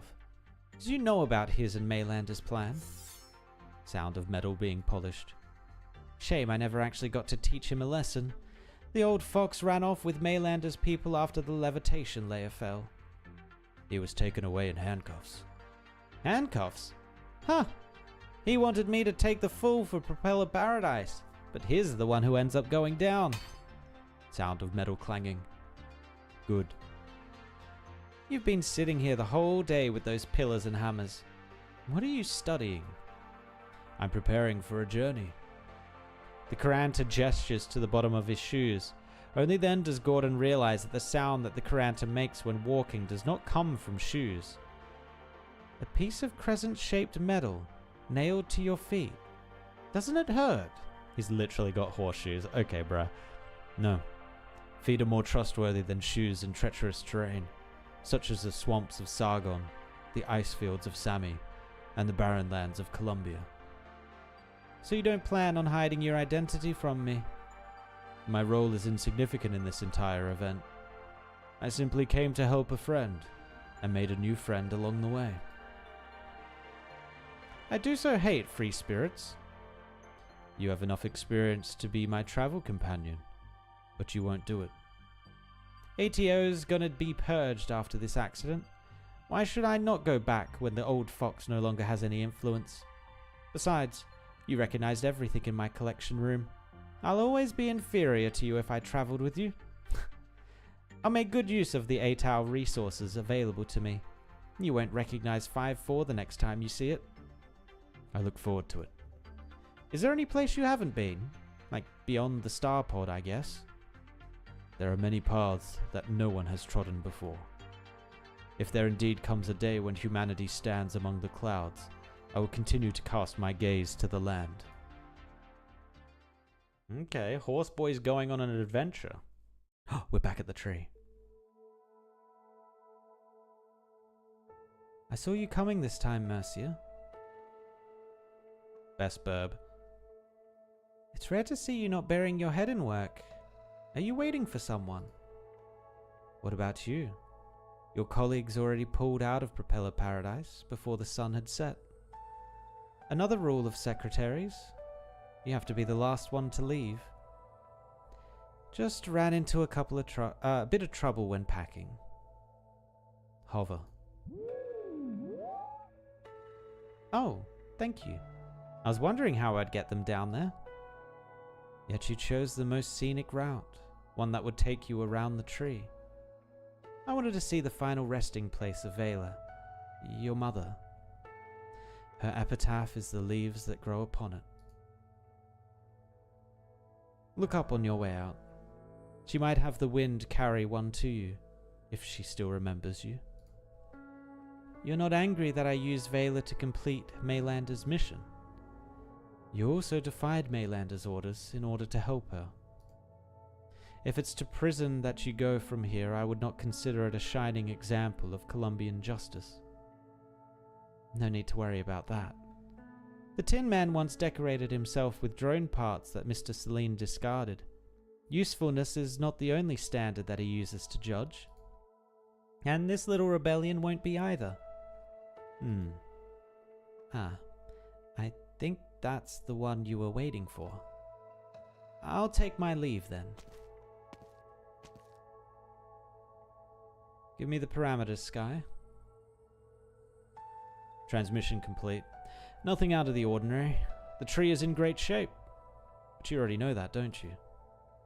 Just making sure the battle didn't wreck your brain. The first thing I learned on the streets of Tri-Mounts was how to fight. I wouldn't be here at Ryan if a fight or two could wreck my brain. Until I come back, you're in charge of the tree's regular maintenance. Any derivative projects, and all our staff, workers and testers in Propeller Paradise. I need you on top of your game. I got the projects, but the workers and testers? They have been asking what you liked. They wanted to give you a token of their appreciation before you leave. They stayed because of you, Director Lunare. What did you tell them? I don't know. I have no idea what you like, other than your work. Take a Starpod Wars stamp to Pitt tomorrow. He'll tell you everyone's personality and interests. Director? The first thing I learned on the Barren Lands was how to deal with people. What do you like then? It's not hard to find out. It's time to go. I'll leave the tree in your hands. Huh? What about the one you were waiting for? He's used to traveling alone. He's probably already left. Left? But we're in the Barren Lands. He'll find a way.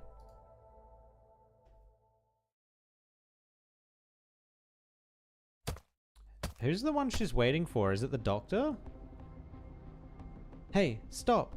This is Ryan Lab HQ. Visitors need to register over there. I noticed you the moment you walked in. Hard not to, given the clatter you make when walking. Did you just come back from the Barren Lands or something? At least change your clothes if you want to steal company secrets. What the? Director level access? Who are you? I'm sorry. I'll take you upstairs now. The others are waiting for you in the conference room. Thank you. Wait, the horse? The horse is a director of Rhine? Hey, mule size. That's the gist of it. The rest of the details are on the slide. Propeller Paradise has docked with Max DC. The district will now proceed to perform repairs and take inventory. Hundreds of tech firms, more than 1,000 research projects on the sky and flight, and some 20 to 30,000 people. It could take months to complete. Fortunately, Saria's negotiation with Jackson was a success, and the Ryan engineering section will be able to focus on their work at Propeller Paradise. Sky Yeager is in charge until I get back. He's matured a lot. Wow, you're actually developing the new guys. Good work, Nasti. Thanks for your help. I would thank you even more if you deleted the photos where you make faces with my appearance. No, they're perfect! Never delete them. Nah, don't think so. Yes, perfect answer. Say, aren't you going to tell me about your mum? No. Something's different about you. Not sure what exactly, but in a good way. Nasti. Alright. I cried. I came to terms with a few things and strengthened my resolve with a few things. That's all. I didn't leave my lab to watch your little tete-a-tete. You've been a little too committed to science lately, Ferdinand. I'm almost starting to miss the days when you were scheming left and right to take over the company. And why do you think I'm not doing that? I'll ask you to recall that it was my breakthroughs in high-energy physics that have kept all our sections afloat these past 2 years, ladies. Yes, sure, thank you for your help. I'm guessing Dorothy didn't come to the meeting because she didn't want to hear you gloat. Oh, is Dorothy a board member? Ah. She went back to Site 359 right after the inquiry. She said she had a few dreams. Girl never looks forward. Girl's continuously dreaming, apparently. Saria, Nasti's already sent the experiment results concerning the tree to my mailbox. We're not here only to discuss the Propeller Paradise matter, are we? Of course not. Then who are we waiting for? Horseman. Perhaps you might be interested in seeing data from the Imphi ice field. Wait, the ice field. Is that where the portal is? Did he get tasked with going up to the portal? Isn't that like in demon territory? You're back, Mayim. Finally. The name Mayim doesn't actually make sense. That doesn't ring a bell to me, I'll be honest. I'm not sure if I missed something, but it sounds like he went to the ice fields to investigate the portal. The man Magellan was looking for? Oh. Right. See, I think the thing there with the Magellan story, I think that's when I went to Japan and I actually missed that story arc. I missed a lot of the Sami stuff. The Magellan was about the Sami ice fields, right? I'm pretty sure. Sorry, it's been a long time since I've been in Columbia. Took me some time to fit my hoof irons. Broke them in on the walk from DC to Tri-Mounts. I'm glad I didn't wait for you on Propeller Paradise. I had a car that could have taken both of us back to Rhine together. You know, I never considered that at all. Someone obsessed with searching for death in every corner of Terra would be used to working alone, I figured. Oh, so that's who she was waiting for. It takes 2 people with director-level access to activate the core unit of that tree. I had wondered who Saria sent to help Nasti. The legend is already a pile of bones in the wilderness. The media questions if the director of Rhine's scientific investigation section even exists. There's definitely no better choice, but... You want to know who arranged it? Justin Jr. He had some investments in Capet, and no sooner had I left the Imphi ice field than he got in touch. He told me to go to Columbia and straight to DC. I got Gustav's invitation soon after. Justin Jr. had obviously, let's just say, pulled a few strings. Then why did I come back to Rhine? I found a fragment of that spherical superstructure in the depths of the Imphi ice field, where the rootless flowers bloomed the brightest. You guessed it. Yes. It's the structure that Kristen's files mentioned. She said people in the old times called it the Stargate. Yep. He went and found the goddamn portal. Okay, interesting. So we're going full space travel soon. Enfield, hello? I'm sure Saria will share the information with you soon. Any more questions, Ferdinand? I thought not. Huh. Nothing's changed about how you ask and answer your own questions, Mayim. You've left Ferdinand with nothing left to say. Alright. Looks like everyone's here. This meeting is rather overdue. For the past 2 years, all of mainstream Colombian media and the tech tabloids have made the same judgment. The gap where Galeria Stellaria disappeared is a scar upon the Starpod, and a scar upon Ryan. They've even come up with a whole narrative on the cancellation of Ryan's end-of-year cocktail party. We were all busy, that's all. Yes, but now we finally have some time. The joint project between engineering and ecological had some unexpected twists and turns, but the final result was a smashing success. Nasti, you're now holding the key to a brand new domain. If we can keep it in our hands.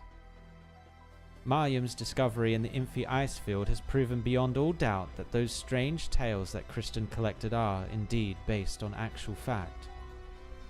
Perhaps it will help us rebuild dialogue with the old era. And Mulesize has brought back data from the observation station in Kjereg. It's all coming together, baby. It's all coming together. Data that's very interesting. Or very dangerous. I'm sure you've heard about the events in Bolivar. 20 science teams have gone missing in the Black Flow. Oh, there was the, at the anniversary, right? They did say there was going to be a major story in Bolivar. Oh, okay. Explorers and schemers will be excited if there are any developments with that swamp. Ryan should act too, sorry. Magellan is already on her way. The Black Flow in Bolivar is the new IS, I think. The events and phenomena that have unfolded since Kristen's incident indicate that the most well-hidden secrets of Terra all lead to the same answer. It will tell us the reason for Terra's existence, and whether it is a disaster or a brave new world waiting for us in the future.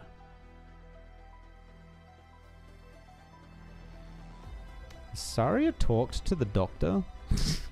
Has Saria maybe brought these discoveries up to the doctor? I think the doctor might be able to fill her in what Terra is and what the Terra populace is.